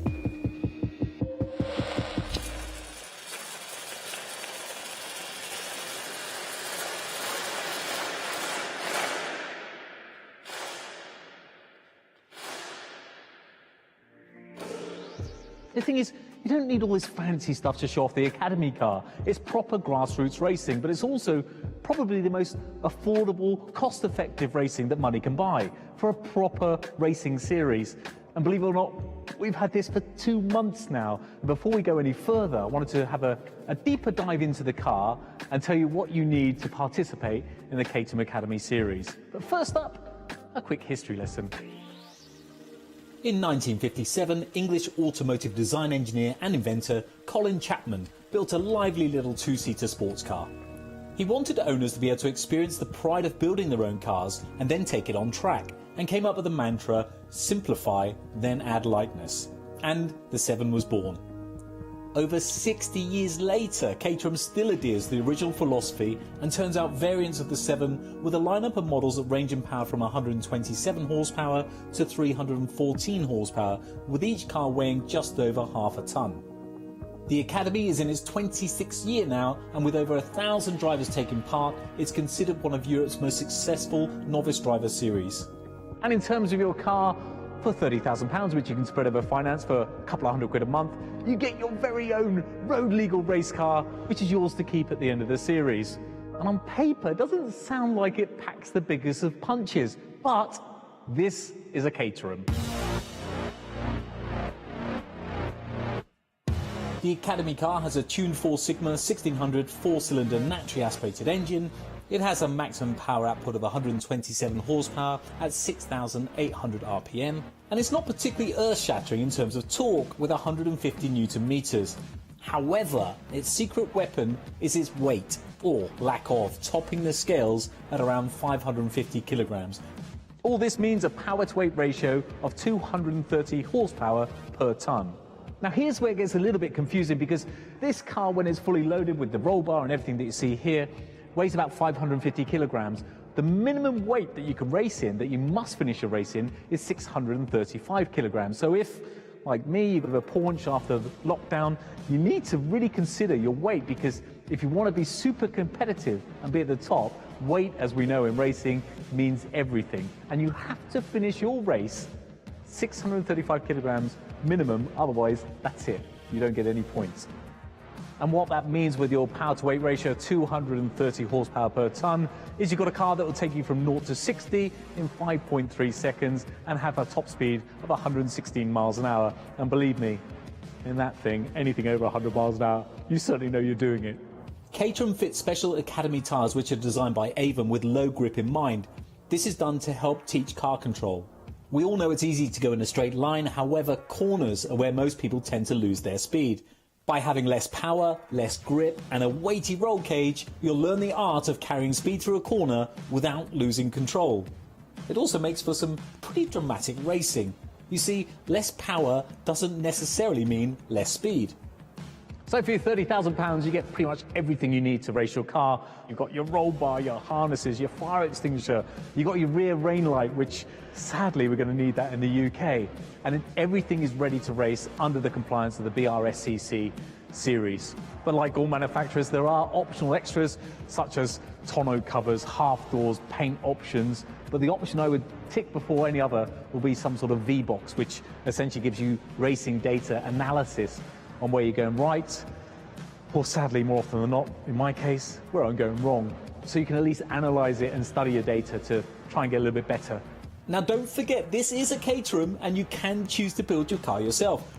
Believe it or not, 40 to 50% of people, Caterham say, build their own Academy car, which I find quite astonishing, but it's a great way to know all about your car and how it operates and how all the nuts and bolts go together. And I've got to say, I've learned more in this last couple of months about mechanics of a car than I think I've learned in the last 30 or 40 odd years. And even though I didn't build my own car, I still felt part of the process from a very early stage because I was involved in the design of the car. And Caterham was brilliant. I fired through a few different design ideas and so did they, and we agreed on a livery that I thought was absolutely fantastic. And when the cover first came off with Simon Lambert at their headquarters, it was a real wow moment. There's been a bit of a curveball since then, and that was from me because subsequently our TV show On the Road has been sold internationally, which you'll see more about soon, and we're planning a Series 2 which will come out hopefully towards the end of the series. So we had to juggle things around a little bit to get the logos on the road. So you might have noticed, for those observant ones about you, it's changed a little bit from the day we picked it up. There's a little bit of a spanner in the works because although Caterham and MFX Wraps, who did the original wrap, were so helpful and would do anything for us to put the new logos on, we're based in the southwest, they're based in Gatwick. It's about a 360, 370 mile round trip. So we went to our local dealer to help us out. And there's 5 dealerships around the UK, so there's probably one fairly close to you. You've got Gatwick, Oakmere, Silverstone, Crazy Horse, and our local dealerships near Bristol is Williams Automobiles, who I've known for many, many years. And they put us in touch with a designer called Ikin from ICM Designs, who has the funkiest Caterham designs I've ever seen. He also does helmets and all sorts of really cool designs. I'm definitely going to use him for some other stuff as well.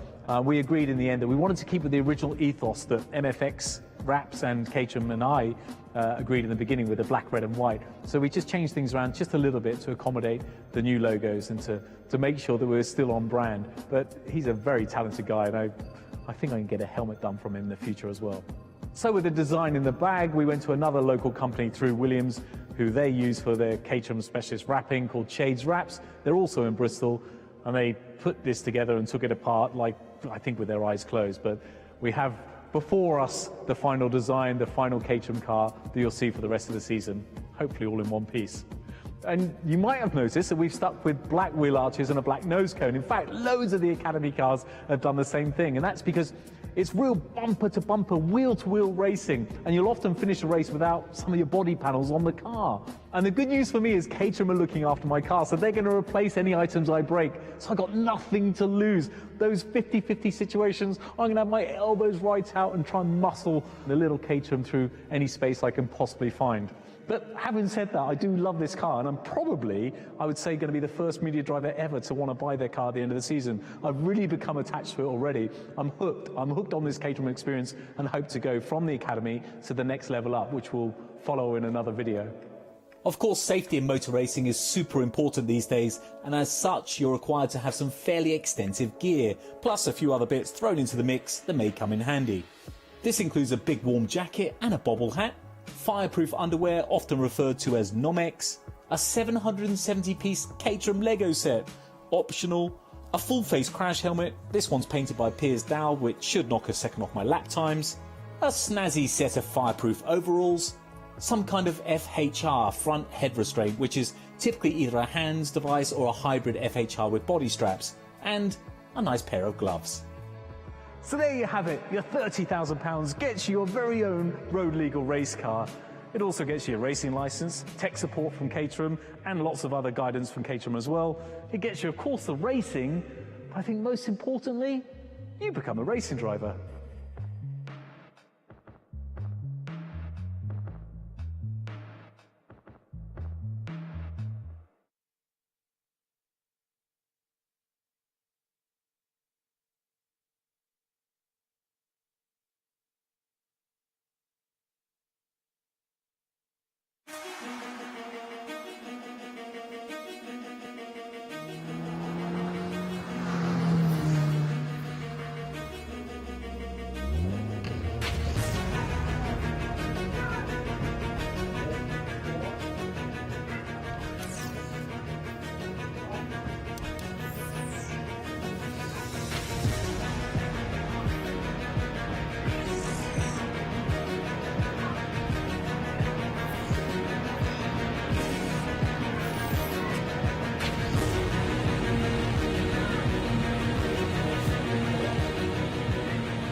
Bye!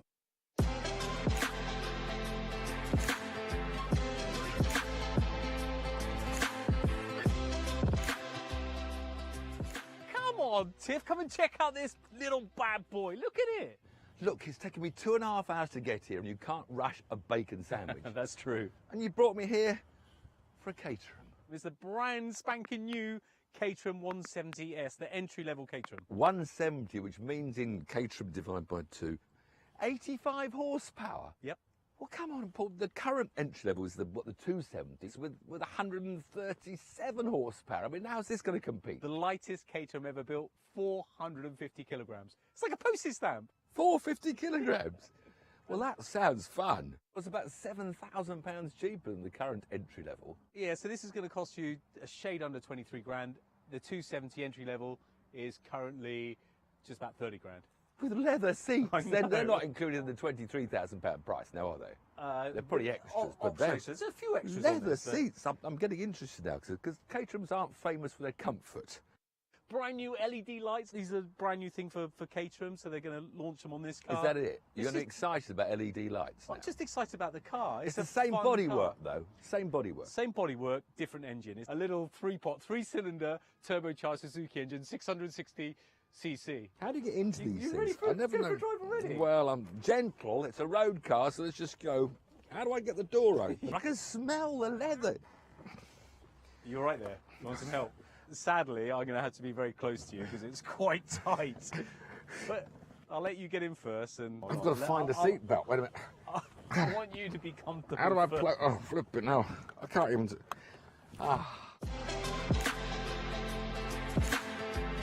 With Tiff now comfortable, it was time for an all-too socially non-distance road test around the track in this 170S.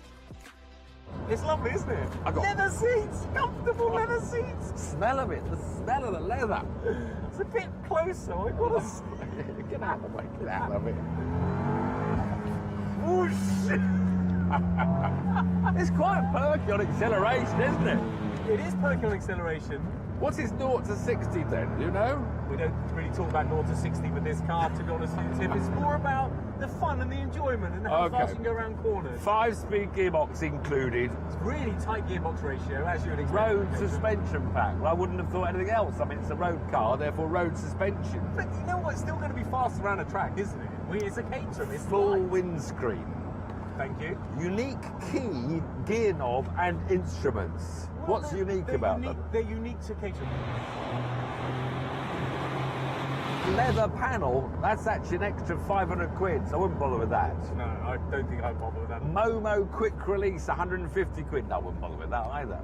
I would probably get the nice Alcantara one as per my race car, but... Yeah, as per my race car? Oh, have you got a race car? I didn't know that. You've got a race... All right, okay, hold on a minute. Oh. Lowered floors, you know what that's all about? Just to give you a bit more room, because, you know, I'm quite tall and all that. Which bit they lower then? Under the seats? Under the seats. That's 500 quid. Whole floor panel, so that's good. Here's the crunch. The diamond seat leather stitching, seat armrest, biscuit, tunnel top primary, £1,500. They're beautiful seats, they're lovely seats. But I think the whole message is you can, like any car, have lots of optional extras. But you can buy this car for a shade under £23,000 or finance it for a couple hundred quid a month. You can go a bit and you've got a Caterham. And you've got a Caterham. All right. Oh, the pedals are so close together. Take a bit of curve. Oh, that took. That was quite comfortable, wasn't it? That was good. Well, you can hit it harder next time. I wonder what the brakes are like. All right, go on. Let's have some real. The brakes. Brakes. Ah, too early. Whoa, far too early.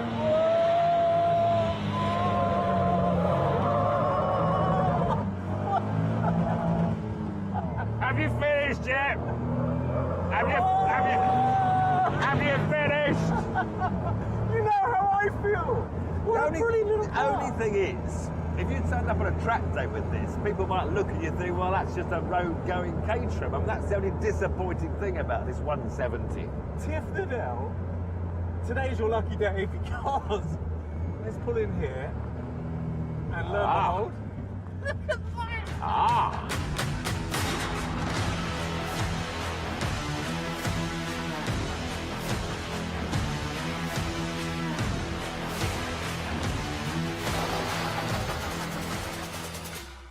Flipping boy racer. Oh, look, a nice suede Momo steering wheel. Very funny, very funny. Obviously, this is a left-hand drive demonstrator. Oh, but it comes with it's like a very handy optional extra and a little press pack here. So this is the 170R version, same 85 horsepower. But it's 440 kilograms. That's 25 kilograms lighter, better power to weight ratio, 192 horsepower per tonne. Sport suspension pack, a bit stiffer, I'm sure. What else is different? The price, £1,000 more. But those prices, 23,900, is the build yourself price. So in fact, the S that Paul was showing is more like 25,000, and this is more like 26,000. So yes, more than we thought at first. Limited slip differential. Now that was important because that'll help me beat Paul, although I'm going to beat Paul anyway, but it'd be easier to beat him. I think he's a racing driver nowadays. A few Caterham races, Formula 1, Le Mans. Anyway, let's put the steering wheel back where it belongs. Sort out my racing harness to get in. Slide into the lovely carbon race seat. Don't sit on your belts when you're getting in. It's always a big error. Make sure you lift them first. Then it's just click number 1, 2, 3. Pull them all nice and tight. Don the optional extras. Crash helmet might be better on track days, but not for today. Condition on. Starter. Bye. Looks like the Red Baron's in the mirrors. Time to let the fun begin.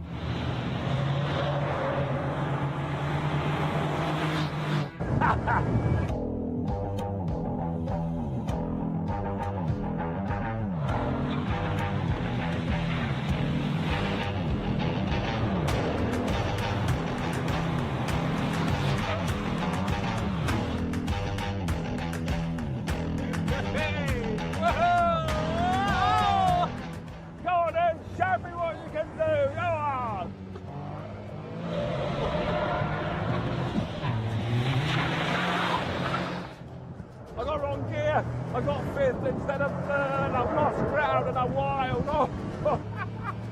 He's off the track. He's off the track. Oh, now he's coming. He's coming. Down the inside. He's going down the inside. No, he's not. Block him. Block him. Shut me off. Whoa, who does he think he is? Formula 1 driver. I bet with his windscreen on, he doesn't care about his hair. Let us state the mind. Whoa. The wrong gear, Tim. Oh no, I've lost him again. Come on then, Tim. What's he got?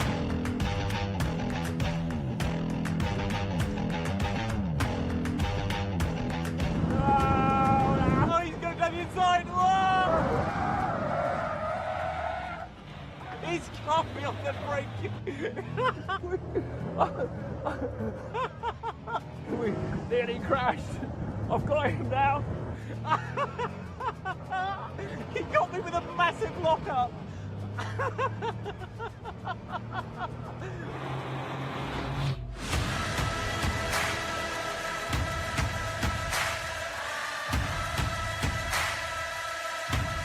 Come on then.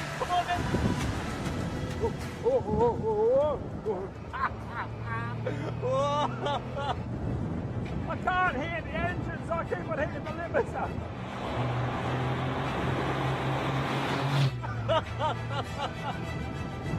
Where is he?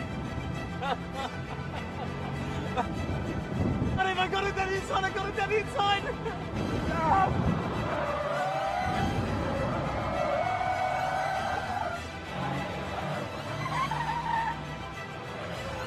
Lock the front brakes up.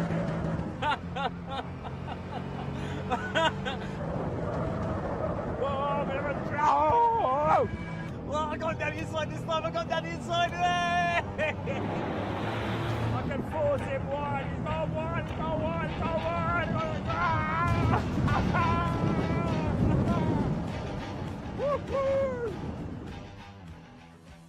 I tell you what, this Caterham stuff is tiring.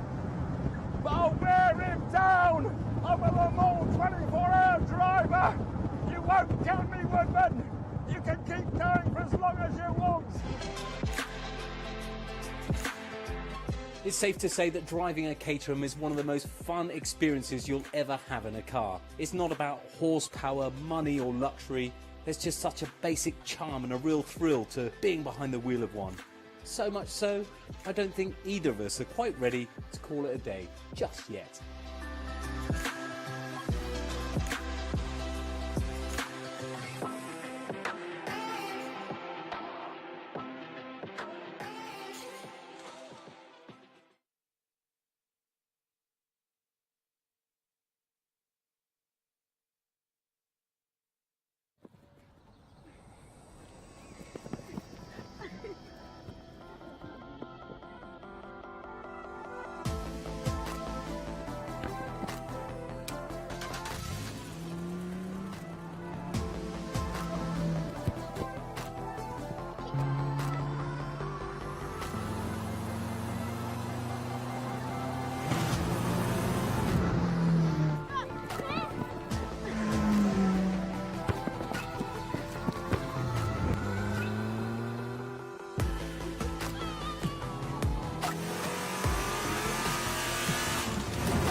Everybody, how you doing? Good.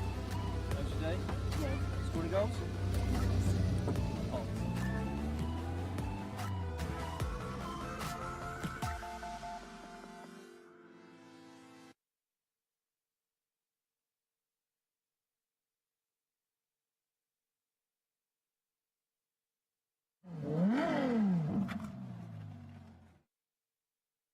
What's happening?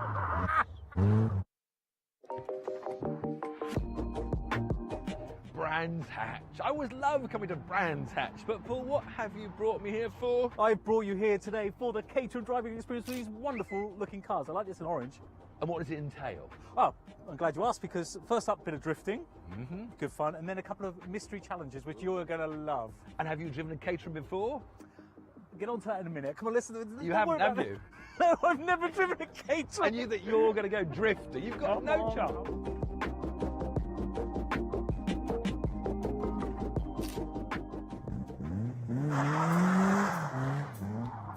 This is what we've got to do now. Looks easy, doesn't it? I'm glad you think so. Kick the clutch, get the wheels spinning, lift off, catch it with a throw, lift, catch, power, drift. And you've never driven a Caterham ever before? Let's box, baby. Very good. Well, you ready for it? I'm ready. Well, where's your silly helmet, your Union Jack one? The moped's in for service. The moped's in for... Get in. Well, it'd been a while since I last went drifting, and let's be fair, he was always going to be annoyingly difficult to beat, but I still wanted to give him a bit of a run for his money. He's going for it straight away. Not a good idea. It's a blur of hands with Paul. It's just...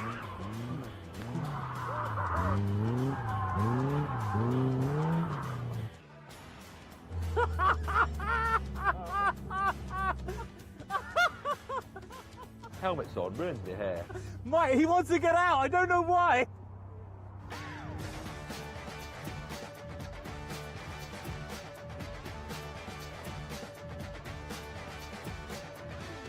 Oh, very good control.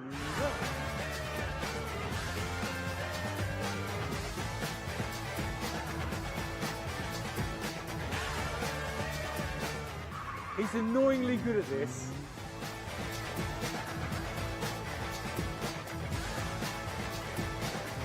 So that was that was a lot of fun.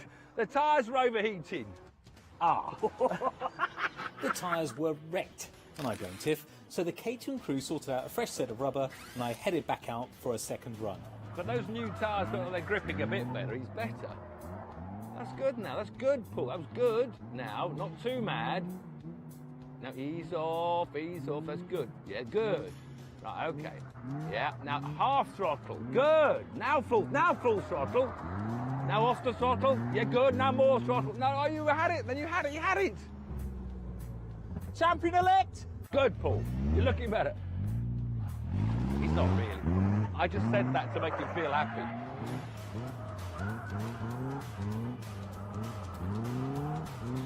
He's got the slalom bit quite good.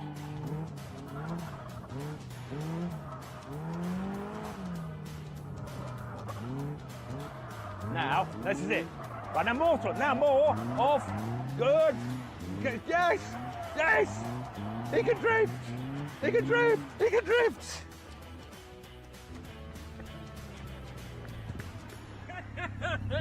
Before the car needed another pair of tyres, we moved on from drifting to see what else the Caterham driving experience could throw at us.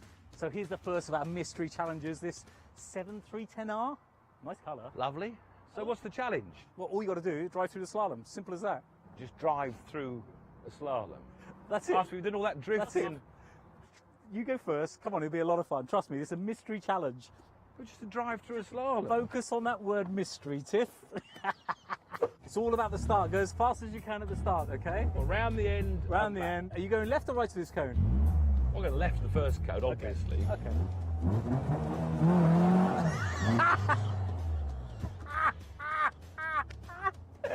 I forgot to tell you, the steering rack is upside down. Your left, your right, your right.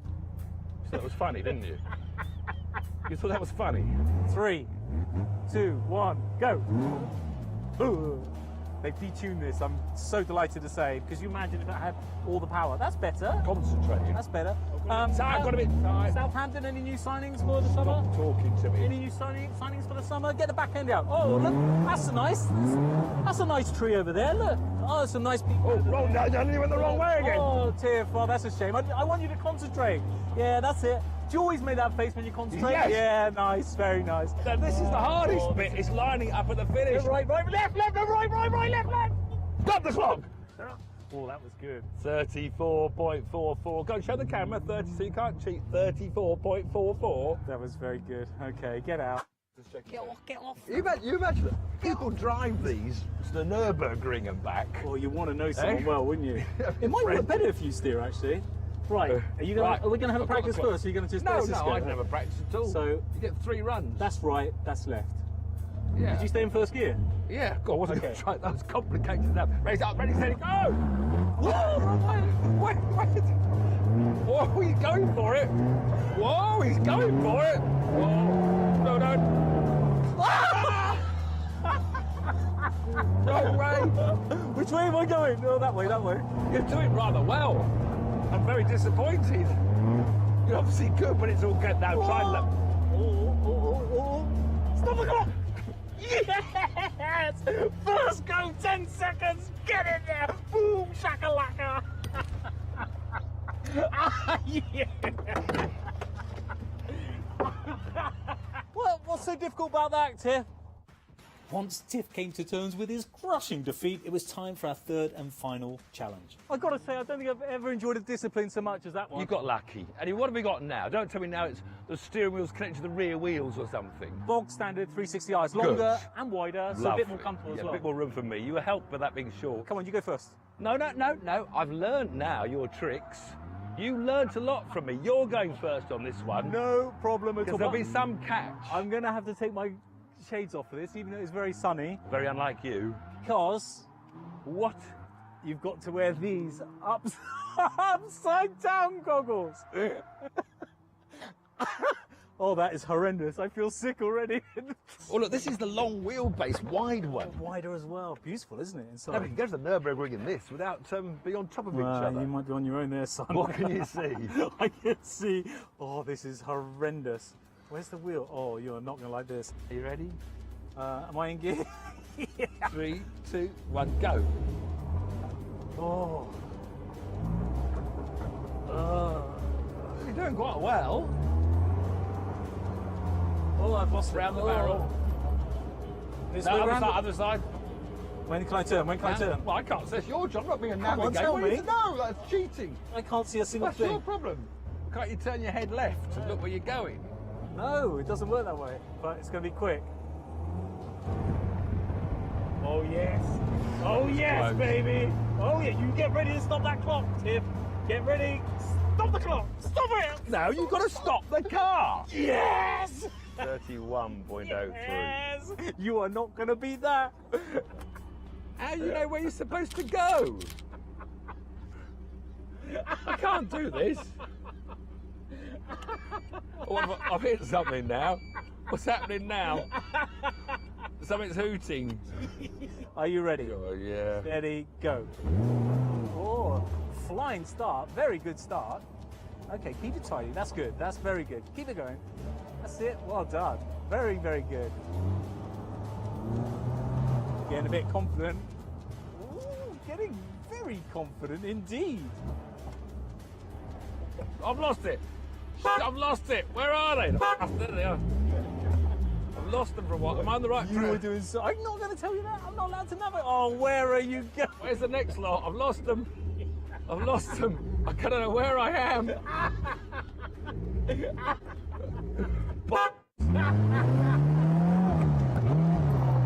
And stop the clock. Oh, well, that was a fun day, wasn't it? That's harder than it looks. Much harder than it looks. You've got to have a super intelligent brain. It's got to be wired up so incredibly accurately to be able to take these tasks on. No mere mortal can do these tasks, Tiff. Don't be upset with yourself. Your brain's not wired right. You need to be superhuman, Tiff. I'm going back to proper driving. I'm just going to relax in the sun, bask in my glory.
Hello and welcome back to the Caterham Motorsport live stream. This is our fourth Caterham race of the day. So we've got the Mission Motorsport 270R Championship. So my name's Sam Parker and I'll be joined by Chris in the commentary box, who I will pass over to now to say hello.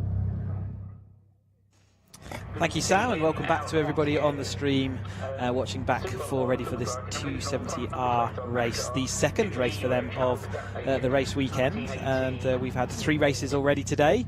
and we have 3 races to come, so still plenty of action on track. 270R next, and then we probably back and have a look at the 3rd race for the CS UK cars, and the 310R is going to round off our action today. You can see in the background a bit of tidy up work going on the track, but we've got the 270R, Mission Motorsport 270R drivers in the assembly area. Yeah, the 3rd step of the Motorsport ladder, so plenty. Oh, let's hear from one of our drivers. Hugo Bush is with Sam down in assembly. Thank you, Chris. Yes, I've got here with Hugo Bush, who starts from pole position. Yesterday, Hugo, obviously that joint tie with Chaplin. How did you feel about that? Well, I mean, I've seen the photo, and it was genuinely a joint tie. It was the contact that went before that was perhaps the issue. But yeah, hopefully another long, clean, intense race today. Yes, hopefully. Are you concerned starting alongside Taylor? Obviously, you battle with him, you know, in the past, so you're used to being with Taylor, aren't you? I think that's it. I think that's the the beauty of the Caterham ladder is Taylor, Dom, and most of us have raced with each other for 2 years now, so we all know each other, and I think that helps when it comes to being out there on track. Yeah, definitely. Well, all the best for the race. Thank you, Hugo. Okay, we'll have a quick chat with Taylor now. Hi Taylor, how are you doing? Looking forward to this race, obviously now starting 2nd. I think you're quite delighted about that. Yeah, it was a great race yesterday, and great to be starting at the front again for today. I'm sure it's going to be another exciting 30 minutes. Yeah, excellent. All the best for the race. Thank you.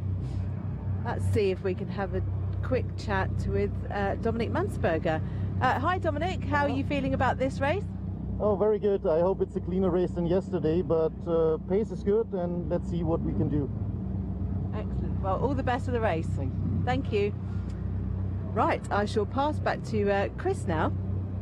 Over to you, Chris.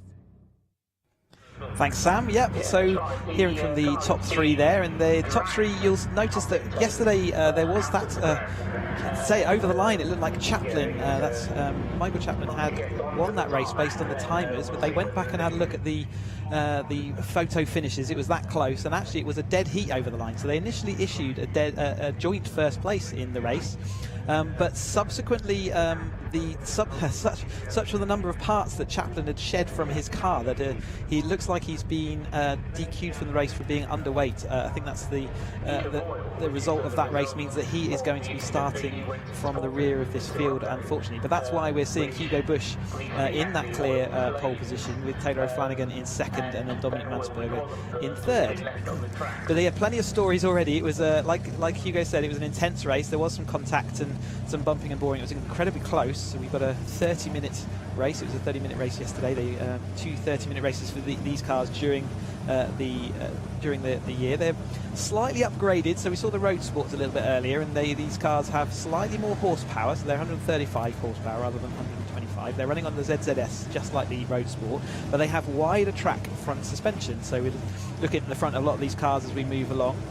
And those the front suspension is now just as wide as the rear, and they've also got some upgraded dampers. So the whole car is stiffer than the Roadsport equivalent, and it feels more racing. You can also see that we've lost the windscreen and we've lost all the lights and number plates, so the cars are no longer road legal when they're running on track. However, it's not too big a job to strap a couple of lights back onto those cars and make them road legal for in between your racing if you'd like to take them out on the road. But yes, this 270R is the 3rd step of the Caterham Motorsport ladder. The Caterham like to refer to it as the coming of age. So the academy is very learning focused. The Roadsport is a consolidation year, and they learn ever so much in their 14 races. And then you come into this 270R grid, and you put into action all the lessons you've learned to date. And yeah, oftentimes there's some fantastic races. The rivalries build, and the racing becomes closer, but often cleaner as they get that more under control. Like I say, yesterday, few wings went flying, but then we've seen that in all the ladder so far. We've got 5 steps of the ladder with us this in Caterham Motorsport. We're just missing the academy drivers, but most of the drivers on this grid will have come up from Roadsport last year. We're looking at Michael Chaplin. We did see that he was the person who came across the line with that joint 1st place. However, he has been disqualified and he will start therefore from the rear of the field. Such was his pace yesterday though. You can see he's got a novice cross on the back. You can remove that once you have 6 signatures on your licence. So once you've successfully completed 6 races and had your clerk of the course sign off your race signature for 6 times, you can remove that cross at that point. And there is the chaplain, number 53. So watch for his car coming through the field. He's running with a black nose cone. We saw that he'd lost his nose cone on a couple of wings yesterday in that race. So plenty of track cleaning up going on at the moment. You can see cars being recovered back from the previous race. He's just going backwards there into the exit of pit lane, but that means he won't be too long before he's clear, and whatever else around the track needs to come in. But there is that little hold up. The race meeting generally runs ahead of time, so that we can make sure we have time for these delays as needed. So we were scheduled with this race to go off at 3:10 today, and we're already still running quite ahead of that schedule. So that's the reason they do it, to allow for these tidy up sessions and get the track back into running order and make sure that we can complete all the racing before curfew tonight.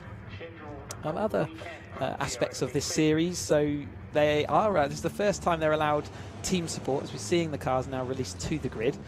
So they are allowed professional team support, so you'll see a number of team logos on these cars as they do get run, but you can still run yourself, and plenty of people do run out of awnings themselves, and Caterham are there on hand to support in the paddock if required, and they have their repair truck and everything on hand. So you can choose whether you want to have professional team support or whether you'd like to remain with Caterham, who's been supporting you for the last 2 years through your academy and then into your road sport year.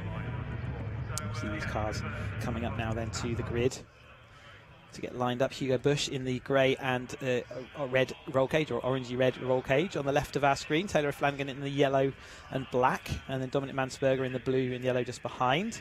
Ben Buckley on the right hand side of the screen. He's not here all season, but he's here this weekend, so he is going to he's fully part of this race, and he injected himself in that front group very nicely yesterday, and we're back for more today. Chris Efremides is next up, and then Ryan Errol. And yeah, the last time Hugo Bush was looking at that start-finish line that he's just in front of now was when he went across with Chaplin here side by side with an absolute dead heat. So it's incredibly rare to get a dead heat, and as you heard from Hugo, he looked at that camera and it was absolutely dead heat across the line. So very unusual state of affairs, but they did initially issue that jointly to both cars. They could not separate them. So yeah, we had the timing slightly showing Chaplin ahead, but he didn't have the front of his nose cone, and therefore the first bit of the car to go through the beam, as you like, was his radiator, and therefore it wasn't quite as simple as looking at the timing transponder, which is our normal sort of judgment of who's crossed first, because all the transponders on these cars are in exactly an identical position. So you can't choose where to put those transponders in the car. It looks like we're just getting the final car. There is Chaplin lining up on the grid. So it looks like the marshals are happy, and we will get them underway on their green flag lap. Very well organised grid there, perfectly lined, 4 lines, but we run in 2x2 formation, just staggered, which is why we see those 4 lines as we look back down this famous shot of Brands Hatch looking from Paddock Hill Bend along the start-finish straight. A great sight that is.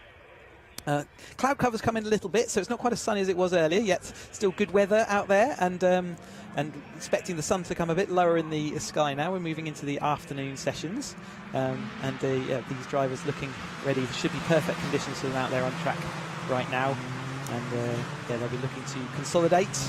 We'll have Hugo Taylor and Dominic Mansberger, again the trio we saw regularly at the front last year in their road sport racing. But yeah, they've still got plenty of others there ready to get stuck in. So Ben Buckley, and then with Chris Evermides, and then Ryan Errol as well. Ryan Errol qualified on 3rd yesterday, did drift back to 6th.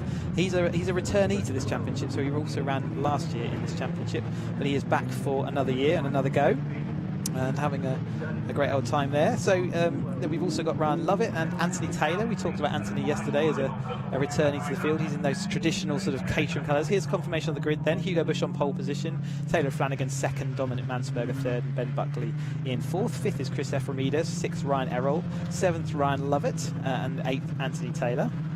Gwyn Jones is 9th, Peter Mott 10th, William Brunt 11th, Philip Bianchi 12th, 13th is James Hall, Ryan Meager 14th, Simon Arnold 15th, and Paul Vokes is 16th. We've got 17th Ian Brown, 18th Andy Lund, Ian Harris is 19th, Marcus Seals 20th, 21st Michael Hilton, we've got Kevin Turner 22nd, Richard Hall, Michael Chaplin 23rd, 24th, and then Ron Mounsey at the rear of this field. Worth highlighting that Ian Harris was actually hit with plenty of track limits infringements yesterday. In fact, he picked up 45 seconds worth of track limits infringements, and which pushed him well back in the field. He was running sort of midfield to top field, but unfortunately by the time they'd added 45 seconds onto his race, he has pushed back way back in there. So yes, disappointing for him, I'm sure, when he got back in, but I'm sure he's been pointed out where he was infringing those track limits. We'll talk about them maybe a bit later in the race if it lets us. But there he is in that blue and black machine there, so near the rear of the field currently. It's the Gaunt car just pulling up on his grid, so midfield is done. We're just waiting for the final few rows to come and complete our grid. Here is the 5-second board getting ready. We're looking to the top middle of our screen there. We've got the green flag man ready to wave his flag, and there is the green flag. We get the 5-second board shown to the drivers. The lights will come on, and then shortly after they will go out for the start of this second 270R, the Mission Motorsport 270R race. Hugo Busch good off the line. Mansberger looked like he got the best bet, but Ben Buckley from that 4th place start is flying off into the front corner. He looks like he's going to absolutely get around all of them. We talked about that 4th place start, and that's the first time we've seen it actually come off. So Ben Buckley there pushing himself right into the lead, with Dominic Mansberger in 2nd, Taylor Flanagan in 3rd, and Hugo Busch dropping to 4th, 5th maybe if Ryan Errol gets around the outside of him. Then we've got, I think it's Lovett around the outside, but for the lead, as they all filter through, just checking they've all got through there okay, and it doesn't look like they have. Anthony Taylor locking up, and a couple of lockups in the midfield there. So yeah, a bit uncomfortable as they came down into Graham Hill, but they've made it all through. Ben Buckley off and round through Surtees. Hugo Busch looking like he was trying to get back at Ryan Errol, but not making it stick this time through. So he's dropped to 5th place off that line. So not the greatest start for Hugo, but a great start for Ben Buckley there from 4th into that 1st place. Coming across the line then for that first lap, Ben Buckley still leads, but Taylor Flanagan's looking to his outside. He's got Dominic Mansberger who comes to the inside, so first lap through there, already going 3 abreast into Paddock Hill Ben. Ben Buckley said, right, I'll pull out of that one for the time being. We've got 30 minutes here. Let's not go too soon. But he is going to have a good run out of that, so he's going to be up behind Mansberger. But I think we'll see Taylor Flanagan and Ryan Errol and Hugo Busch go around his outside there as they take that momentum around the wide line. He got a little bit blocked by the other cars, and he's taking it a little bit he's being shuffled backwards. Oftentimes we see the cars moved out of the line, and they will tend to get shuffled backwards as they're running in such close proximity on track. There is now Dominic Mansberger taking his turn out front, in front of Taylor Flanagan, and then it's Ryan Errol, but he's going to lose a place back to Hugo Busch, so he drifted off a little bit wide, didn't he? Didn't quite make the apex, and Hugo Busch didn't need 2 invitations to go and put his car onto that apex, but Ben Buckley tucked up behind these 2 in front of him, so he'll get a nice tow along here, and that'll pull him away from the car that's following him, which it looks like it's Ephraimidis, and then we've got Mott in that battle just behind Ephraimidis and Lovett as well. So Lovett behind Ephraimidis. I think we've got some transponders that are intermittent or not quite working, so we're seeing cars jumping in. So behind, just to keep you up to date, so Chaplin across the line that time, so from the back of the grid he's already made his way past quite a few cars into 13th place at this point of the race. So that's a great start. Ian Brown there looking like he's had a bit of front end contact with someone, maybe hit the rear, and is looking a bit scruffy, and hope his radiator's okay. So Chaplin making great progress early in this race, up to 13th, but he's still got plenty of time to make his way all the way back up to the front there. There's the Lovett car, and there's Philip Bianchi behind him in that white machine. And then Mott, I think that is in the colourful machine behind him. So it's all changed since the last time through, as it's going to be every lap of this race, no doubt at all. But Lawrence Mansberger protecting the inside there, Flanagan looking around the outside. You have a bit of momentum, but there's that Mott and Bianchi battle, for that's currently for 8th and 9th place on track. So side by side, must keep ourselves in check this early on in the race. There's a lot of movement, a bit of settling in period as we call it, but there is Chaplin in the 53 car going around the outside of the 98 of Hall, that is. So he has made another place up there at least on this lap, and you can see he's firmly in sight of those lead group, and he's got all his wings and nose cone in place currently. Anthony Taylor just having a little sniffer in front of him, so Anthony Taylor's going to be in the cars in front of Chaplin as we're looking at him now. He's got Brunt directly in front of him in the golf colour cars, then it's Taylor in front of him, and then Mott. But by that stage, he's firmly going to be back in that lead group and that lead battle. Currently setting the fastest lap as well, 54.770, although that's been bettered this time round by Taylor O'Flanagan, who set a 54.643 out front. So Taylor O'Flanagan now out front of this race, ahead of Bush and then Mansberger, but they're side by side going into the terminal. There is that battle again for Bianchi, and it looks like it is Lovett that he's just now overtaken. Hugo Bush moving into second place there, so another shuffle, and as that shuffle's happened, you've seen Taylor O'Flanagan manage to pull a little bit away. Hugo Bush pulling to the inside to maintain as much as that toe as he can into the Surtees S's. Ben Buckley still sat behind Ryan Errol at the moment. Ryan Errol started third yesterday, did drop to sixth at the finish. I think he was still relatively happy with that result, would have taken it given before the weekend started. He would certainly have taken that result, but he's moved himself up now into fourth place, which is it's two places better, isn't it? And it's not that far to this podium, but if they continue to battle, they could lose some ground then. But we've got O'Flanagan coming across the line in first place that time with Bush, Mansberger and Errol, with Ben Buckley looking at the inside. Taylor O'Flanagan is protecting up the inside from Hugo Bush. Dominic Mansberger is just behind them, and so many times in the last few years we've seen this battle going on. These three know each other's driving extremely well out on track, and they've been nose to tail like this for most of their racing career to date, and long may it continue. They're getting used to these new 30-minute races, so some of them will be looking down at their clocks at the moment thinking, crikey, are we halfway through the race? And they'll look and see it's only 5 minutes in.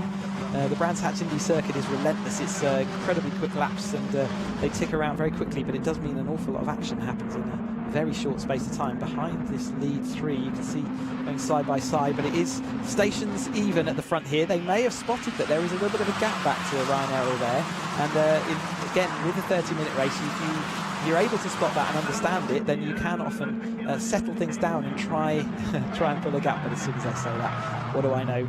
They are going side by side once more. They're trying to go three wide into every corner, but nevertheless, even Stevens, they're still O'Flanagan, followed by Bush and then Mansberger. Buckley still holds that fourth place. In fact, Buckley's through past Errol, so Errol has dropped back to fifth place at this point. And next up behind him is that Ephraimidis and Bianchi battle, and Lovett just behind them in the kind of green flamed car.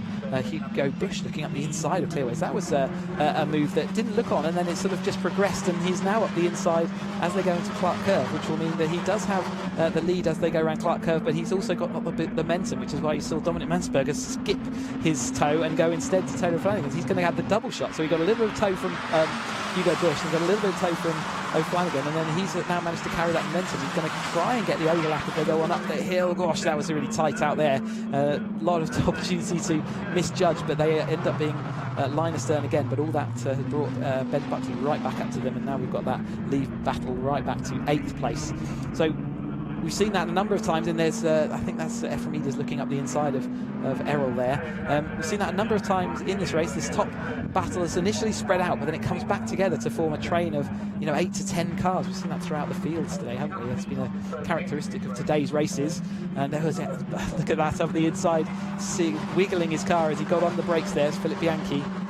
And you don't actually use too much brake there, but obviously if you're trying a last late-minute lunge into the corner, then you do have to press that brake a little bit harder, and the car's already working very hard to get round and out of the chicane that you've just gone through. Surtees almost flat out in these 270R, capable race machines that they are. But it's unsettled already. You ask it to have a little bit of braking, and it wiggles like we saw. The lead 3 still doing lead 3 things, and the rest of the field all following through. If that battle keeps happening, then we may well see these cars all catch up with him. That's Harris there. We saw his track limits infringement. We spoke about his track limits infringement from yesterday, but in the blue and black machine at the tail end of that field that we were looking at. But if there's Chaplin also, only a couple of cars back from this lead battle, but he's stalled his progress a little bit. So he made some really good initial progress to 13th. He's now into 10th, so he's still slowly making his way forward. But as you move through the grid, obviously it becomes harder and harder as you're coming up against faster and faster drivers as you move up through. But we're still 27 minutes of this race to go. 29 minutes to go. I'd pick a number, any number will do. With still time left in this race, there's lots of opportunity for him to still catch this group, and I'm sure he'll be quite keen to do so.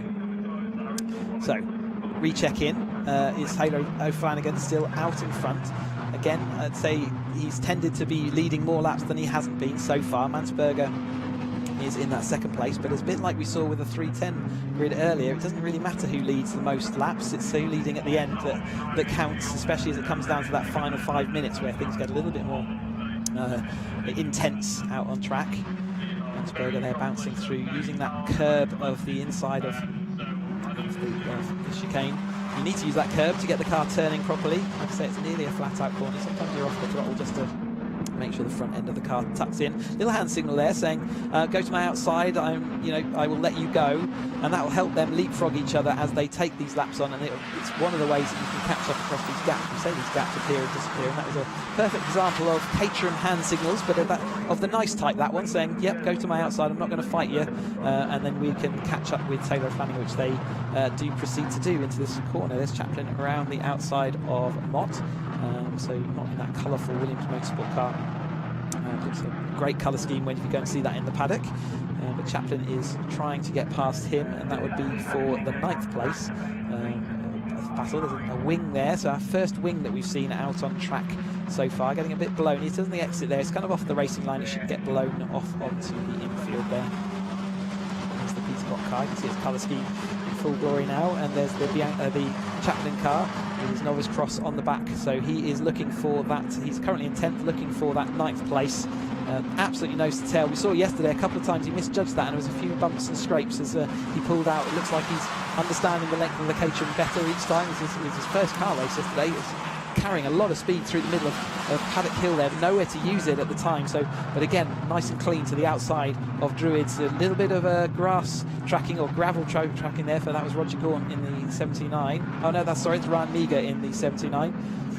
So yeah, from 24th on the grid, he has now made it past Mott, so he is now up into the 9th place, and the next group is that lead group. So as soon as he can span this gap, assuming he can, which at the moment there's no reason to think he won't, he will be in that lead group and ready to push on through. That's him there in his dark visor, looking mean and businessful, purposeful. Very single input, and Mott drifting onto that curve. If you go onto that gravel, that can be game over. That gravel, it really does, once it gets hold of you, it doesn't let go.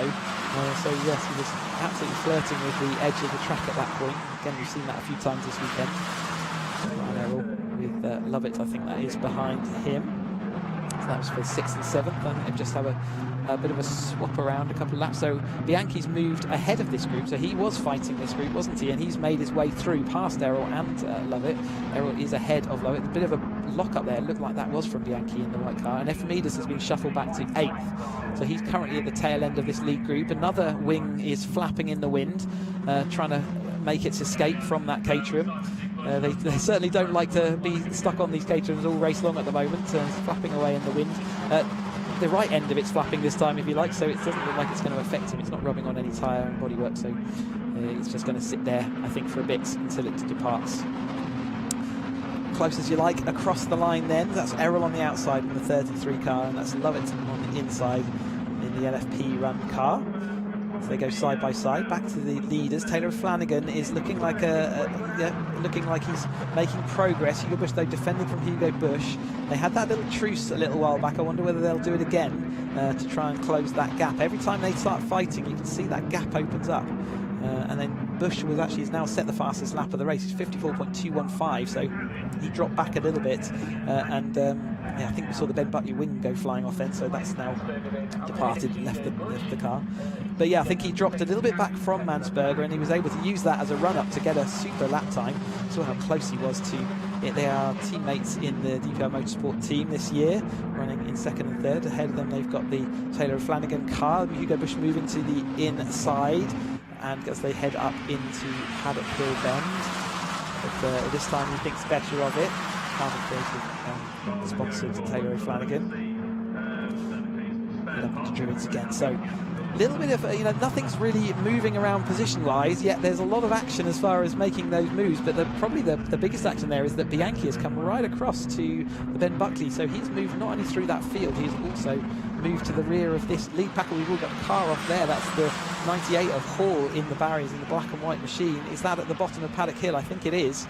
So he is firmly buried in the gravel. He is quite deep in there though, so it might be that we've seen a lot of incidents sort of covered by yellows this race so far, and we'll just have to see. Hopefully he's okay. That's looks like Mike Hilton pulling into the pit lane as well, so I'm not sure what's up with Mike Hilton out there. Maybe we'll see if we can find out after the race what happened to Mike Hilton. But Taylor Flanagan still leads as they come through this yellow flag, so one of the big overtaking opportunities will be removed as they head round Paddock Hill, and I hope they've all seen that. But it will be green flags again as they come up, and Bianchi's not happy currently in that 5th place. He wants 4th from Ben Buckley running in the LFP car today. There is Mike Hilton in the pits, number 70. They're looking at his rear left. I'm wondering whether there could be an A-frame. Looks like a bit of dust on his tyre, doesn't it? So it's certainly been maybe across the curbs on the exit of clearways or something like that. He certainly looking at the rear like it might have broken an A-frame. The A-frame is quite central to making sure the rear wheels are central actually. And if that goes, then the car does become uncoverable. Heading out now with half of this race done. We have still got half this race to go, and at the halfway point, O'Flanagan has again snuck away that little gap as these two fight it out for 2nd and 3rd place. They're not done yet. There is that Hall car. You can see a rear wing hanging off there. It does look like he did make it into the barrier, doesn't it, from that angle? But it doesn't look like it's badly damaged, but we are missing a wing. Certainly going through that gravel will not help the situation. There is Bianchi looking up the inside of Druids on Ben Buckley, and looks like he has done it, although Ben Buckley still has the overlap. Bianchi now setting the fastest lap of 54.049. Who's going to be the first person to dip it into the 53s? We will see that by the end of the race, I'm sure. But Bianchi going to the outside of 30s. He does have a run of speed, so you can push it, but at the moment I think he's happy just to take the run through Paddock Hill, although we'll see whether the yellow flags are removed from Paddock Hill. Sometimes they'll run the yellow flags for maybe 2-3 laps to make sure the drivers are all aware of that car in the barrier and where it is, and then we'll carry on from there. This weekend we've definitely been running a little bit more with allowing the race to continue when there's cars deep in the gravel but way off the racing line. And so that's kept our races going, which is great to see. As you can see, the action really does get interfered and upset by a safety car procedure or the red flags that we've seen occasionally in the road sports today. But this battle is being let to continue, and it looks like it's still Taylor Flanagan disappearing that gap, growing slightly each lap, isn't it? So it's 0.7 of a second now. They will still be getting a little bit of a tow from Taylor Flanagan, but as they keep battling, it will be reducing lap by lap. I think there's another truce being called to try and pull them back to him, and whilst they've been busy fighting, they've actually pulled the gap back now to Buckley and Bianchi while they have their own battle. So it's going to depend now who's got the wisest head to see how this race is going to settle out. Are we going to see a runaway leader? And that will happen if Hugo Bush and Dominic Mansberger go at it again, or are we going to see a coming back for the sort of 2nd place and to 3rd place battle, and that will happen if the following cars sort of decide that they will have a truce and catch back up. At the moment, it's looking like the former is going to happen, where they've stopped battling and will catch up with Taylor Flanagan. They're certainly quick enough once they stop battling each other to keep up with Taylor Flanagan. In fact, Hugo Bush has come across that gap quite nicely, hasn't he? But Bianchi is the quickest man out on track currently. See him in the white car, and he's dropped back from Buckley, so I'm assuming he tried an overtake and that's upset his run, but you can see we've spread out very slightly. It's Ephraimides looking up the inside of Lovett into the chicane there. And they love it in that sort of green flame effect car, and there's Ephraimides in his yellow and black LFP run Motorsport. LFP running both those cars, so they're teammates out on track as well. always the teammates in the club level is a very different thing from teammates in your top like Formula 1. Nevertheless, you don't want to go back to the tent having contacted or had an issue with your teammate. So that's certainly not pulling in the right direction. But at the moment, they're treating each other with respect, and they're going after Ryan Errol again. So again, these battles back here also sort of ebbing and flowing as the race progresses. We have 12 minutes on the clock. So we have had our first 10 minutes of sort of settle-in period. We've had the consolidation period, it's middle 10 minutes, and you can see that that period has meant that the lead three are sort of pulled clear. Hugo Bush actually now back with Taylor O'Flanagan, whereas Dominic Mansberger is still sort of doing a watching brief behind. But he's a little bit clearer ahead of the battle for 4th and 5th between Buckley and Bianchi, and then Errol, Lovett and Ephraimides are all fighting still. So our consolidation period has let this lead battle sort of pull away, and now it will depend how tight and tough they are in this final phase, the final 10 minutes of the race, as to whether we will see that all coming back together again for a battle for 8 to 10 cars, which is what we saw earlier in this race. Taylor O'Flanagan taking Druids on down into Graham Hill, so making sure using all that track and even a bit of that curb. It's quite a vicious curb, that one. It can unsettle the cars as they go through Graham Hill Bend, and on the exit of that corner there are sensors there for track limits, and we've seen how serious they can be when they kept pinging Chris Harris in that last race. So you just definitely don't want to take a risk with those sensors at all. So that curb on the inside, if you clip it too hard, it does tend to push you into those sensors. So a little bit of caution, especially with 10 minutes still to go. Lots can happen, but Hugo Bush is fully caught up with O'Flanagan. You saw a perfect example of the toe and then the slingshot. It's not enough, it's not early enough in that straight to allow him to get the momentum on the outside. So they'll look for the tuck under, and it's not there because Taylor O'Flanagan's had the opportunity to cover it off. So at the moment they will go in line astern, but that is exactly how we have them holding each other up, and you can see immediately that Mansberger is ready to pick up the pieces if they have an issue. So around Graham Hill again. It's been 2 seconds since we were there last, but they circle around this track ever so quickly, and I'm surprised they're not all dizzy by the end of the race. You can see that the battle behind is now Bianchi is ahead of Ryan Errol, but Errol has come back to Bianchi there. So Bianchi was fighting Ben Buckley, wasn't he, for a couple of laps ago, but he's dropped back again. Coming into that fight, we've had 20 minutes already, and these tyres have been worked hard, and especially by Bianchi, who has been full of action. So the dynamics of his car might be going away from him as far as speed goes. We've got side by side for the lead. This time Hugo Bush does have extra momentum. He slides a bit through the middle of the corner, still keeps it within bounds and got some momentum around the outside, but that's not going to be enough. Taylor Flanagan's done enough to protect the inside of Druids, and once you're up the inside there, you can be pretty safe that you're going to get the exit. And Hugo Bush does let him have that exit as they head off down Graham Hill once more. Mansberger probably doing the right thing, which is just staying within attack distance, but Ben Buckley has got enough speed to come across to them. He is a guest driver this weekend, so he will be with us a number of different rounds, but he can't be with us for all rounds, and so he is a guest for this championship. So he won't count as far as championship points goes, and I'm sure their drivers will be all aware of that out front here. However, he still does take away trophies and podium celebrations, so whilst you might get the points for third place if he takes that from you, you won't get any of the plaudits in the paddock for that. Hugo Bush looking for the tuck under that time, so he tried the round the outside, it didn't work, and he just tried the cutback, and that didn't quite come off from either. He's got to be careful with him being sort of hung out a little bit, one car wide there, that Mansberger doesn't come up the inside, which he has done. He's got the inside though for Graham Hill, but that will hold them, two of them up again in their fight to try and catch up, and all it's doing is dropping them back to Buckley. You can see how quickly he's come across that gap, and then O'Flanagan has got that little gap in front, so it's a fascinating ebb and flow of this race. Looking at just down their results to give you update on Chaplin, he's in 9th place, so he caught up with that rear group, but he hasn't yet managed to make his way through the group behind this one. So at the moment the Chaplin sort of comeback has sort of stalled at 9th place. We see this 4 cars out front here, sort of equally spaced this time through, so Taylor Flanagan it still heads this field, and now has definitely been in the lead for more races this weekend than anyone. 6 seconds back to Chaplin in that chase, 9th place there.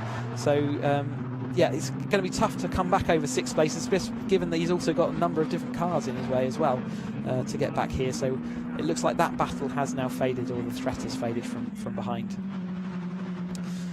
So Hugo Bush, with that win yesterday, he'll be looking and working out, how do I get past Taylor O'Flanagan to make this a double? We've already seen a double race win this weekend, so he will be looking and working out how does that happen.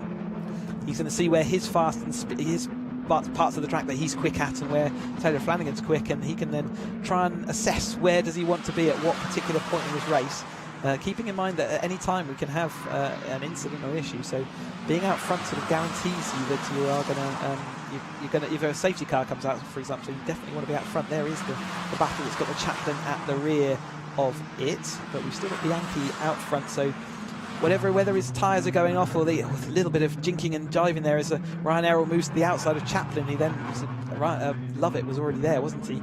And then we see Chaplin now making his way past Efremidis in the yellow car. So he is still making progress forward. I think that moves him up now into 8th place. But with 6 minutes left, can he get across that gap? Is there anything other than an issue that's going to help him out here and get across that gap? But at the moment, he's still having to deal with Lovett next up on his shopping list. There is the Bianchi white car, followed by Ryan Errol, and then the Lovett flamed car, and then we've got Chaplin in that blue car coming quick and right in the toe, looking he's going to dive to the outside. Yes, he is choosing the outside. He had sort of an option there. He could have gone inside or outside. He chose the outside that time round. He is going to sit behind the car but look for the cutback underneath, but unfortunately clipping that curb on the inside of paddock does mean that there's a bit of a wing stuck in the middle of paddock. That would have been a bit of an eye-opener. If you get that stuck under your wheel, then it's a bit like driving on ice. There's no braking capability of your car anymore, so hopefully that will get pushed out the way without too much incident. Chaplin trying this way and that. He's clearly got speed in that car. He's got a run off of this corner, but it does off of Graham Hill, but it puts him to the outside of Surtees, and he doesn't quite have the overlap to make that stick, so he's going to have to follow again, knowing that the move into paddock is probably his best bet. But he's also got to look in his mirrors and check for the Efremidis car, which has not gone anywhere. It's still absolutely there. Battle out front, side by side for the lead, side by side for 2nd and 3rd, side by side for 4th and 5th, and the 3 wide for the final part, playing points of this battle we're watching now. So yeah, no one wanting to go single file. We are coming into that final 5 minutes. Again, that wing is still stuck in the middle of the track. They're causing a bit of kerfuffle, but they're still navigating it okay. Ryan Errol now moving ahead of Bianchi. Bianchi's been in the head of this field for this pack here for a little while now, but Ryan Errol in these final 5 minutes looking like he wants to start staking a claim to that position. They are absolutely nose to tail, coming up through out of Graham Hill and up into Surtees again. Efremidis and Chaplin. So Chaplin's still struggling to get past Lovett. He hasn't managed to pull out the slipstream and get through yet. Yeah, absolutely nose to tail as we go round clearways again with 4 minutes and a half to go. A little bit of oversteer moment there coming the car behind. Side by side again. They are rarely going nose to tail at the moment. They've got plenty of cars up ahead of them. Looks like Hugo Bush looking for the undercut again, not coming off, but they've got back markers to deal with now. So this will be the Hall, Brown, Vokes and Arnold cars there, and they will be part of the battle. They'll be looking at each other. They're not going to necessarily be able to see the blue cars. We saw Hugo Bush struggling with oversteer around Druids that time. He's clearly pushing hard, but equally his tyres may be crying foul, saying they've had enough. They've done 27 minutes of this race and they're a bit tired. But yeah, that's definitely causing oversteer in his car. See the battle behind is still Mansberger ahead of Buckley, but Mansberger's faded to that Buckley car, whereas these lead two have definitely pulled away. So having to balance that car all the time, you can see they're struggling to get it turned at all times. The wheel having to be worked hard by all these drivers as they come up to these back markers. Back markers are definitely come a part of this race, aren't they? They've nose missing with that one car out in front. Which won't be helping his straight line speed. Hopefully they do see these yellow flags and we can get this battle to continue. I'm expecting that to be the brown car, potentially ahead of them, or Hall. That's one of the two, as they do catch up rapidly into the Druids hairpin. This is a a really nervous time for Taylor O'Flanagan. He's got a bit of a gap here to play with, but he's still got to work his way through that battle and hope that they've seen him. You've got spinning cars. Hugo Bush having to stake to the grass to avoid the spinning car. As another sort of, God, I expect he was a bit scared of that one. It could have been anything. He took the right avoiding action and made it onto the grass and safely back onto the race service. But that shows how variable it can make it. Somehow he didn't lose out too much speed, and Mansberger still ahead of Buckley at this point. That would have been a scary, scary moment for both of the leaders there. So Taylor O'Flanagan sort of got off a bit lighter that time, so he's pulled a bit of a gap, and Hugo will have to dress himself down, have a look at himself and make sure everything's okay, and off he goes again, not making the apex. He is really struggling to turn that. He didn't make the apex, and he actually made it all the way into the gravel. He's going to drop all the way to fifth place.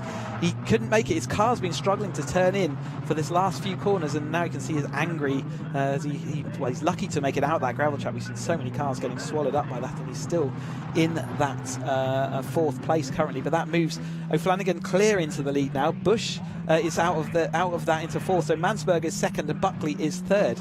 So Mansberger's inherited that by way of being not in the right place at the wrong time, as it were. So he was distanced by this lead too, but nevertheless, because of that move, Bush just put himself onto the dusty part of the track, and he just couldn't get that car turned in. I said earlier that just struggling with those tyres at this stage of the race. Looks like he's back up to speed though, so no damage to that car, just a damaged ego. I expect he was looking for the double, and now is going to be left without even a trophy to his name for this second race. But still, I think he'll look back at it and maybe think himself lucky that he got out of that gravel trap. But here is O'Flanagan then, so he's quite ahead and clear in the PT Sports Car run car. A minute and 15 of this race to go, so we're going to have this lap and the next. And before potentially another one, depending on how quickly they get to the line. But anyway, we're coming down to the absolute end of this race now, and this battle across Lovett and for 5th down to 8th is still going absolutely at it. In fact, 5th to 9th. But now it's Lovett that heads that field. So the last time we looked through here, it was not this order. So Lovett has come out on top. Bianchi looking up the inside of Errol, who left a Caterham-sized hole at the inside apex there, but it didn't happen. Chaplin still stuck behind him and unable to yet to make Chaplin lose that place. We've been working at it for quite a long time now, so this has definitely come onto the last lap. And here is Taylor O'Flanagan. Let's see his carbon creator sponsor PT Motorsport car, number 11. He's been second place yesterday in yesterday's race after the results were reclassified. So a successful weekend as far as yesterday's race, second place, and today gone one better and moved into that first place. And with 10 seconds to go, I can't see that he's going to lose it.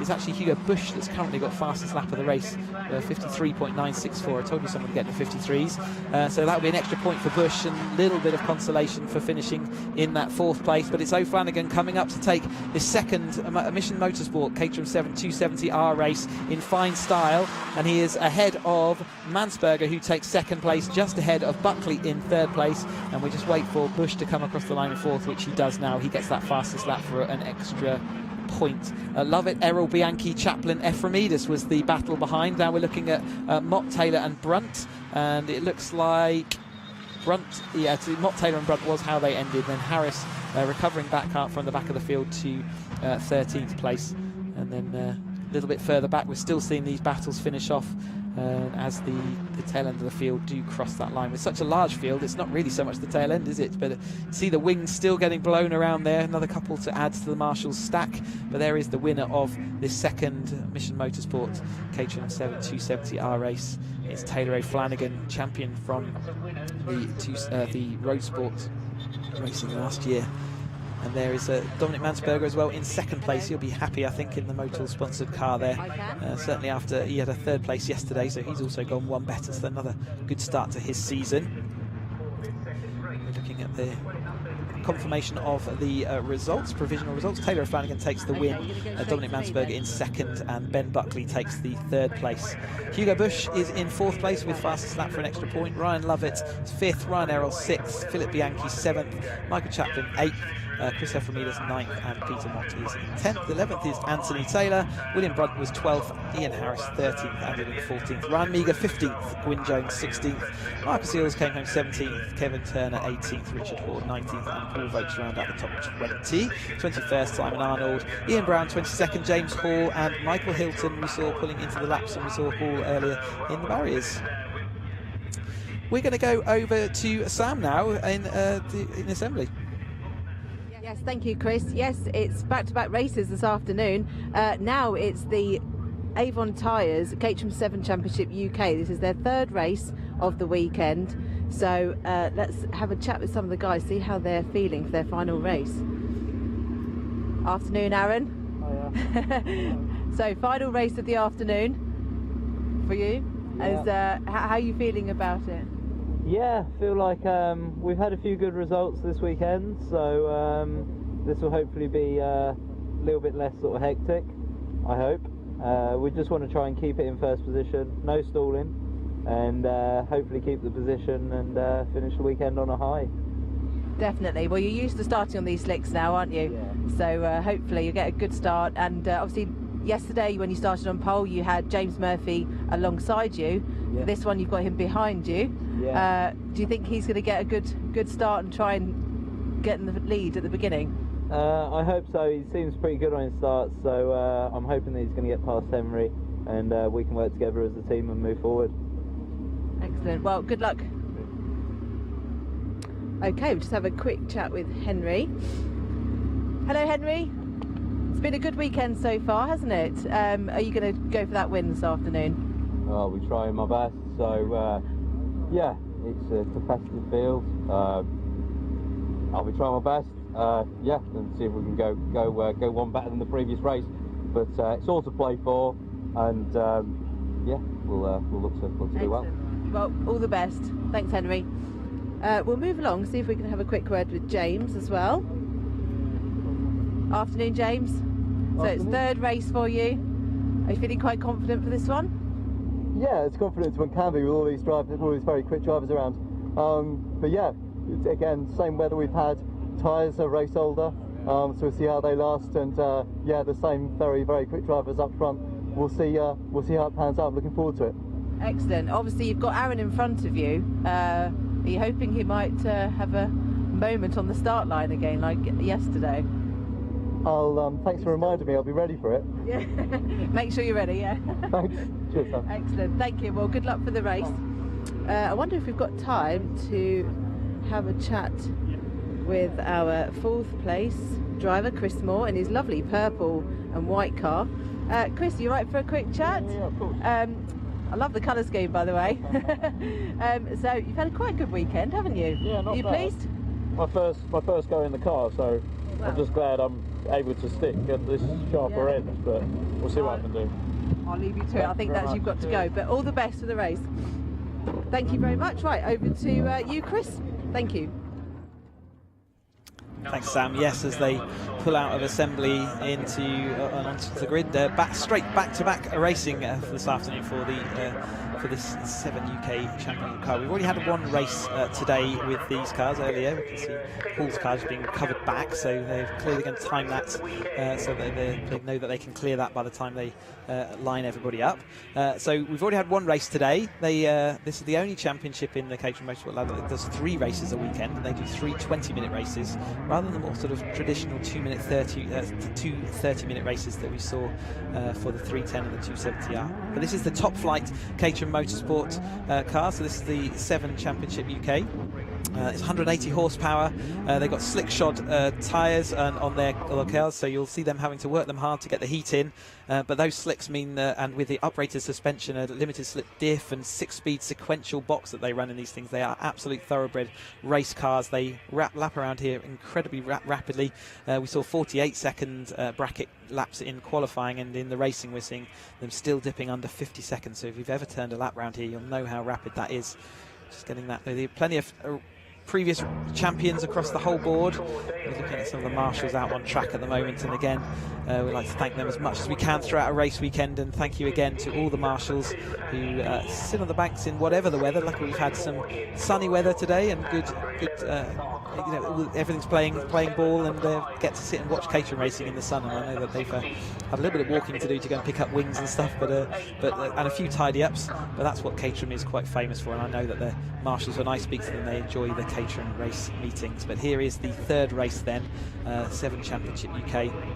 And Henry Heaton lining up on second place there, ahead of Aaron Head. So Aaron Head started the first race on pole, didn't he? But he stalled, went to the back of the field and fought way back to 4th. And in the race this morning, he managed to go to the head of the field, and he took that win. So Henry Heaton has taken a win in the first race, and he was a second place. So he's been right up there every single race that we've had so far. Can he continue that form into third place? Well, James Murphy will be looking to take that place away from him.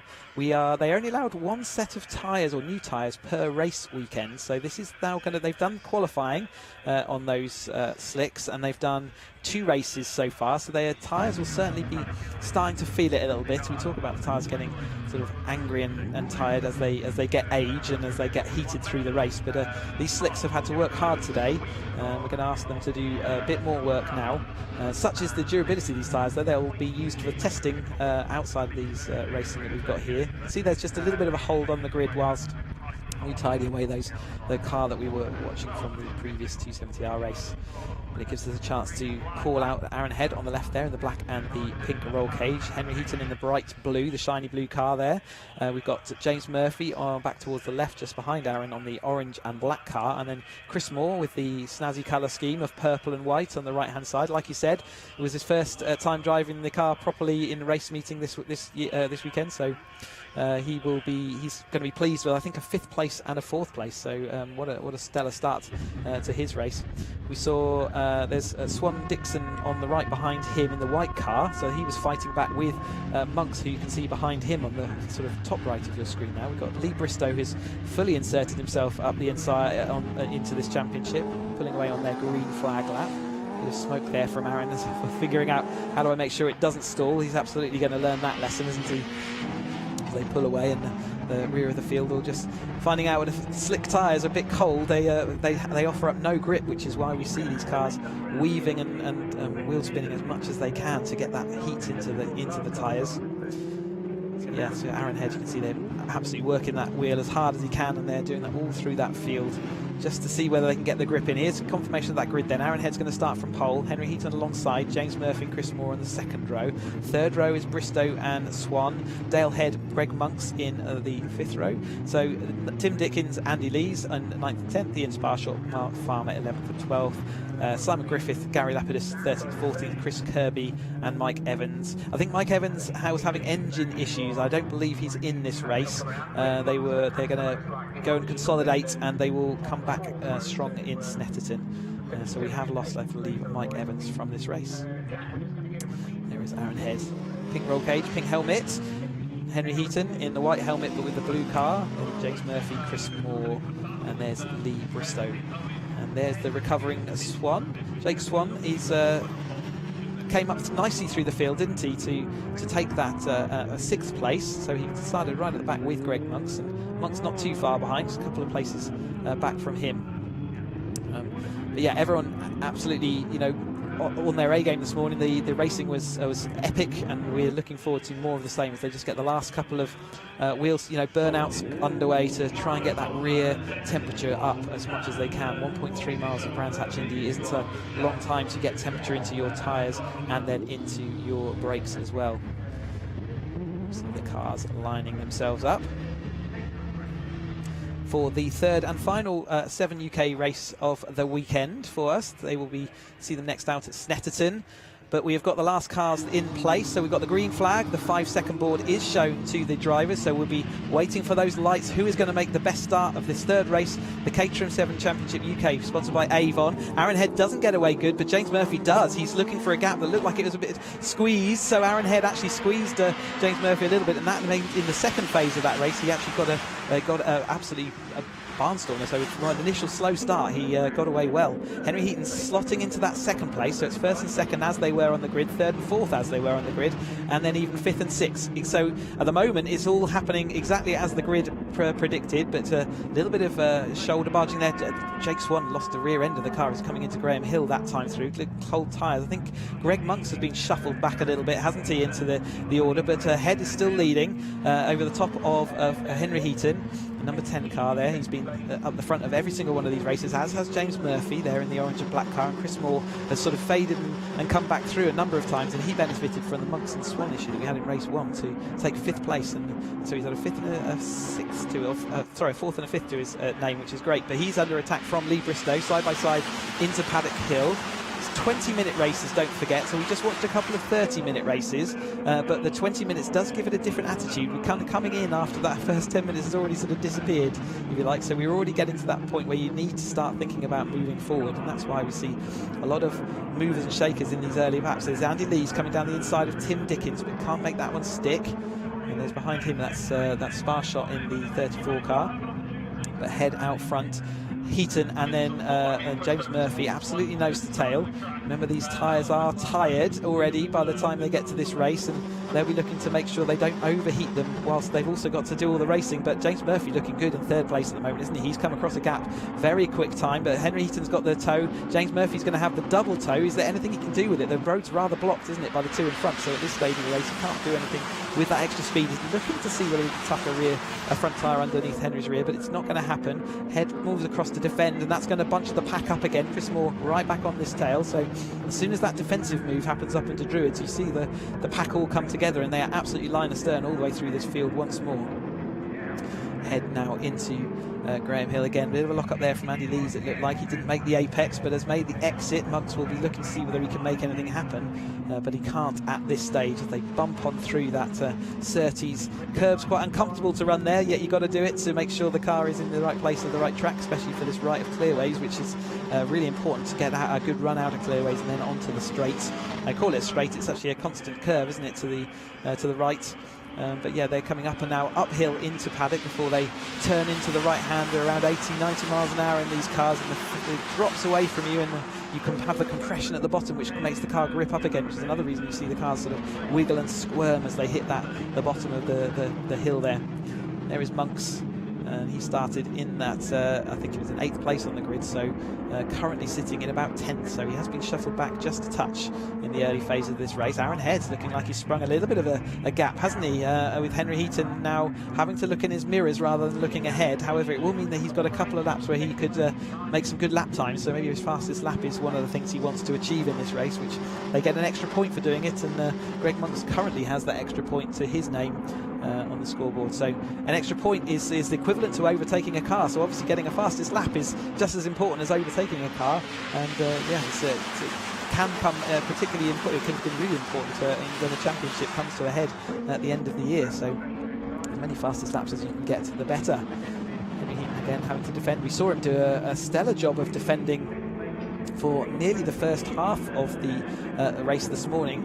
He held the entire pack up behind him whilst defending, always putting his car where it needed to be to prevent other people getting through, and again it looks like he's doing a good job against James Murphy. Here's the Bristow, Swan and the 64, I think that's the other Dale Head, so that's Aaron's leading this race, and Dale, his brother, is just behind this battle here. He was 7th place last time across the line. You can see Aaron's trying to jink and jar, move out of the slipstream. You can see James Murphy was in the slipstream, moved out, was looking at the Bristow and Swan battle, and then Murphy was still alongside as they partly went through Paddock, but he actually had to move back behind. So Aaron thinking that Henry's far enough behind that he can do with throwing the tow, and he has an advantage. He can put his car wherever he likes, whereas Henry has to keep driving in his mirrors to prevent James Murphy getting through. Chris Moore has done this on all 3 races so far. He's absolutely put his car where it needs to be. He's got all the pace he needs, and he kind of sits there and waits for the race to develop for him, and it's worked out very nicely for him, thank you very much, in the 92 car. So first time he's driven this car. He's kind of, Murphy did that last year. He injected himself into the batters and he won a race, so I'm wondering whether Moore will have those ambitions as the season progresses. Bristow having to defend a little bit further back from Swan, but there's the Murphy Heaton battle with Chris Moore in that purple and white car. It does look incredibly nice, and especially in these sunny days around Brands Hatch, and the DPR shod teammates there running line astern. Henry Heaton in front of him.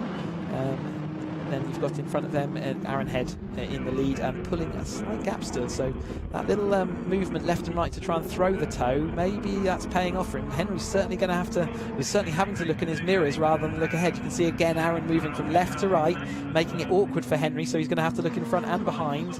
And these laps turn around so quickly. We're now so 5 minutes, or just over nearly 6 minutes into this race. See the amount of action that we pack into a Caterham race. You're certainly not waiting for action, are you? You get it delivered to you straight away.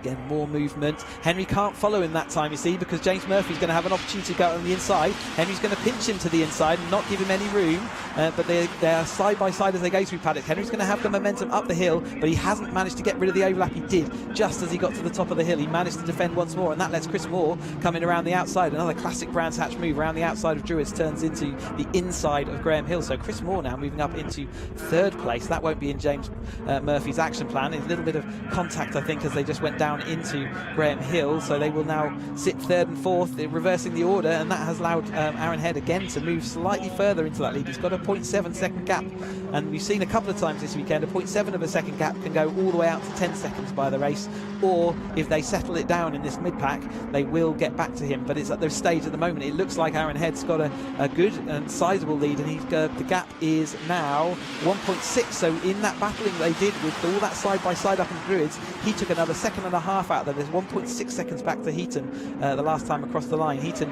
having to defend once more. Now it's Chris Moore, James Murphy and Bristow and Swan now absolutely firmly ensconced in that battle as well. And there's Dalehead deciding he wants to have a bit of the action in that in the tail of that field as well. A little bit off the back of there was Tim Dickens, but he looks like he's coming back to that group. And he'll be certainly wanting to get back involved in that. A lot of drivers new to this championship this year, and they're having to learn these new slicks and what they feel like at the end of 3 20-minute races. They're certainly past their prime, yet they have still got plenty of go left in them. They're certainly extremely capable tyres that Avon has designed specially for this, or designed with Caterham especially for this championship. Chris Moore now alongside for second place, so he's got some momentum around that outside, and his car is fast. He's still got the overlap as they exit. Henry Heaton being a little bit aggressive with the shoulder barge out there has put Chris Moore out onto the gravel, and that is going to mean that Murphy's back up the inside, and Swan is also looking to take that position back. So Chris Moore was on the outside, and there was a bit of an overlap, but it was always a gap that was going to disappear, and he may have done better at that point to pull out of that position, but Henry nevertheless showed him the edge of the track, and he had to accept that invitation. So Moore ahead of Swan, and then ahead of Bristow, and then you can see the Head just behind them, and it looks like Dickens after that issue going up into paddock, he has now firmly attached himself to the end of this as well. A little bit behind Dickens, then we've got Monks, and then we've got Andy Lee, Sparshot, Griffiths, Farmer, Lapidus and Kirby rounds out the field. Currently James Murphy setting the fastest lap at 49.707, so that's already faster than sorry, it's not faster than we've got another half second before we're faster than we were this morning. So still speed out on the track, but again with the aging tyres, that's still an impressive lap time to be still turning under that 50-second margin. We can't even see Head on our screen right now because he is pulling out a nice comfortable margin. He's just heading into Surtees now as they all come round a couple of seconds back.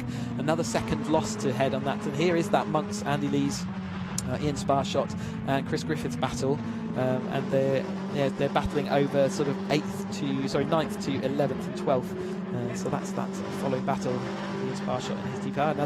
He's raced in this championship last year as a guest, and he's been in the 420s for a number of seasons, so he knows this car very well, but not with the slick shod car. He's only had a few outings with that, but he's getting used to it each time, and firmly ensconced in this battle. He's got another DPR teammate just in front of him. That's Andy Lee's new to it this year and learning the ins and outs. He's struggling a little bit with the tyres, and he wants to adjust his setup slightly. I'm sure the knowledge will come with that as he gets to learn this car a little bit more. Monks was with us last year, didn't do every round, but he's still he understands his car a little bit more than the cars around him at the moment, and he's leading that battle. Back to our second place battle though. Henry Heaton still sits in that second place, and it's now Murphy behind him. Chris Moore having lost out to Jake Swan, and he's still got Dickens, Head and Bristow behind him as well.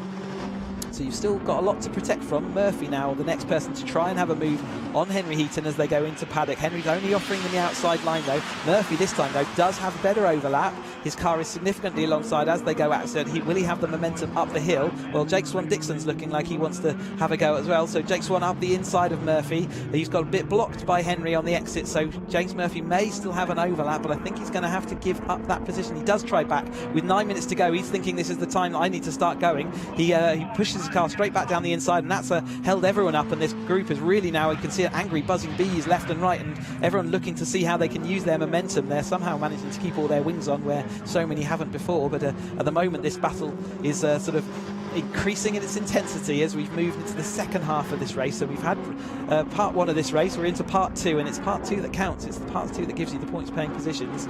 As we see there, Dalehead looking at Bristow and making really good steady progress all weekend. So he qualified further back, but has now made his way back through and forward to this lead group, and he's certainly learning this car quick. And he's looking up the inside of Bristow. He's got a significant alongside. Bristow's going to have to give him room. Dickens will look to see whether he can make benefit from that as well, and he is alongside Dalehead, having a massive oversteer moment there as these tyres cry foul. They've done enough for you. It's up to you now to sort of control and balance that, but he is still ahead.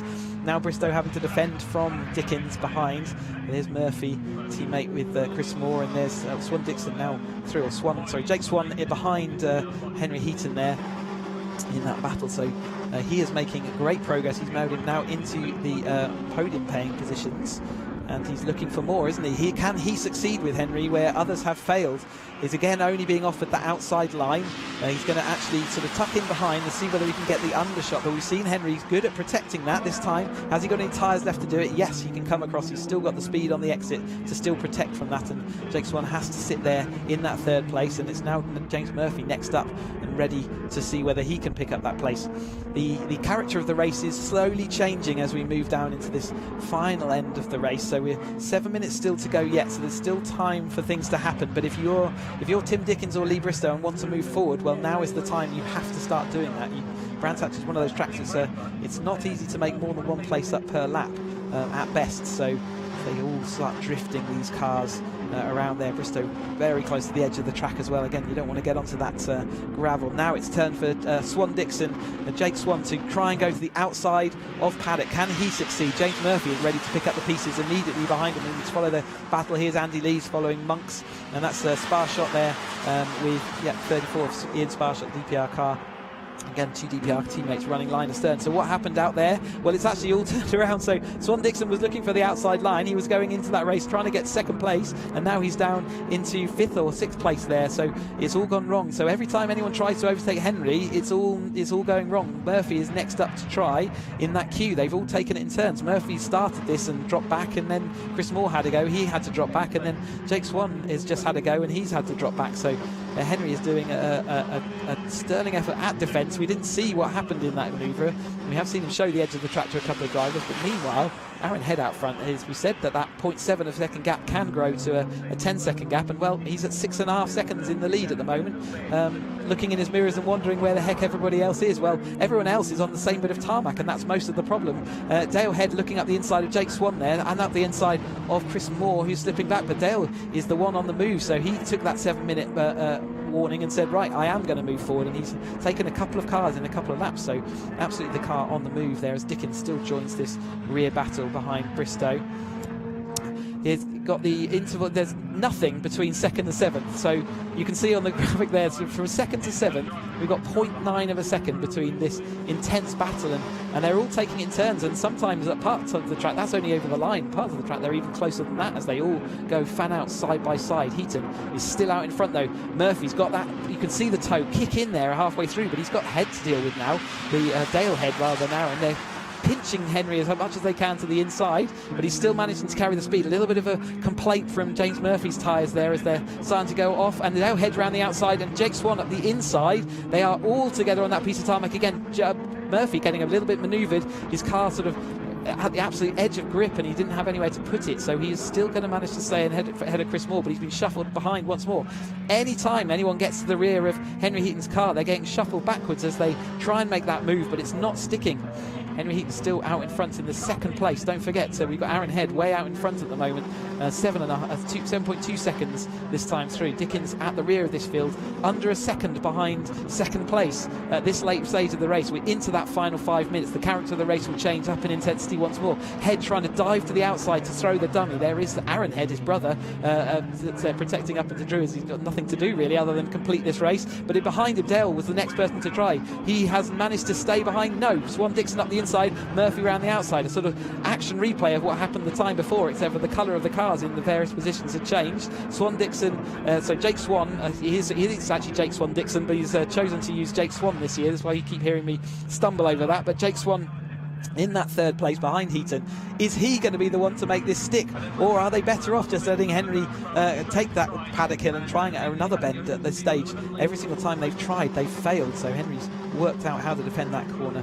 An incredibly tough driver at the moment to get past, isn't he? And this everyone else, he's the cork in that bottle. He did it in race 1 earlier as well, but he only held it to second place as someone got past him, so Head got past him in that late stage of that race as well. And it is still only Head out in front of this battle. Again, Henry moves to the inside, only giving the person, Jake Swan, the inside, which means that Murphy can come alongside. He did a bit of a touch there as the wheels overlap, and Murphy there was a second touch, and he got his arms all crossed up. I think they got caught with the arm restraints he has, and he's been shuffled right to the back of this grid. So you saw those tyres overlapped and interlocked, and there is a wing going. Is James Murphy not happy about that? He's giving a hand signal there to say he's not happy. But a little bit of interlocked cars, and then once the first slide happened, there was a second contact which pushed him then onto the gravel. But James Murphy now at the back of this field, so he's slipped to that 7th place, and he clearly not happy about that. But we've still got 3 minutes of this race to go. Let's concentrate on that lead battle. Jake Swan without the rear wing there now, but Dale Head as well involved in that battle, side by side into Paddock Hill. He's pinching again ever so hard, but Henry touches the curb that time. He's going to put him out wide, puts Dale onto the gravel, but he's still got the momentum, enough momentum up the inside to protect. He has got the inside of Druids. He's going to be exhausted after this race from all the action. There's the wing from last time through. There is Chris Moore as well, not too far away. He'd be waiting to pick up those pieces. He's been patiently waiting in line, hasn't he? It is like a queue, and they're all taking their turns to have a go, but none of them are managing it. It's only Paddock they've got the speed and position to make that move. Everywhere else Henry is protecting, and is actually not allowing them to come alongside, but it is every single time through Druids. It is the crucial point as we see that rear tyre exposed of Jake Swan's car again to the outside, so close to the overlap. He was using every single last inch of that slipstream. He has now got the overlap in front of Henry. Is he going to be the first one to succeed? Henry is still alongside him. He's going to see whether he's got the momentum up the hill. He hasn't. Henry is still defending. Dale Head's got nowhere to go. He's got cars blocking him this way and that way. Somehow Henry still came out on top in that exchange. He has got the tight line working for him, and he is able to defend up to the inside. It takes a lot of awareness to know where you are. Jake Swan a little bit locked up there as he came into Graham Hill. These tyres are now going to be absolutely exhausted, as are the drivers, but they're still looking to try and take that second place away from the number 10 Henry Heaton car. Fantastic end to this race. It's absolutely breathless stuff from this top flight of Caterham Motorsport.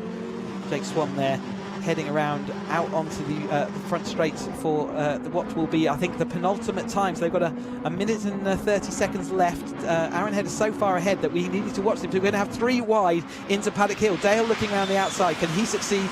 3 wide round. He's on the dust, so I don't think that's going to work. Christian was going to look up the inside. More shoulder barging there. Don't think they actually made contact, but it got close. Henry Heaton's still up the inside of Druids. They still cannot do anything with him. We're going 3 wide. Tim Dickens shoving up the inside of Dale Head. No contact. Everything continues. Dale Head just following along. It's absolutely go time, isn't it? There's number 14 there we're looking at. That is Kirby, and he's going to looking like he's going to get lapped by this group. He's going to see in his mirrors and see this angry group of cars. Is he going to come into play?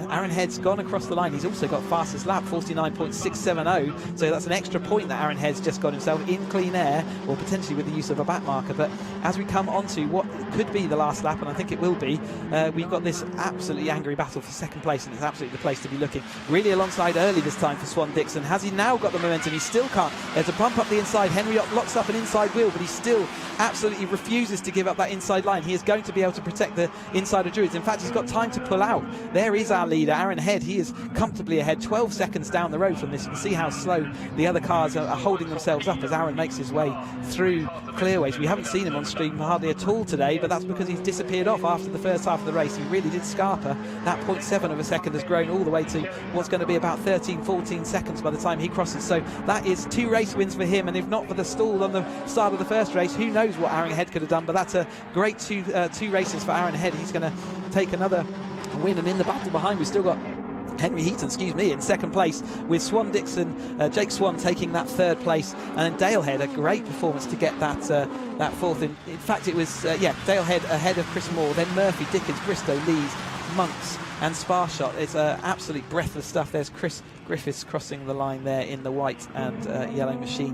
What an afternoon's racing, and what a great way to finish off the 7th UK Championship. What a spectacular performance this by Aaron Head to pull ahead of that raging battle, which was absolutely protected by Henry Heaton in 2nd place. But there's Aaron Head, and fastest lap as well. So not only does he take the extra point for winning the race, he takes the extra point for fastest lap as well.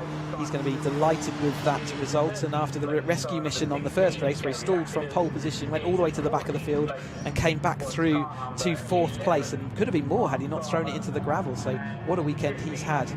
Let's get confirmation then of the result, the provisional result. Aaron Head coming as winner there, ahead of Henry Heaton, the cork in the bottle, ahead of Jake Swan in 3rd place. So that is our podium today. Dale Head, a great result to come through to 4th place. Chris Moore, another solid result in 5th. An unhappy James Murphy down in 6th. Timothy Dickens 7th, Lee Bristow 8th, Andy Lees 9th, and Greg Month, he rounds out the top 10. And then we have got the 11th place. Just wait for those graphics to come up. I can confirm though, it is Ian Sparshot in 11th, Chris Griffiths in 12th, Lapidus in 13th, 14th is Farmer, and then Chris Kirby, we just saw in that way. Chris Kirby we saw getting lapped at the end there. So rounding out their field, what an action! Some action replays of those midfield battles. This is the Murphy and Swan Dixon. There was absolutely nothing between them. You can see Swan Dixon does move slightly away from the apex, but James Murphy was on the outside, and the initial contact sends his rear flying, and then a little bit more of a nudge on the front tyre means that he pushed his front tyre, and that dropped into the back of that field. It was incredibly tight in all the way through. But a fantastic weekend from the 7 UK Championship cars. We have got one more race coming up later on a little bit, and that is the 3rd 310R race of the day. That's Group B and C, scheduled at 5, but we're running well ahead of schedule, so I think we will bring that forward. So keep an eye on the stream, keep it all on, and we will be back with you with all the action.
Tiff, come and check out this little bad boy. Look at it.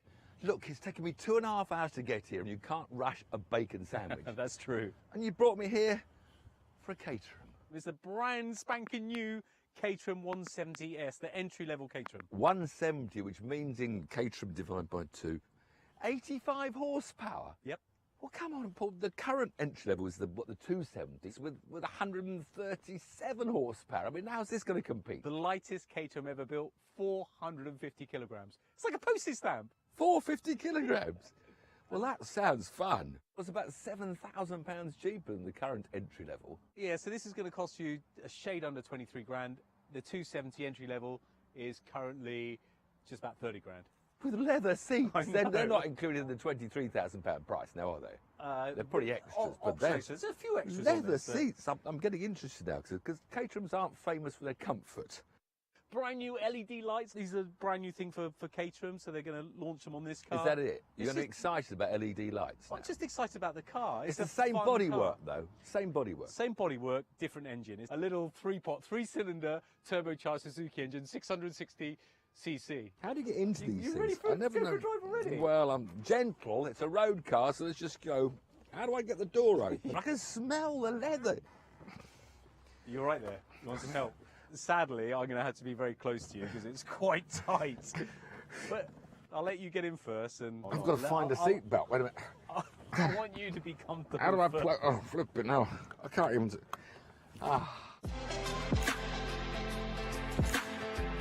With Tiff now comfortable, it was time for an all too socially non-distance road test around the track in this 170S. It's lovely, isn't it? Leather seats, comfortable leather seats. Smell of it, the smell of the leather.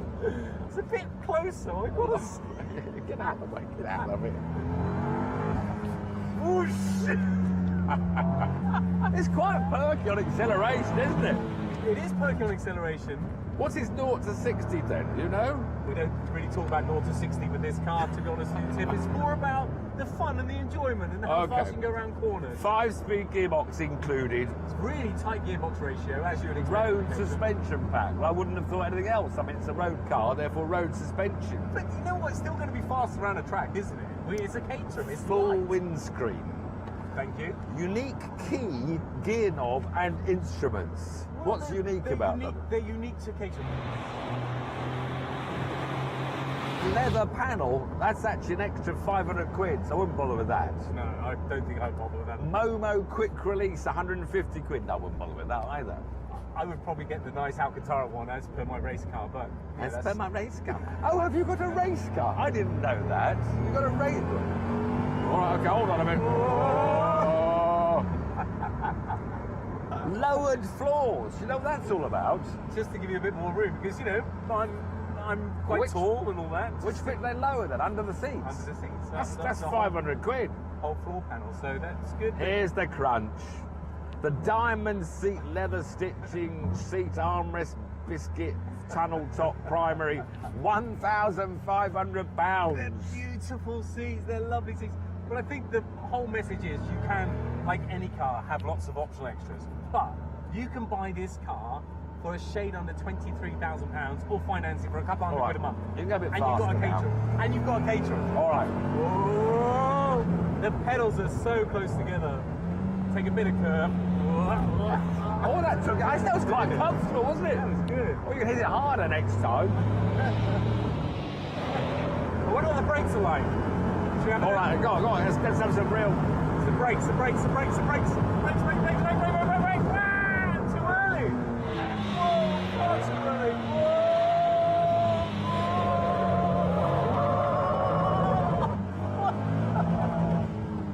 Have you finished yet? Have you finished? You know how I feel. The only thing is, if you turned up on a track day with this, people might look at you and think, well, that's just a road-going Caterham. I mean, that's the only disappointing thing about this 170. Tiff Liddell, today's your lucky day because let's pull in here and learn the hold. Look at that!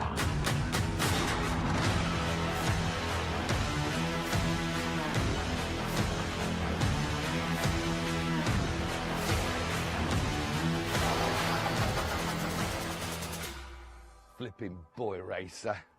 Oh, look, a nice suede Momo steering wheel. Very funny, very funny. Obviously, this is a left-hand drive demonstrator. Oh, but it comes with it's like a very handy optional extra, and a little press pack here. So this is the 170R version, same 85 horsepower. But it's 440 kilograms. That's 25 kilograms lighter, better power to weight ratio, 192 horsepower per ton. Sport suspension pack, a bit stiffer, I'm sure. What else is different? The price, £1,000 more. But those prices, 23,900, is the build yourself price. So in fact, the S that Paul was showing is more like 25,000, and this is more like 24, 26,000. So yes, more than we thought at first. Limited slip differential. Now that was important because that'll help me beat Paul, although I'm going to beat Paul anyway, but it'd be easier to beat him. I think he's a racing driver nowadays. A few Caterham races, Formula 1, Le Mans. Anyway, let's put the steering wheel back where it belongs. Sort out my racing harness to get in. Slide into the lovely carbon race seat.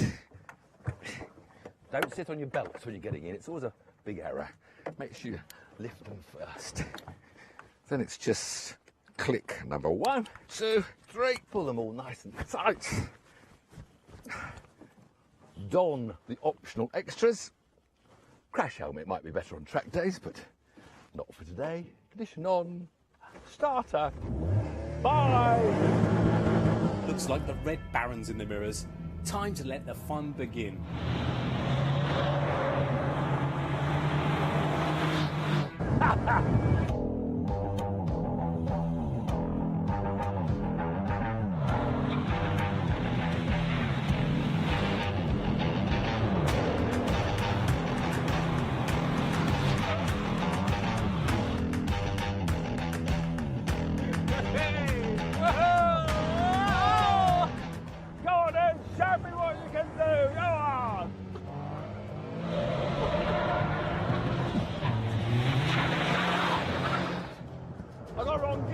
I got 5th instead of 3rd. I've lost ground in a while.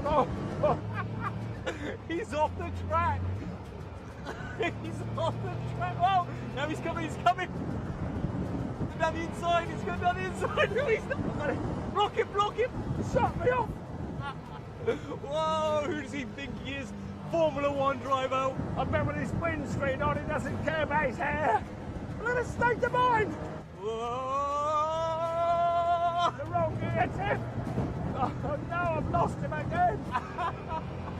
Come on then, Tim. What's he got?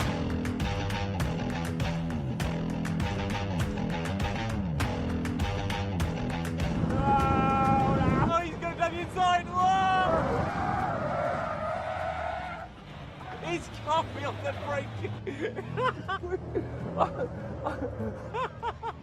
We nearly crashed. I've got him now. He got me with a massive lock-up.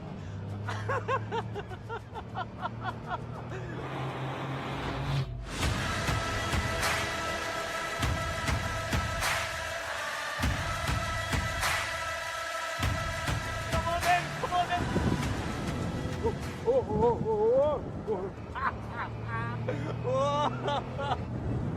I can't hear the engine, so I keep on hitting the limiter.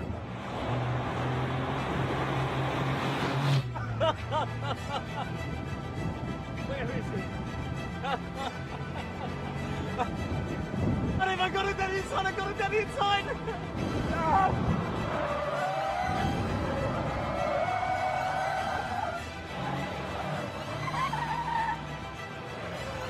Lock the front brakes up.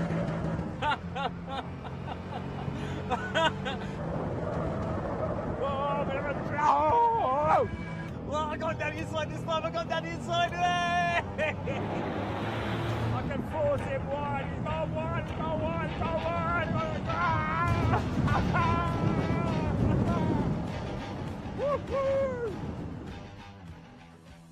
I tell you what, this Caterham stuff is tiring. 24-hour driver! You won't kill me, Woodman! You can keep going for as long as you want! It's safe to say that driving a Caterham is one of the most fun experiences you'll ever have in a car. It's not about horsepower, money or luxury. There's just such a basic charm and a real thrill to being behind the wheel of one. So much so, I don't think either of us are quite ready to call it a day just yet.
Everybody, how you doing? Good. How's your day? Yeah. Scoring goals? Oh.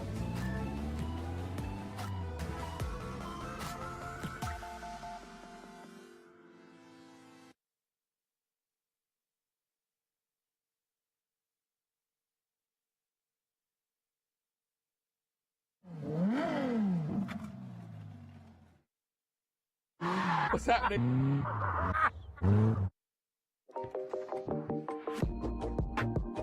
Brands Hatch. I always love coming to Brands Hatch, but Paul, what have you brought me here for? I've brought you here today for the Caterham driving experience with these wonderful looking cars. I like this in orange.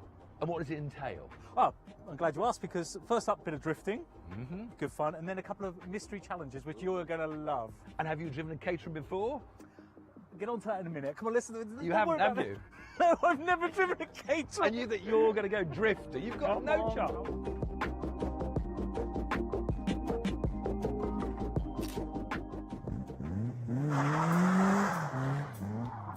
This is what we've got to do now. Looks easy, doesn't it? I'm glad you think so. Kick the clutch, get the wheels spinning, lift off, catch him with a throw, lift, catch, power, drift. And you've never driven a Caterham ever before? Let's box, baby. Very good. Well, you ready for it? I'm ready. Well, where's your silly helmet, your Union Jack one? The moped's in for a service. The moped's in for Get in. Well, it'd been a while since I last went drifting, and let's be fair, he was always going to be annoyingly difficult to beat, but I still wanted to give him a bit of a run for his money. He's going for it straight away. Not a good idea. It's a blur of hands with Paul. It's just...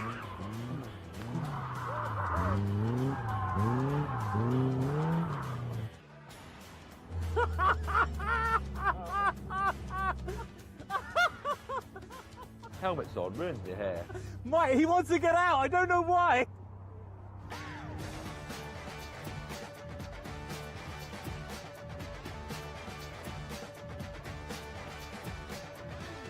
Oh, very good control.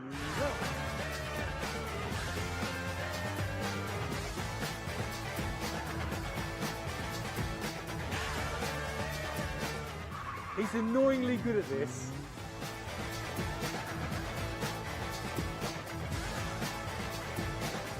So that was that was a lot of fun. The tyres were overheating.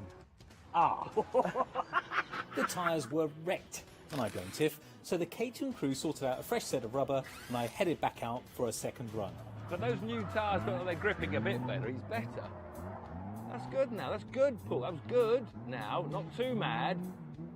Now, ease off, ease off. That's good. Yeah, good. Right, okay. Yeah, now half throttle. Good. Now full throttle. Now off the throttle. Yeah, good. Now more throttle. No, oh, you had it. Then you had it. Champion-elect! Good, Paul. You're looking better. He's not really. I just said that to make him feel happy.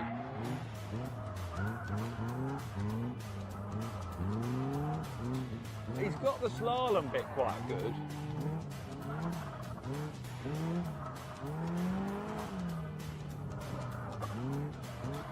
Now, this is it.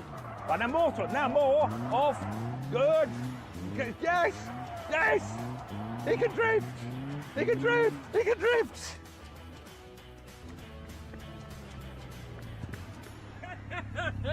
Before the car needed another pair of tyres, we moved on from drifting to see what else the Caterham driving experience could throw at us.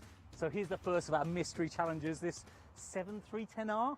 Nice colour. Lovely. So what's the challenge? Well, all you got to do is drive through the slalom. Simple as that. Just drive through a slalom. That's it. After we've done all that drifting. You go first. Come on, it'll be a lot of fun. Trust me, it's a mystery challenge. Well, just to drive through a slalom. Focus on that word mystery, Tiff. It's all about the start. Go as fast as you can at the start, okay? Well, round the end. Round the end. Are you going left or right to this cone? I'll go left to the first cone, obviously. Okay.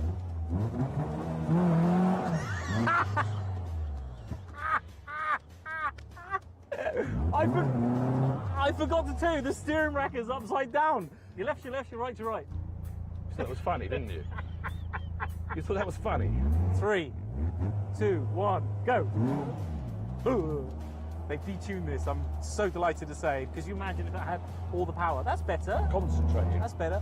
I've got a bit tired. Southampton, any new signings for the summer? Stop talking to me. Any new signings for the summer? Get the back end out. Oh, look, that's a nice tree over there, look. Oh, some nice people. Oh, wrong, I went the wrong way again. Oh, Tiff, oh, that's a shame. I want you to concentrate.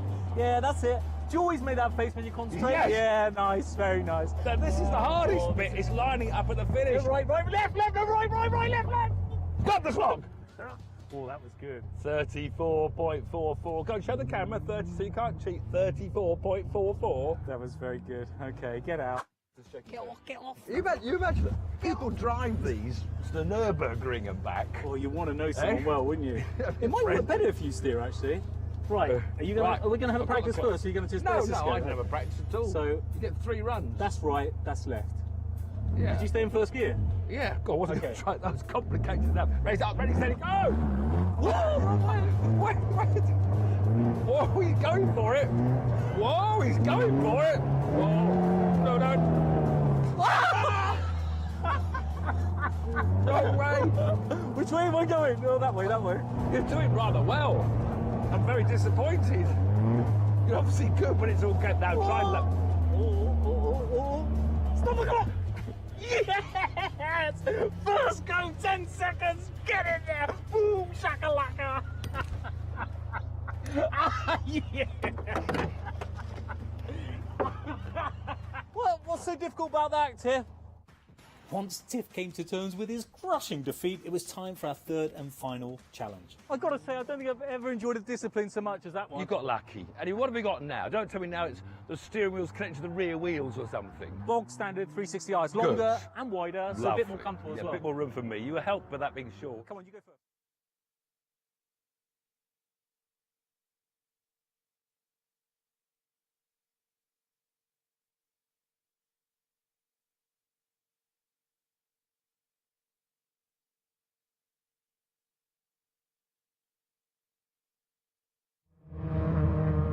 Hello and welcome back to Brands Hatch. We've got the Motul Caterham 310Rs on now. This is their final race. It's our Caterham final race of the weekend. My name's Sam Parker and I will be joined by Chris Hutchinson in the commentary box very shortly. But first I'm going to have a chat with some of the drivers. So on pole position we've got Pete Waters. Hello Pete, you feeling quite confident about this race? Yeah, well, just another race to take each one as it comes. Weather's great for it, conditions look good. Got a few new boys that I'm going to have to race against for the first time, so it'll be good to see what they're like and hopefully see you guys at the end. Excellent. Okay, well, all the best for the race. Good luck. Right, so let's have a little chat with Stephen Lyle. Hello, Stephen. All right. How are you feeling after the slight yes. The robbery. Yeah, oh, it happens. I mean, I'm the one went over the track limits. I can't grumble. It is what it is. Well, I suppose it's a little warning now, isn't it? So you know for today's race. Yeah, I mean, the pros and cons you can take from it. I mean, we lost the win, but at least we proved to the 310 guys that we've stepped up to this class. We've gone straight out and on the track took a win. I think it's sent the message we needed it to, and now it's got to try and get a win to stand. Get the result official. Yes. Okay, well, all the best. Good luck. Thank you. Right, let's have a quick chat with Harry. Hello, Harry. Hello. How are you doing? Yeah, good, thank you. You looking forward to this race? Yeah, looking forward to it. Finished P7 yesterday, so hoping for a podium today, definitely. Yes, so starting third, you could, hopefully a podium is on the horizon for you. Yeah, definitely. Well, hopefully the win, but I mean, I'll just try and stay in the top group till the end and then see what happens. Yeah. Excellent, great stuff. Thank you very much. Now, let's have a quick chat with Harry George. Now, Harry. Hi, Harry, how are you doing? Not bad, all right. So, podium last time round, wasn't it? Yes, third. So, starting fourth, do you think you can get another podium today? I'd like to think so. I mean, finishing anywhere further forward than fourth is my aim today in the second race. So, but yeah, I'll be pushing as hard as I would in the first one, without a doubt. So yeah, we'll soon find out. Excellent, great stuff. Well, all the best. Good luck for the race. Right, I shall now pass back to Chris in the commentary box. Over to you, Chris. Yeah, thanks, Sam. So we are ready for the third Caterham Motul sponsored Caterham 7-310R Championship race of the weekend. See the marshals just tidying up on track after the track action that we've just had before this race, and this is our last Caterham race of the weekend as well. So thank you very much for everyone who's been on for the whole stream, but do not go anywhere. We are in for more spectacular action, no doubt. We've got another 30-minute race for you in this Caterham 7-310R Championship. Yeah, we heard a little bit from the drivers there, and you'll have heard Stephen Lyle talking about a track limits infringement, and in the race earlier on today he did cross the line in first place, but subsequently he did have a track limits and penalty applied, which was 5 seconds, and such is the closeness of this race, that's moved him all the way back to 8th place in the results. So whilst he did cross the line in first place, he has been moved back to 8th.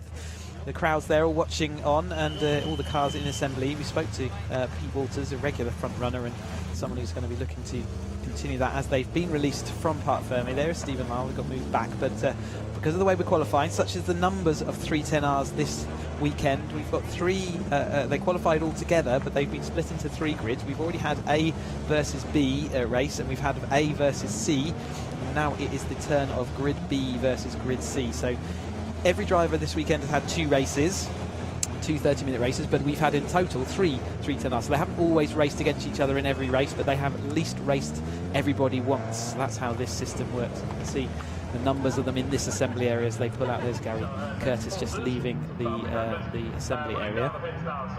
Yeah, so we have the qualifying means that each of these grids is defined by that. So it's not the traditional where you finish is where you start the next race.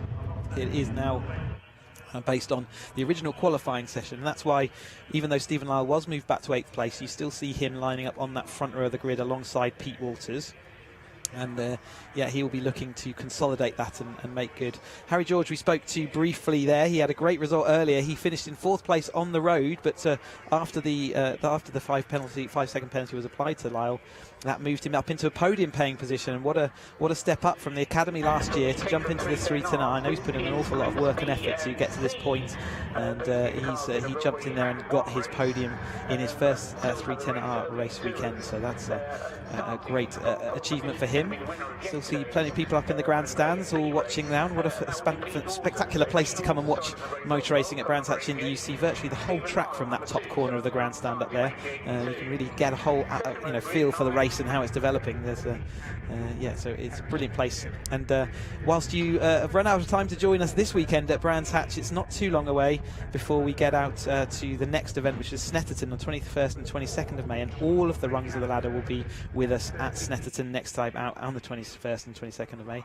Please do join us if you can on a live trackside, but we will be on and streaming all the events as well if you can't make it to us. But it's always best to watch these races live, and we really love to see that. And the paddock's nice and open for you, so you can come and chat to the drivers as you want. The last car is in place, lined up for this third 310R race of the weekend. There's Group B and C. So Walter's there on pole position. He's in the black and white car. You've got Lyle alongside in the grey and orange. Then you've got Harry Cook, who did drop back to sort of 7th place in the race earlier in the yesterday, and he's looking, as he said, looking for a podium out of today, maybe even trying for that win. We've got Harry George in the blue car. He got that 3rd place earlier. Then we've got Blair McConaughey, so he's back. He did had in his race, this was yesterday, it feels a long time ago now, we saw a pile of dust from the lead group and I couldn't figure out what had happened, but Blair McConaughey had skirted the barrier at Paddock Hill and he was very lucky to get back onto the track, but get back on the track he did, and I think he drove to 6th place. But here's confirmation of the grid then. Pete Walters lines up alongside Stephen Lyle, Harry Cook alongside Harry George on the 2nd row. And then on the 3rd row, Blair McConaughey, Andrew Murgatroyd, Alan Curtis, James Wingfield. Then we've got Carl Jones alongside Lars Hoffman, Alan Cooper and Dave Morgan. Dan Clayfan, Harry Landy, Jeff Price, Dave Morgan. Then we have Gary Curtis, Harry Eyre, Pete Wales and Henry Williams. Duncan Cook, Kevin Cooper, Roger Gaunt and Martin Gleich. And then lining up the final row is Paul Herndine and Oliver Smith. You can see the numbers, the sheer numbers here. So this is only 2/3 of the full grid that we have. And in Snetterton, we should be able to accommodate everybody on one grid, which will be a truly spectacular sight to see them all going around for 2 30-minute races there. But we have got still 30 minutes of this Brands Hatch Indy track to go for these drivers today. Blair will certainly be looking to make better. He was right up in the lead battle until he had that Paddock Hill moment. He's coming in as the Caterham 270R champion this season, so he will be looking to see whether he can get back towards that podium. He was certainly moved himself early in the race yesterday towards that podium, and it was just a late race issue with that Paddock Hill bend. Still trying to understand this new car with limited slip differential. This is the changes between 270R and 310 are not significant other than a big power jump, so they move up to 152 horsepower and a limited slip differential, which does change the character of the car. Quite a lot of players still getting to grips with that. But I'm sure that will happen quickly as we see the tail of the field just coming through Clark Curve into the grid lines. So Lyle on the right of your screen and Walters on pole position on the left. That 4th position has paid off the last time out on the racing we were watching. Will 4th place work out this time through, and that is Harry George. But this is race 2 for the Caterham Motul sponsored Caterham 7 310R Championship.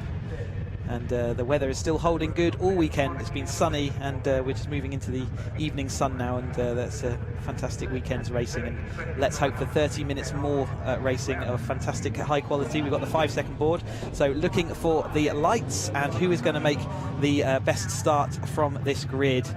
Ready to go in this Caterham 310R Championship. Pete Walters and Stephen Lyle make a relatively even start. It looks like Cook had a bit of a stalled start. He didn't stall the car, but the engine sort of definitely bogged. So we've got a bit of a fight into the 3rd place, and then everybody wants to be 3rd at the moment. They're going 4 abreast. A little bit of rubbing, maybe a tyre lock-up there, going through Paddock Hill, but they've all fanned across and made enough of a room. Murgatroyd making another fast start to get through up into about that 3rd position. So he does come out on top of that 3rd position. And then Wingfield getting a bit jinked to the right. I think he might have had a car failure there. The car right-hand front, he had a bit of a wishbone linkage failure earlier, and I wonder whether that's been more of the same. Certainly the car reacted strangely as it came out of Graham Hill there, or coming down to Graham Hill, and he had to pull to the inside. So that's Wingfield out of the running, but out front it is Walters, followed by Lyle. The 2 front runners are actually outrun. Front row starters are still out front of this grid, and they've got that little gap where it went 4 or 5 wide behind them. You can see that's allowed them to pull away, and it looks like it's Blair McConaughey maybe coming across. No, it's Alan Cooper in 3rd place with Murgatroyd. So Alan Cooper made a great drive yesterday to come through the field early, and he's done it again. He's back into 310R after a couple of seasons off, so he has injected himself up with Lars Hoffman, who we've seen losing some wings. That is that 34. That's let me just check. That is Blair McConaughey off in Paddock again. So that is really not how Blair wanted to start his race. He's ended up through Paddock, and he's going to be right at the back of the field, having gone through there early on. So whatever happened to that, we've seen James Wingfield there stranded on the inside of the the course. He's not going to take any further part in this race. At the moment they're covering that with a yellow flag, so I hope no one's overtaking under yellow as they went through there.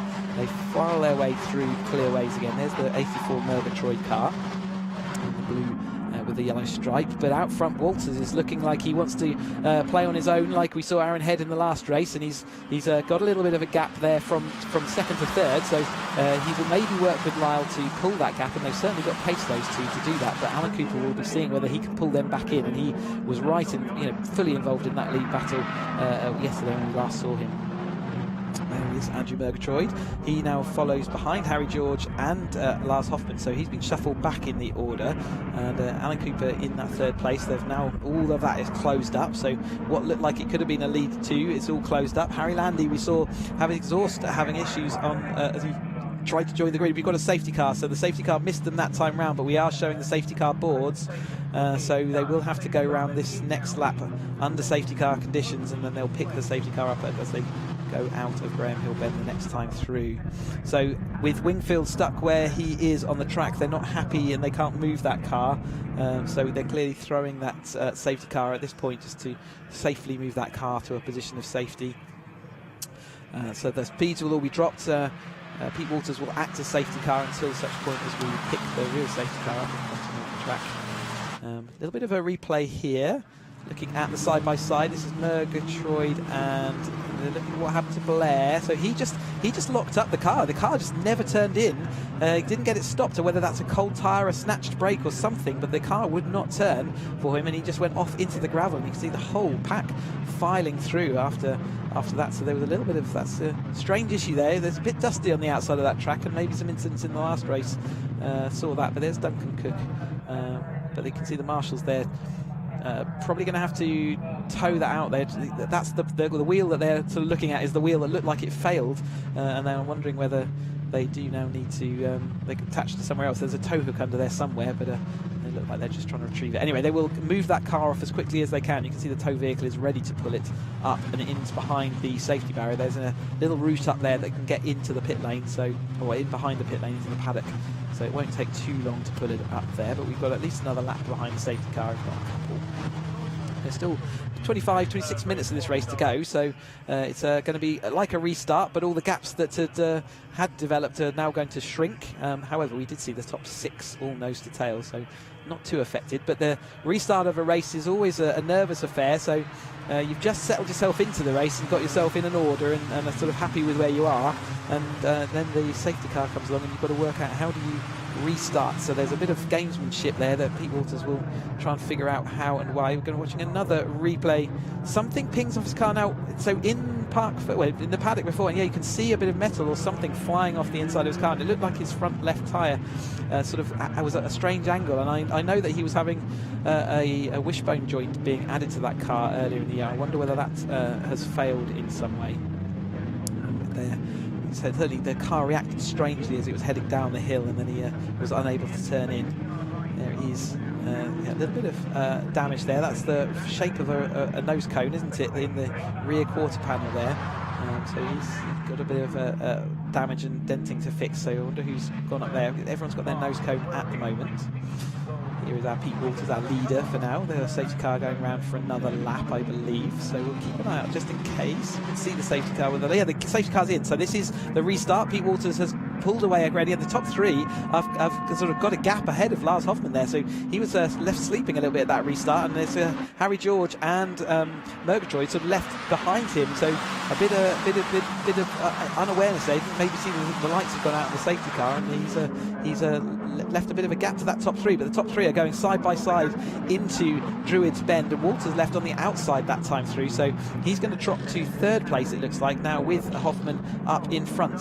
And then we've got you've got Harry George behind Hoffman, and then it's Murgatroyd, and it looks like Cook, who again I think has dropped to that kind of 7th place where he ended the race yesterday when we saw him.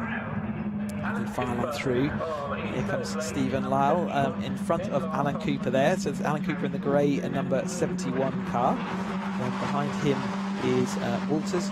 So the top 3 have shuffled their order, but they remain the same 3 in general. So we've got then Lars Hoffman is still struggling a little bit for straight line speed there, isn't he? He's not able to keep up with the Walters car, and the Cooper car and Lyle are going side by side. Cooper pinching Lyle to the inside, but Lyle, as he did in yesterday's race, is not willing to give up or capitulate, just like we saw Henry Heaton do in the 7 UK cars. He's holding that inside line, and absolutely, it allows you to defend up into Druids, and you can see how complicated it gets with everyone's got extra speed in the cars following, so they all compress, and then that does allow you sometimes as the leader to go out front. But Alan Cooper doing a last minute braking manoeuvre down the inside there, and he made that stick. He lost a bit of momentum coming out of Graham Hill, but he is going to lose again the place. Lars Hoffman trying to get up there. He will always throw the front of his car into a gap if he sees one in front, and so it's now Lyle Cooper. After that manoeuvre didn't quite pay off for him. It was a great under control manoeuvre, and it shows that he's got a good control of his car under the brakes. Hoffman trying to follow that toe. You saw that last time out he had lost the toe, and therefore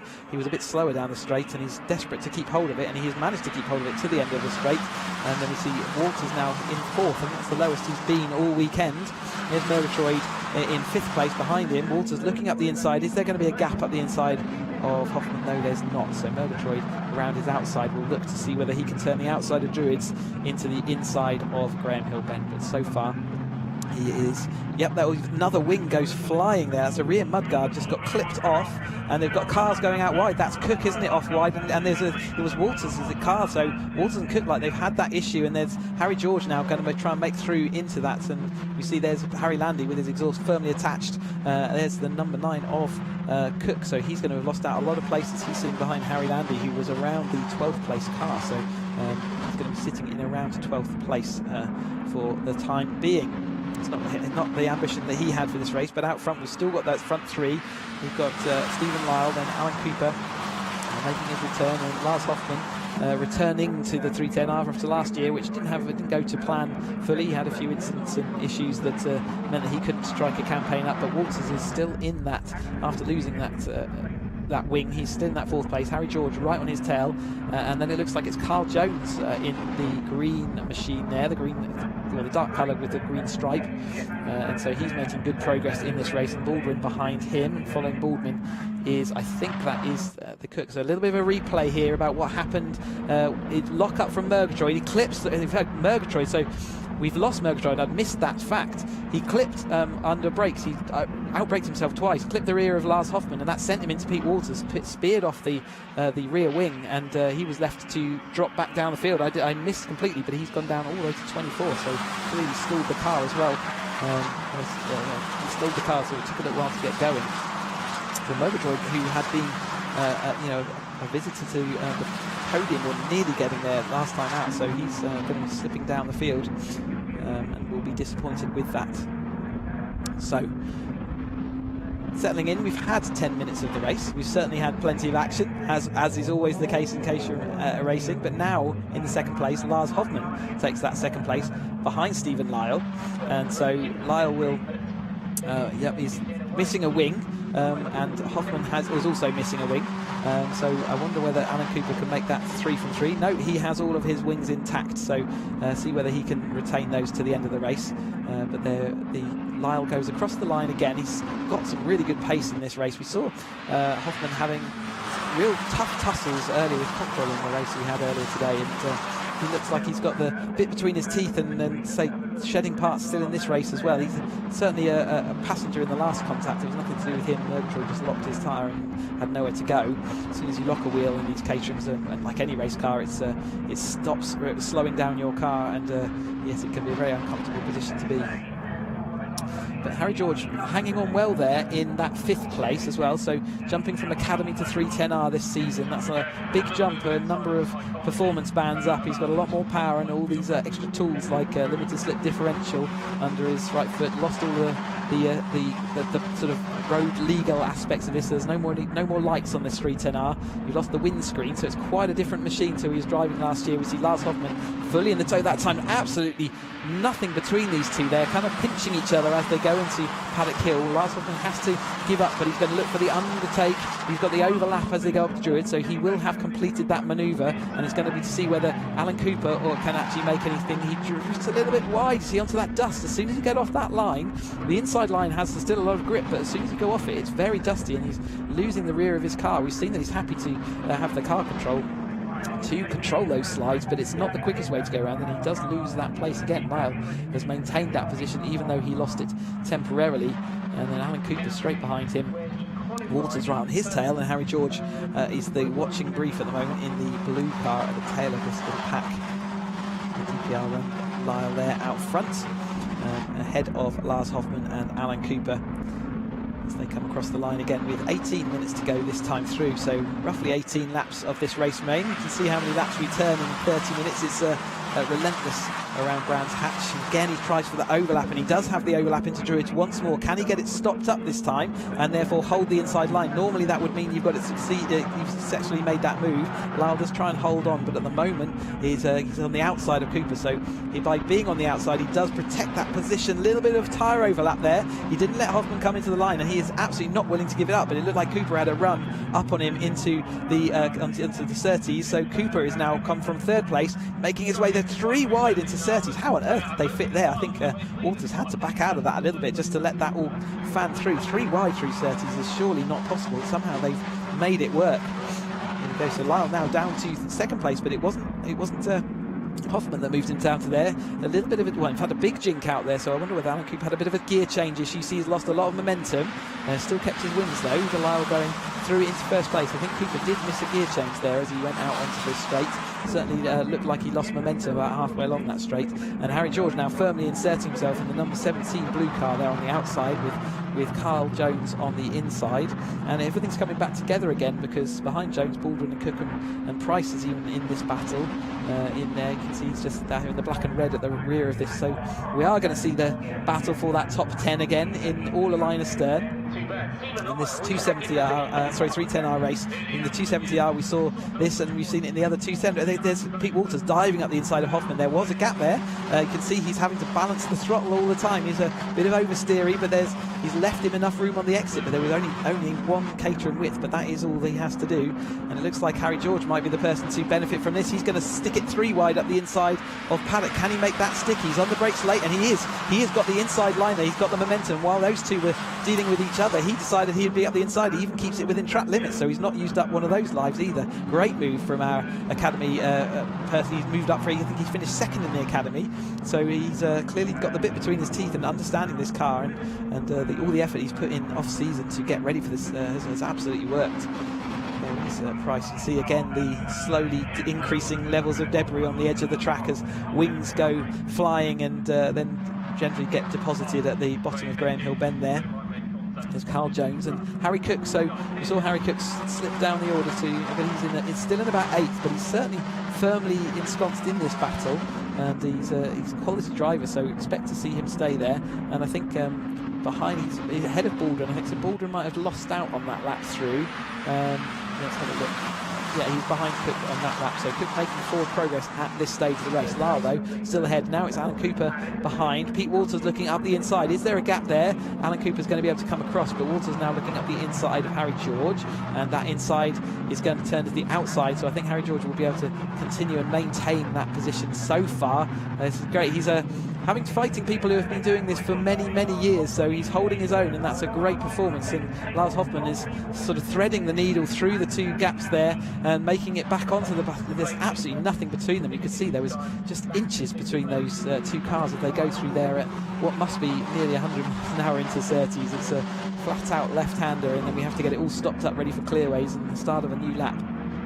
But there goes Lyle ahead. They've got a slight gap for him and Cooper, so will they protect that? And while these 3 are battling behind them, we've seen it before, and it could happen again that they will get a gap that becomes permanent. But at the moment, it's certainly nothing like permanent, and a couple of corners later, and it's all gone away again. So it really does ebb and flow, these races, and which have been treated to 3 brilliant 310R races, and I can't wait to see them all out on track again in say about a month's time in May at Snetterton.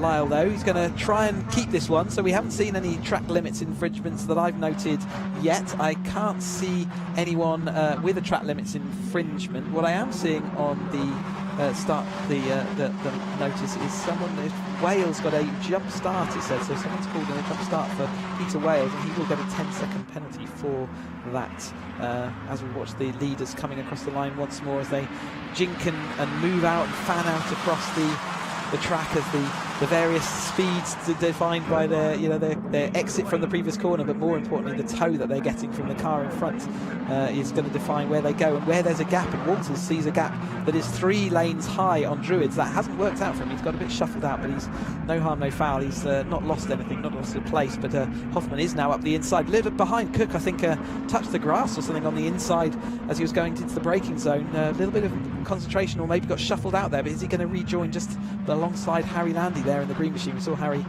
not make that previous race, so he's going to be making some progress. He's currently in, he'll be in about 9th place, I think, as he goes across the line next time through. There's a Morgan in that battle as well. There is Harry Cook, so he is behind Dan Clayfan at the moment. Clayfan was 11th as the last time they went across the line.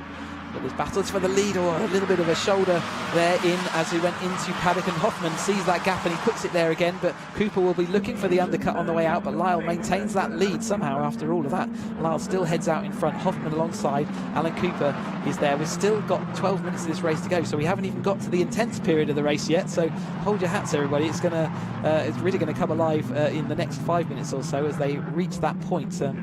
And so, yeah, they're certainly willing to put it all on the edge, aren't they, as Hoffman looks to the outside of Surtees. That generally doesn't work, and Lyle there got the inside line, so he does make that filter through, but he's having to drive in his mirrors a lot, isn't he, to protect all the time from this angry mob of cars that's sitting on his tail.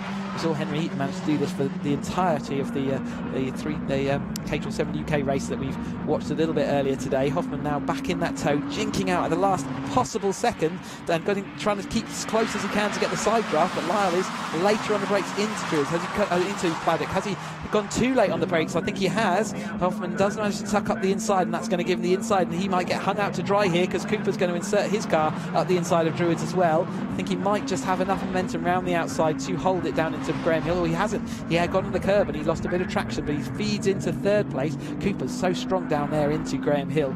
That's going to be good for him in the late race because it's a good place to protect from, and he certainly managed to do that. Lyle having to sit in that 3rd place, and he did a little bit of movement around there again just to deter Walters from trying to slip up his inside. As they get nose to tail, you really are a sandwich in between all these other cars. You have to drive as much looking behind you as you do looking out in front.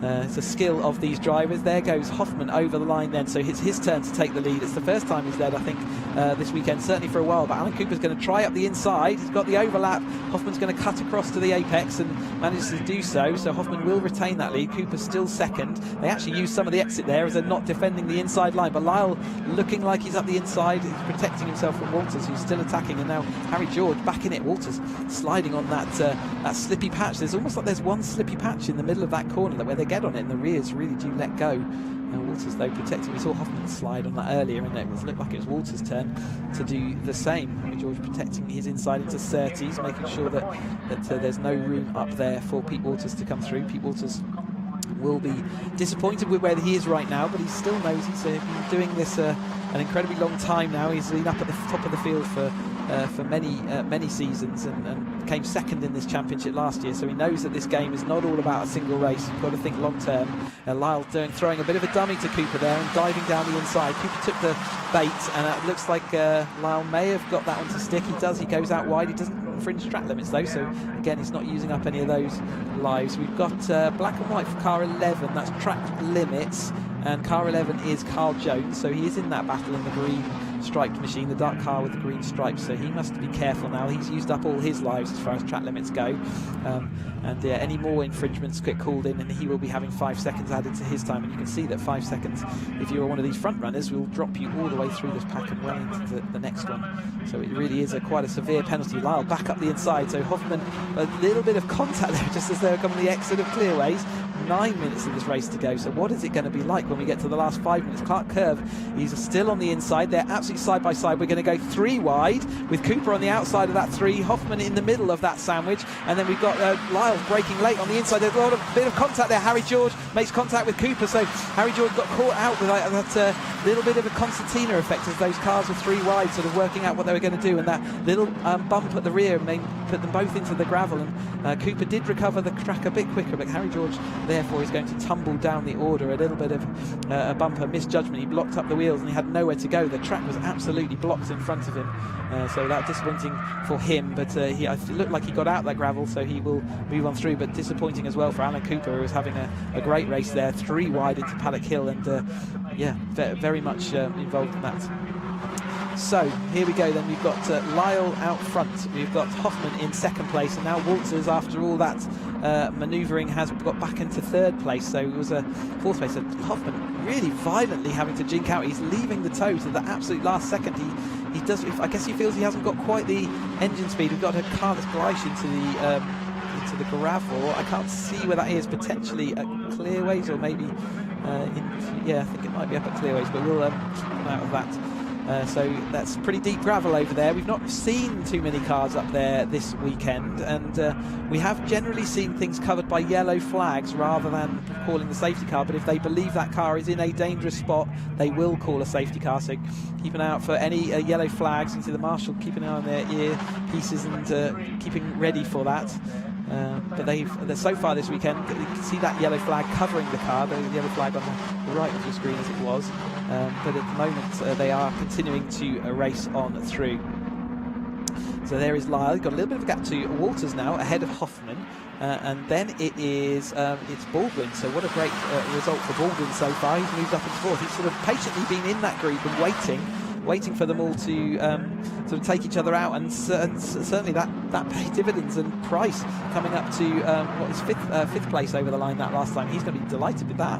Then we've got the Carl Jones looking for it's Morgan car we're looking at now, and the 73. Oh, we are having a safety car, so they have called the safety car in this race. So race neutralised for the time being. 6 minutes 47 seconds to go when that was called. It will take them a few minutes to clear that up. Lyle will have to now settle his nerves, ready for a restart. So in some cases he's in the prime position. He can choose when to restart. Everyone else has to react to him.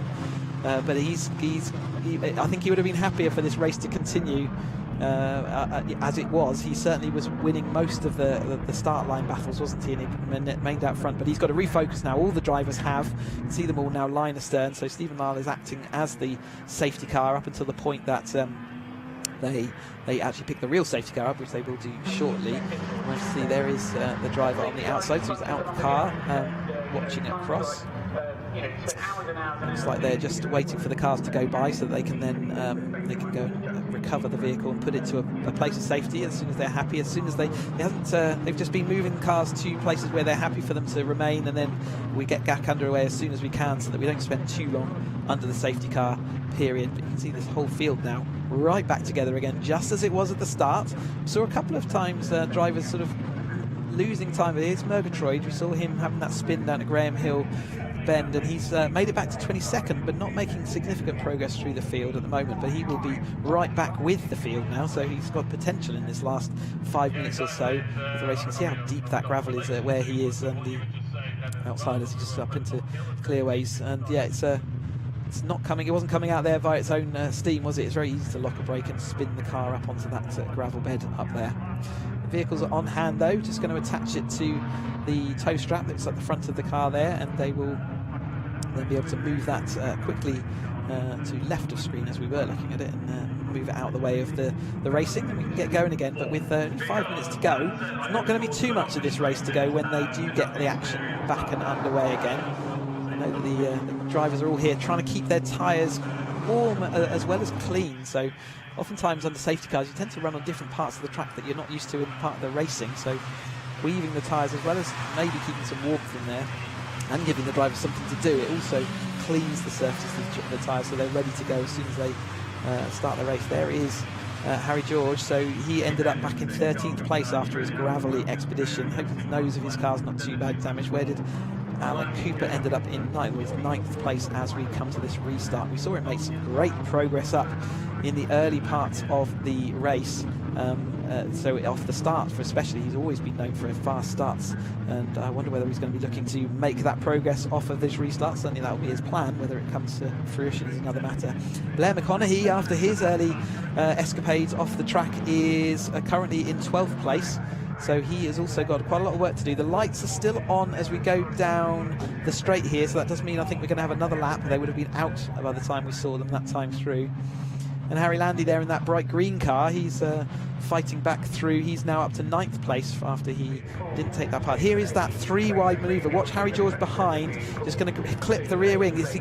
Lyle was late on the brakes and there was just nowhere for Harry George to go. The track was blocked, but I think he had also outbraked himself anyway. The corner was fast approaching and his car was travelling at quite some speed. It was a hefty contact with the rear of Alan Cooper, and disappointed rejoining that battle, and a hefty wallop to the rear of his car. So that's put paid to the ambitions of Alan Cooper in this race. And there is the car now in that position of safety, off up on the exit of the full Brands Hatch circuit. So that's where the full Brands Hatch circuit rejoins at Clearways Corner. Okay, 3 minutes of the race to go now, but by the time they get round, the safety car will surely come in this time round, but by the time they do get round, we're only going to have about a minute and a half, maybe so, 2 laps of this race to go, and that's not a comfortable position for any of them to be in. Straight into there, Pete Walters currently has the fastest lap of the race. He's in 2nd place, but he's recovered one of the lost points by getting that fastest lap. I doubt anyone's going to get that changed by the time we finish this race, but I might be made to eat my words. It looks like those safety car lights are out then, so we are going live for the race at the start of this. The safety car is going to move ahead and he will pull into the pits. Stephen Lyle becomes the erstwhile safety car, whilst he can get to now pick and choose when he goes for it. Is he going to make a move early? He straightens the car like he might do, but he doesn't accelerate yet. He has to make a choice, and once he makes that choice, he must stick to it. We've seen late safety car, late restarts and early restarts, depending on what the driver thinks, and he's a karting driver, so he knows how to do these restarts. He's keeping them nice and slow, so he's minimising the chance for them being able to use his toe and drive into that Paddock Hill bend and use it. So it looks like he's going to hold them back all the way until the line. They can't overtake him until that line. He's gone now, so he does get a little bit of jump on Walters. Walters a little bit slow. Hoffman can't overtake him until that line, and it looks like there's some others that are side by side. Hopefully they've done that well. Lyle did that perfectly, didn't he? Maybe all those karting years are coming to fruition, and Pete Walters was left a little bit. He thought he was going to go to the line, and as soon as he saw a gap develop, Lyle put his foot down and off he went. Walters though does stay in that 2nd place. Hoffman just missing him, and then we've got Baldwin in that 4th place car, so he's number 4 in 4th place, so he's going to be delighted, I think, but he can sniff that podium there just in front of him, and there's no saying that he won't get that. Come down 1 minute 10 seconds of the race to go, so it does look like we're on the penultimate lap as we go through. Cook trying to make some more ground up there as well, but Lyle remains out in front. He's got 10 odd seconds, so with 53 second laps, I think we are going to be coming on to the last the last lap of the race now. That it is Alan Cooper trying to recover through the field we were looking at there. Lyle though has a nice gap back to Pete Walters, who's got Lars Hoffman for company. Lars Hoffman going to the outside for this final, whether they're going to get 2nd or 3rd. It looks like the gap for 4th is too significant, and it's Baldwin in that 4th place. Lars Hoffman using extra track. Yes, Pete Walters having to defend to the inside, so Hoffman weaving this way and that as they go up into Druids on this final lap. Lyle has still got that little gap, a little comfort zone, but that can still disappear. Walters looks like he's got Hoffman under control, but we've also seen that you are able to overtake the driver on towards the start line as long as you go through clearways nose to tail. Walters is trying to get that gap down. Lyle looked like he had a gap that was going to stay, but at the moment Walters is coming into that really close zone. He's absolutely late on the brakes to try and make that happen. Lyle goes slightly wide out the corner. Walters is going to have to be too close to him. Lyle, I think maybe he missed a gear or something. He's right in the slipstream. He's going to try and jink to the inside. He moves to the inside. They're going to go side by side. Walters has got the momentum. He's going to do it. Walters makes the win over the line. Lyle getting disappointed again. He's had that happen to him here before. Hoffman stays in that 3rd place. What a finish to this race. He didn't look possible, did it, coming onto that final lap, but somehow Walters made that work. He absolutely flew through the Surtees to get that gap down, and it looked like Lyle had a bit of car problems or gear change selection problems. He never got the momentum out the corner. What a move out the final. Then there was a little gap at the inside through Clark Curve, and he made that stick. Hoffman just had to watch that happen in front of him, but Hoffman taking that third place, and Baldwin did come home fourth, and Jeff Price in fifth place at the end of that race. What a fantastic result for him. He's going to be delighted with that. A real step up there. And then we've got Cook, Jones, Carl Jones there in the 7th place, and Alan Cooper in 8th place. So recovering to 8th after what looked like he was in a good shape for at least being in that lead battle as we came into the closing stages. Then we had Williams, and then Landy was in the 10th place, so rounding out the top 10. McConaughey making it back to 11th after his escapade. Here's the replay then, coming out of that last corner. There was that gap at the inside. Perhaps if Stephen Lyle will watch back that now and think, oh, I should have tucked to the inside, because he had the momentum, and you can see he knew it. He had the cheering the win before the line happened, because he knew he had the momentum. There was nothing at that point that Lyle could do. He just wasn't able to protect that inside line. I think had he done that, he might have stuck the win. So Pete Walters in first place, Stephen Lyle taking that second place, Lars Hoffman third, taking that third position on the podium. David Baldwin fourth, Jeff Price fifth, great for him. Harry Cook sixth, Carl Jones seventh, Alan Cooper back to 8th place after those lead battles, 9th place for Henry Williams, and Harry Landy rounds out the top 10. 11th was Blair McConaughey on his recovery. Harry George we saw go through the gravel back to 12th, Alan Curtis 13th, Harry Air 14th, Dave Morgan 15th, Dan Clayfan 16th, Kevin Cooper 17th, Gary Curtis 18th, 19th, Andrew Murgatroyd 20th, Oliver Smith 21st, Duncan Cook, Pete Wales was 22nd. I think he's got that track limits infringement though. So Roger Gaunt 23rd, Martin Gleish 24th in the gravel we saw, and James Wingfield with what looked like a car failure there.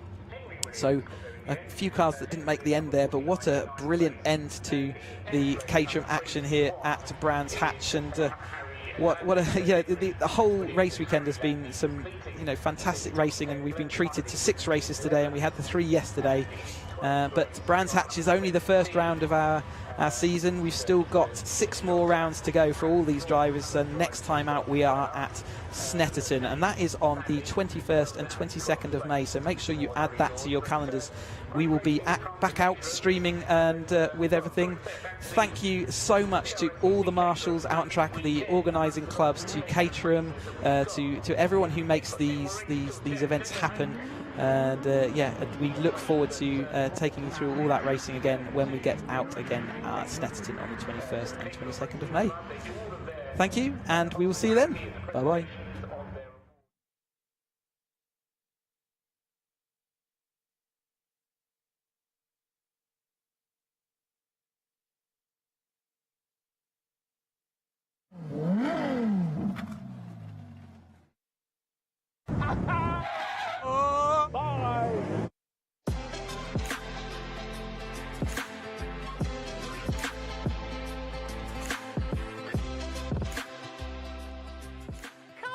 Tiff, come and check out this little bad boy. Look at it.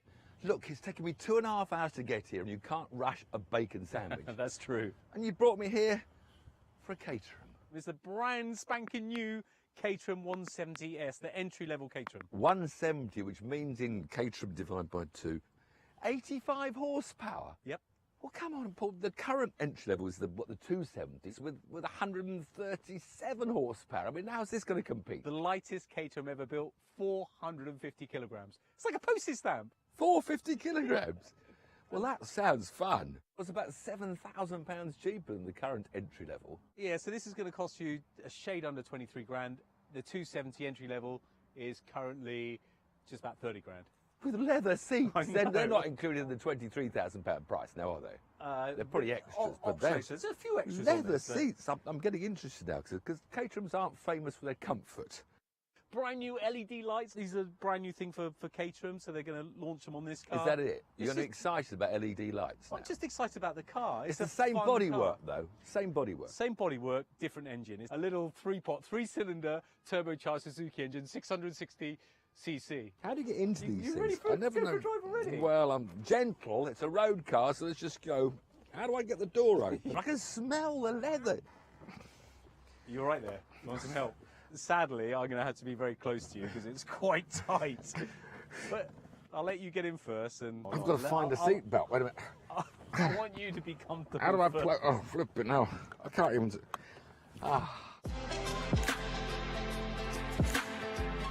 With Tiff now comfortable, it was time for an all too socially non-distance road test around the track in this 170S. It's lovely, isn't it? Leather seats, comfortable leather seats. Smell of it, the smell of the leather. It's a bit closer. I gotta get out of the way, get out of it. Oh shit! It's quite perky on acceleration, isn't it? It is perky on acceleration. What's its 0 to 60 then? Do you know? We don't really talk about 0 to 60 with this car, to be honest with you, Tiff. It's more about the fun and the enjoyment and how fast you can go around corners. 5-speed gearbox included. It's really tight gearbox ratio, as you would expect. Road suspension pack. Well, I wouldn't have thought anything else. I mean, it's a road car, therefore road suspension. But you know what? It's still going to be fast around a track, isn't it? It's a Caterham. It's full light. windscreen. Thank you. Unique key, gear knob, and instruments. Well, What's unique about them? They're unique to Caterham. Leather panel, that's actually an extra 500 quid, so I wouldn't bother with that. No, I don't think I'd bother with that. Momo quick release, 150 quid. No, I wouldn't bother with that either. I would probably get the nice Alcantara one as per my race car, but... Yeah, as per my race car? Oh, have you got a race car? I didn't know that. You've got a race... All right, okay, hold on a minute. Oh. Lowered floors, you know what that's all about? Just to give you a bit more room, because, you know, I'm quite tall and all that. Which bit they lower then? Under the seats? Under the seats. That's 500 quid. Whole floor panel, so that's good. Here's the crunch. The diamond seat leather stitching, seat armrest, biscuit, tunnel top primary, £1,500. They're beautiful seats, they're lovely seats. But I think the whole